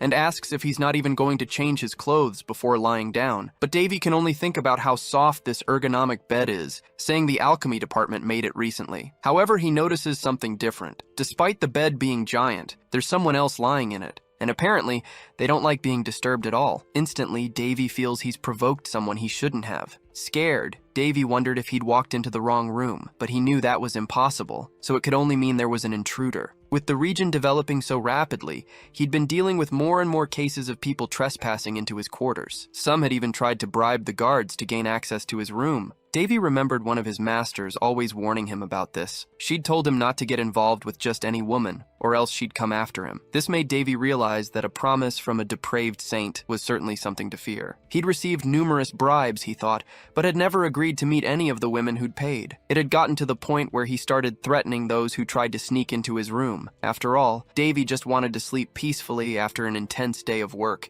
and didn't want any women bothering him. But now he saw that somehow, someone had managed to get in. Not only that, but he realized it was a child. What was going on? Who was this girl? The little girl simply said her name was Kaya. Davy was shocked. Not just him, but Purcell also knew this wasn't good. Davy became furious at the situation, imagining some enemy was using an innocent child to try and manipulate him. Furious, he called for Amy. The housekeeper approached, asking what her master needed. Davy demanded to know what this child was doing in his room. Amy, however, didn't know how to respond. Davy claimed he had warned her not to let anyone enter his quarters, even when he was away. However, Amy asked if the prince hadn't brought this child back from his trip. He said no, so if Amy didn't know who this child was, someone else must have secretly placed the girl there. He didn't like it one bit, calling it a bad joke. Amy apologized, saying she should have guarded his quarters better, and promptly took the girl away. She promised to find whoever was responsible for her right away. However, Kaya looked at Davy and called him Daddy. Both of them were left speechless. The shock was so great that Amy let go of the girl, and Kaya immediately ran towards Davy, hugging him tightly. Despite being called Daddy, Davy had no idea what was happening, but his problems were only just beginning, because then he was startled again as another girl appeared in his room. This one, however, seemed more frightened. A while later, Kaya was running around the quarters, and Amy tried to keep an eye on her. Upon checking the girl's status, Davy realized that this was actually the human form of the Crimson Sword, and the other girl was the Azure Sword. He just couldn't understand why both had taken on human, childlike forms. Purcell remarked that Davy's sense of morality must be wounded, given the terrible names he'd chosen for them. Davy, however, retorted that it was too late for that now. Davy definitely hadn't expected this, but he discovered the swords had become self-aware and called him father because he had created them. He insisted, though, that this had happened against his will. Meanwhile, Amy offered Kaya a biscuit. Seeing this, Davy wondered if swords even needed to eat. As if one wasn't enough, the other girl approached Davy. She hadn't made up a nickname for herself, so Davy continued to call her Azure. The girl in turn called him Daddy. Davy felt his heart couldn't handle so much cuteness. A while later, he gathered the two of them. He asked if they could return to their original form. Azure and Crimson understood the command. They manifested their power together and transformed back into swords. Purcell noted that they didn't even hesitate to return to their original form. Davy commented that their transformation seemed instinctive. What's more, the density of power within the swords seemed to have increased, so the emergence of their consciousness had actually strengthened them. After that, he told them they could both return to their human forms. With this, he wondered if he should reveal it publicly. Purcell reminded him that the two were his daughters. Davy said they were technically adopted daughters, and he didn't want this to interfere with a future marriage or anything similar. While he pondered what to do, Amy appeared to speak with the prince. She announced he had just received a visitor. Davy asked if a guest had arrived without announcing their presence. The housekeeper said yes, but revealed it was his sister, Princess Winley. Winley is enchanted by the children as soon as she arrives, and asks her brother who these girls are. Davy tells her they are his adopted daughters. Winley is truly surprised by this information. She immediately comments that Davy always has something new every time she sees him. She mentions she was worried when she heard about his departure to an inhospitable territory, but was very happy to learn he had set up a business and was living very well. What's more, as soon as she arrived, she saw dwarves around town and was delighted, because she thought they never left their villages. Davy explains that they are all helping each other. He adds that he would like to welcome Winley more properly, but as she can see,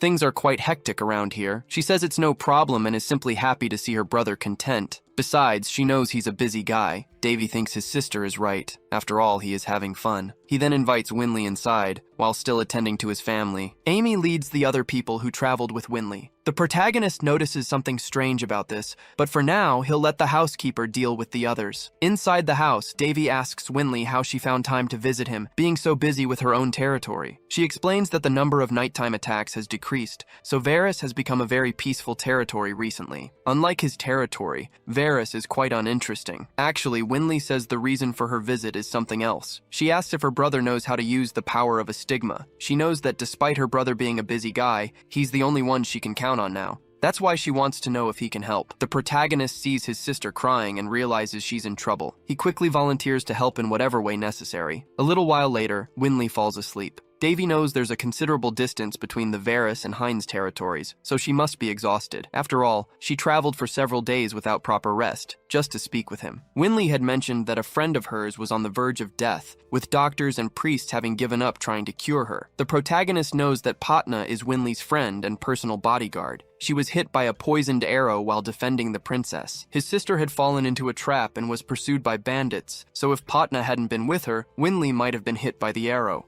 Winley said a priest removed the poison from Patna's body, but after that, marks began to appear all over her body. Additionally, abnormal symptoms started manifesting in the bodyguard. Because of this, she has been suffering greatly and is basically dying slowly. Desperate for help, Winley decided that a priest wouldn't solve her friend's problem, so she tried to appeal to someone with greater authority. That's why she came to her brother, because he has a stigma, and she believes only he can help. Davy promised he would do everything he could, and after crying for a long time, Winley fell asleep. The protagonist hasn't left his sister's side since then. The children approach, and Kaya asks if Winley is sick. Davy says no, affirming that Winley just needs some rest, so now he wants to let her sleep. Kaya, however, doesn't want to leave Winley because she's grown attached to her. Purcell finds the affection of the two children for someone they barely know very sweet. Not only her, but the protagonist too. And without realizing it, he's getting used to this idea of being a father. He thinks that normally he would stop the children, but since they are full of energy, having them by Winley's side might even help his sister's recovery. A while later, the protagonist reconsiders the symptoms his sister described. Purcell asks what the problem is. He says these symptoms are familiar and he has a hunch that something is about to happen, but he doesn't know what it is. After this, he asks the butler to find the best and most trustworthy guilds in his territory. Davy states that things are about to get complicated, and he wants to be prepared. Purcell says this doesn't seem like a big problem. After all, he's used to seeing Davy turn any danger into an opportunity. Davy knows that well, but his concern is having a larger number of patients because based on the symptoms, only one illness comes to his mind. Purcell asks if there really is a disease that makes someone cough blood and causes blue marks all over the body. The protagonist says yes, but not on this continent. That's why he's worried and confused, not knowing its origin. The next day, Winley was playing with the children. Watching this from a distance, Davy thought that every action generates a reaction. The patient had received healing magic right after being hit with a poisoned arrow,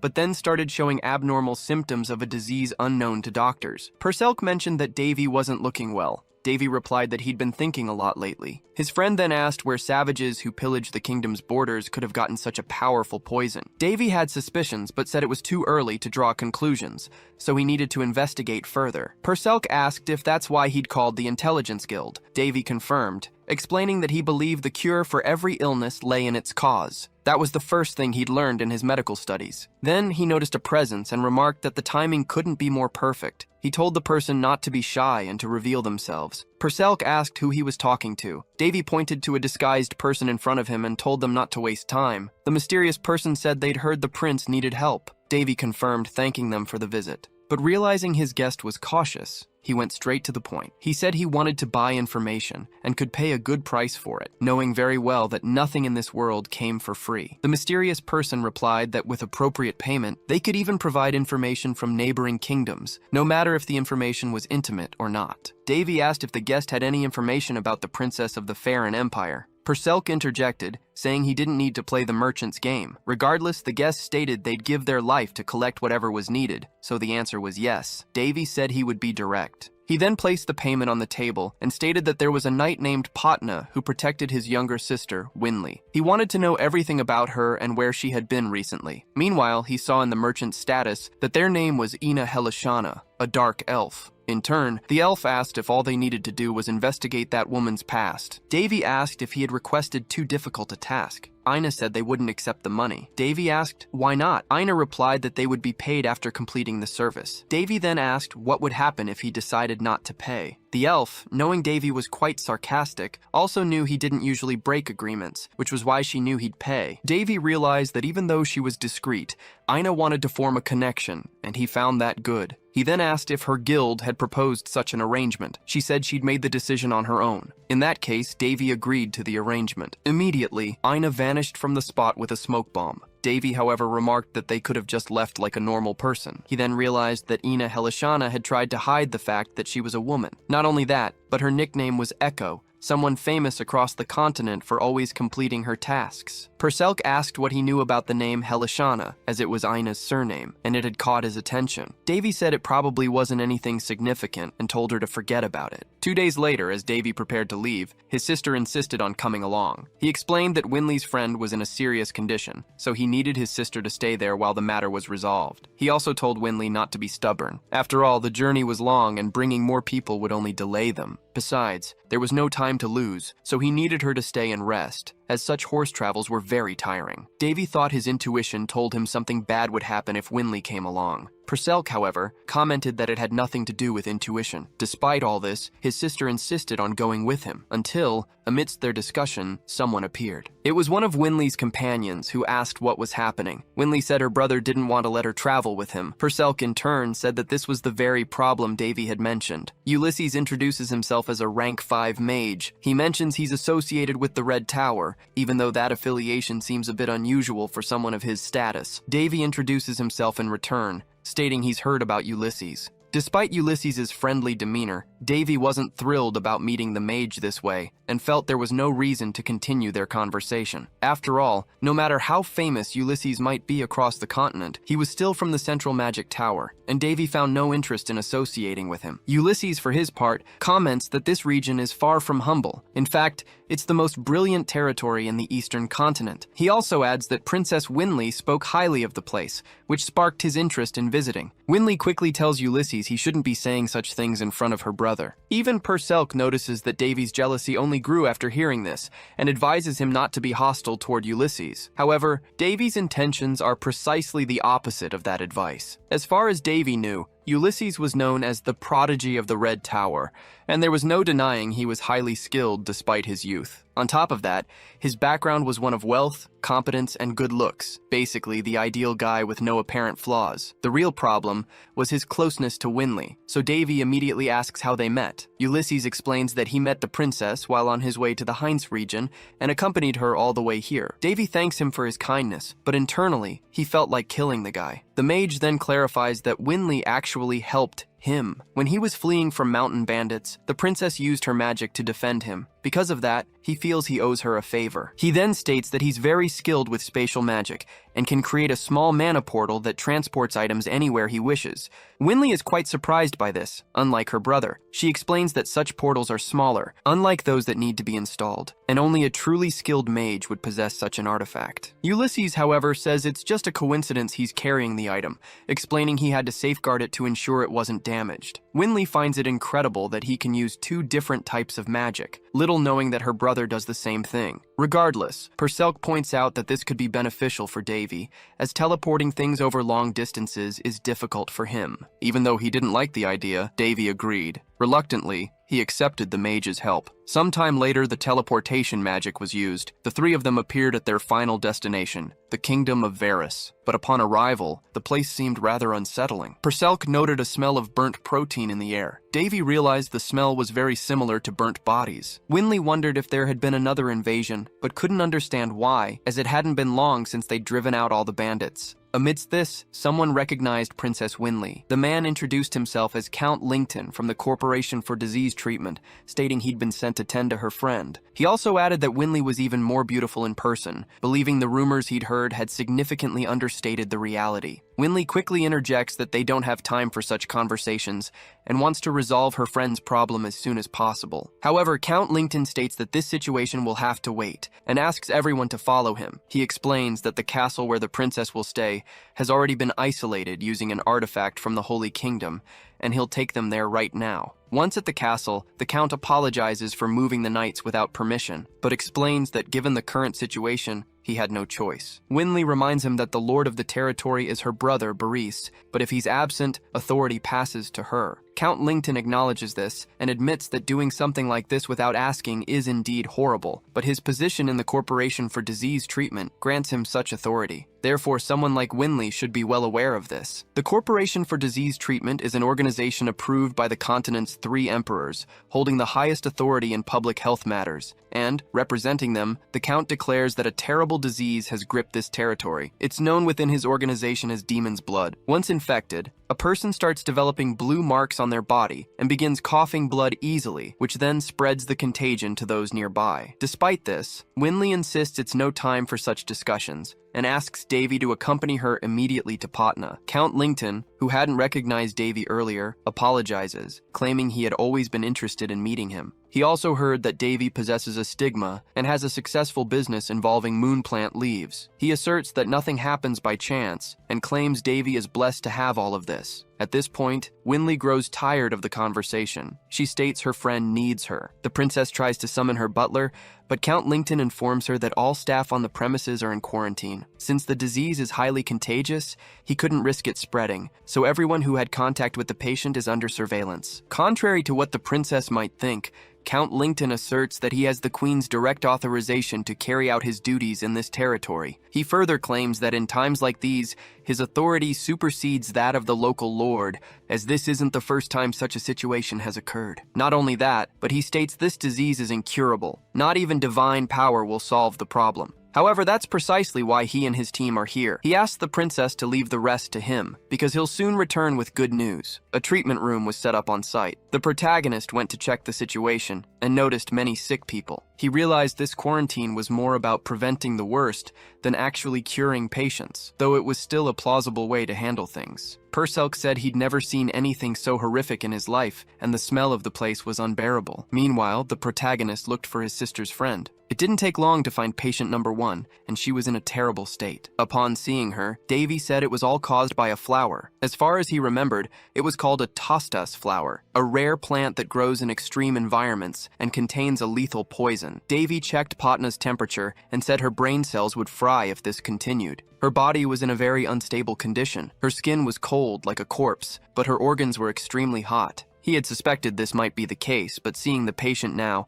he concluded it would be more complicated than he'd imagined. However, the most intriguing thing was how this disease had reached this continent. Davy claimed the disease was lethal, caused by a virus called melting acceleration. Not only that, but he said the disease had prevailed in another world and was created with a specific goal, to be unlike any other known illness. Besides being highly contagious, it could kill millions through a single person. Last time, it took 10 years for a cure to be developed, and even though many people were saved, countless others had already died by then. With that, Davy said he needed to make antibiotics before it was too late. He picked up a scalpel from the nearby table and prepared to perform a removal, but before he could, he was stopped. A baron named Gorneo, an official from the disease organization, said it was a restricted area and asked what the protagonist was doing. He introduced himself as Prince Davy and said his presence should have already been reported. The baron said he was aware of the prince's arrival, but claimed this place was off limits even for royalty, so he asked Davy to leave. He added that Davy must already know a pandemic was spreading across the territory, and they had discovered the disease spread through the air. He then asked the prince to cover his face before he inhaled the contagious disease. He said he was aware the prince had a stigma, but affirmed it wouldn't protect him because a high priest had recently visited the kingdom and even he got infected. Suddenly, the baron saw someone screaming in pain and asked when that patient's condition had worsened. Gorneo told them to calm the patient down and then give him painkillers. One of the nurses prepared a syringe, but the protagonist claimed that if he gave that to the patient, it would kill him. He then asked to check the vial, and upon grabbing it, he said that was the problem. Davy tore open the patient's shirt, realizing the man's blood was clogging his lungs due to the virus. Therefore, he would have a cardiac arrest if this problem wasn't dealt with. With that, the protagonist prepared a scalpel and made a precise incision on the patient, relieving his pain. Not only that, but he continued with the medical procedures, leaving even the other nurses impressed. Davy was hyper-focused on the task until Gorneo interrupted him and asked why he had taken that person's life. He also said someone's life wasn't a toy, so he couldn't just do whatever he wanted. But then, the Baron noticed something. One of the nurses said the patient's pulse had returned to normal. Gorneo was surprised by this information and realized the prince hadn't killed the man, but helped him. After being released, Davy asked to borrow something. He took one of the vials from the area and told the nurses they just needed to stop the bleeding and stitch the wound, but warned them not to use painkillers on patients with these symptoms, as it would kill them. With that, he said his work there was done. But before leaving, he addressed Baron Gorneo, saying that people blessed with the stigma were immune to diseases. Therefore, he couldn't be compared to someone like the High Priest. A while later, the protagonist returns to Winley, but he doesn't like seeing her alone with Ulysses. Anyway, he wants to know if she has any news about Boris, but Winley replies that the situation where her twin isn't looking good. Davy says the situation at the treatment center isn't much different, but he believes people are doing their best. Ulysses mentions he's gathered some information. He says that currently, 2 officials from the disease treatment center have been sent to Varys, Count Lington, and Baron Gorneo. By the way, these titles are a thing of the past, as they are now officials of the disease treatment center. Ulysses also lays out the treatment center's hierarchy, revealing they have a president, 3 directors, and 15 officials. Below them are knights and doctors, but Davy notices that the 3 directors are actually the emperors. The president, meanwhile, is Valshaz, the Pope of the Holy Kingdom. And while external wounds are easy to treat, this world is quite vulnerable to diseases. However, the 15 officials are still a secret because they are extremely skilled in medicine, and the group fears losing such important people. Nonetheless, upon receiving authority from the 3 emperors and the Pope, what Count Lington said makes sense. They are greater than royalty at this moment. Moreover, opposing this is the same as opposing the 3 empires and the Pope. Therefore, anyone who tries will be considered a traitor. And even if they don't like the situation, there's nothing they can do about it. In addition, they are accompanied by the Knights of Destruction, whose captain is Count Collio, the same count from the eastern territory of the Randis Kingdom, one of the royal knights. Ulysses heard he retired a few years ago, but for him to be here means the situation is serious, so he doesn't want to interfere in these matters. Winley says if she had known the gravity of the situation, she wouldn't have involved them both in this. The protagonist tells his sister not to worry, assuring her everything will be fine. However, he then asks if this is bothering Ulysses in any way. Ulysses says no, explaining that Patna is actually a mage affiliated with the Red Tower, so he also has an interest in helping her, as he's an elder of the tower himself. Davy thinks this guy gives off the impression of being diligent, yet he senses Ulysses has other motives for being there, which he's hiding. Besides that, the protagonist thinks staying at the treatment center won't be useful because he already has what he needs. He says the treatment center is preventing the disease from spreading, and his role is to create a cure while there's still time. Purcell asks how Davy intends to do that. The protagonist says the medical treatment center must have tried the same procedure, but because they used traditional methods, they weren't successful. Purcell then understands he will use the patient's blood, but still doesn't know how that will work. Davy says he has a method and asks if the elf is here. Ina Helishana reveals herself, saying the protagonist has found her again. However, she doesn't like that her stealth never seems to work on him. Anyway, she proceeds to hand over the requested information, but mentions she hasn't received payment yet. She also says she has something else for him, something she thinks will be useful. Davy jokes that if she keeps this up, Ina Helishana will ruin her reputation. She, however, doesn't care and claims she knows what she's doing. Davy opens the scroll the elf provided. He asks if the information written there is reliable. He knows that for informants, reliability is practically their lifeblood. Therefore, if Ina Helishana confirms the information's veracity, she isn't lying. The protagonist says he has one more request. He hands her a list and asks her to bring as many of the listed items as she can, trusting she'll do the job better than any mercenary. He also tells her to put the bill under the disease treatment center's name. Ina Helishana hesitates to do this, but the protagonist argues that it's to save people's lives, and he knows she isn't so cold-hearted as to not care about that. So he asks her to carry out the task for the good of humanity.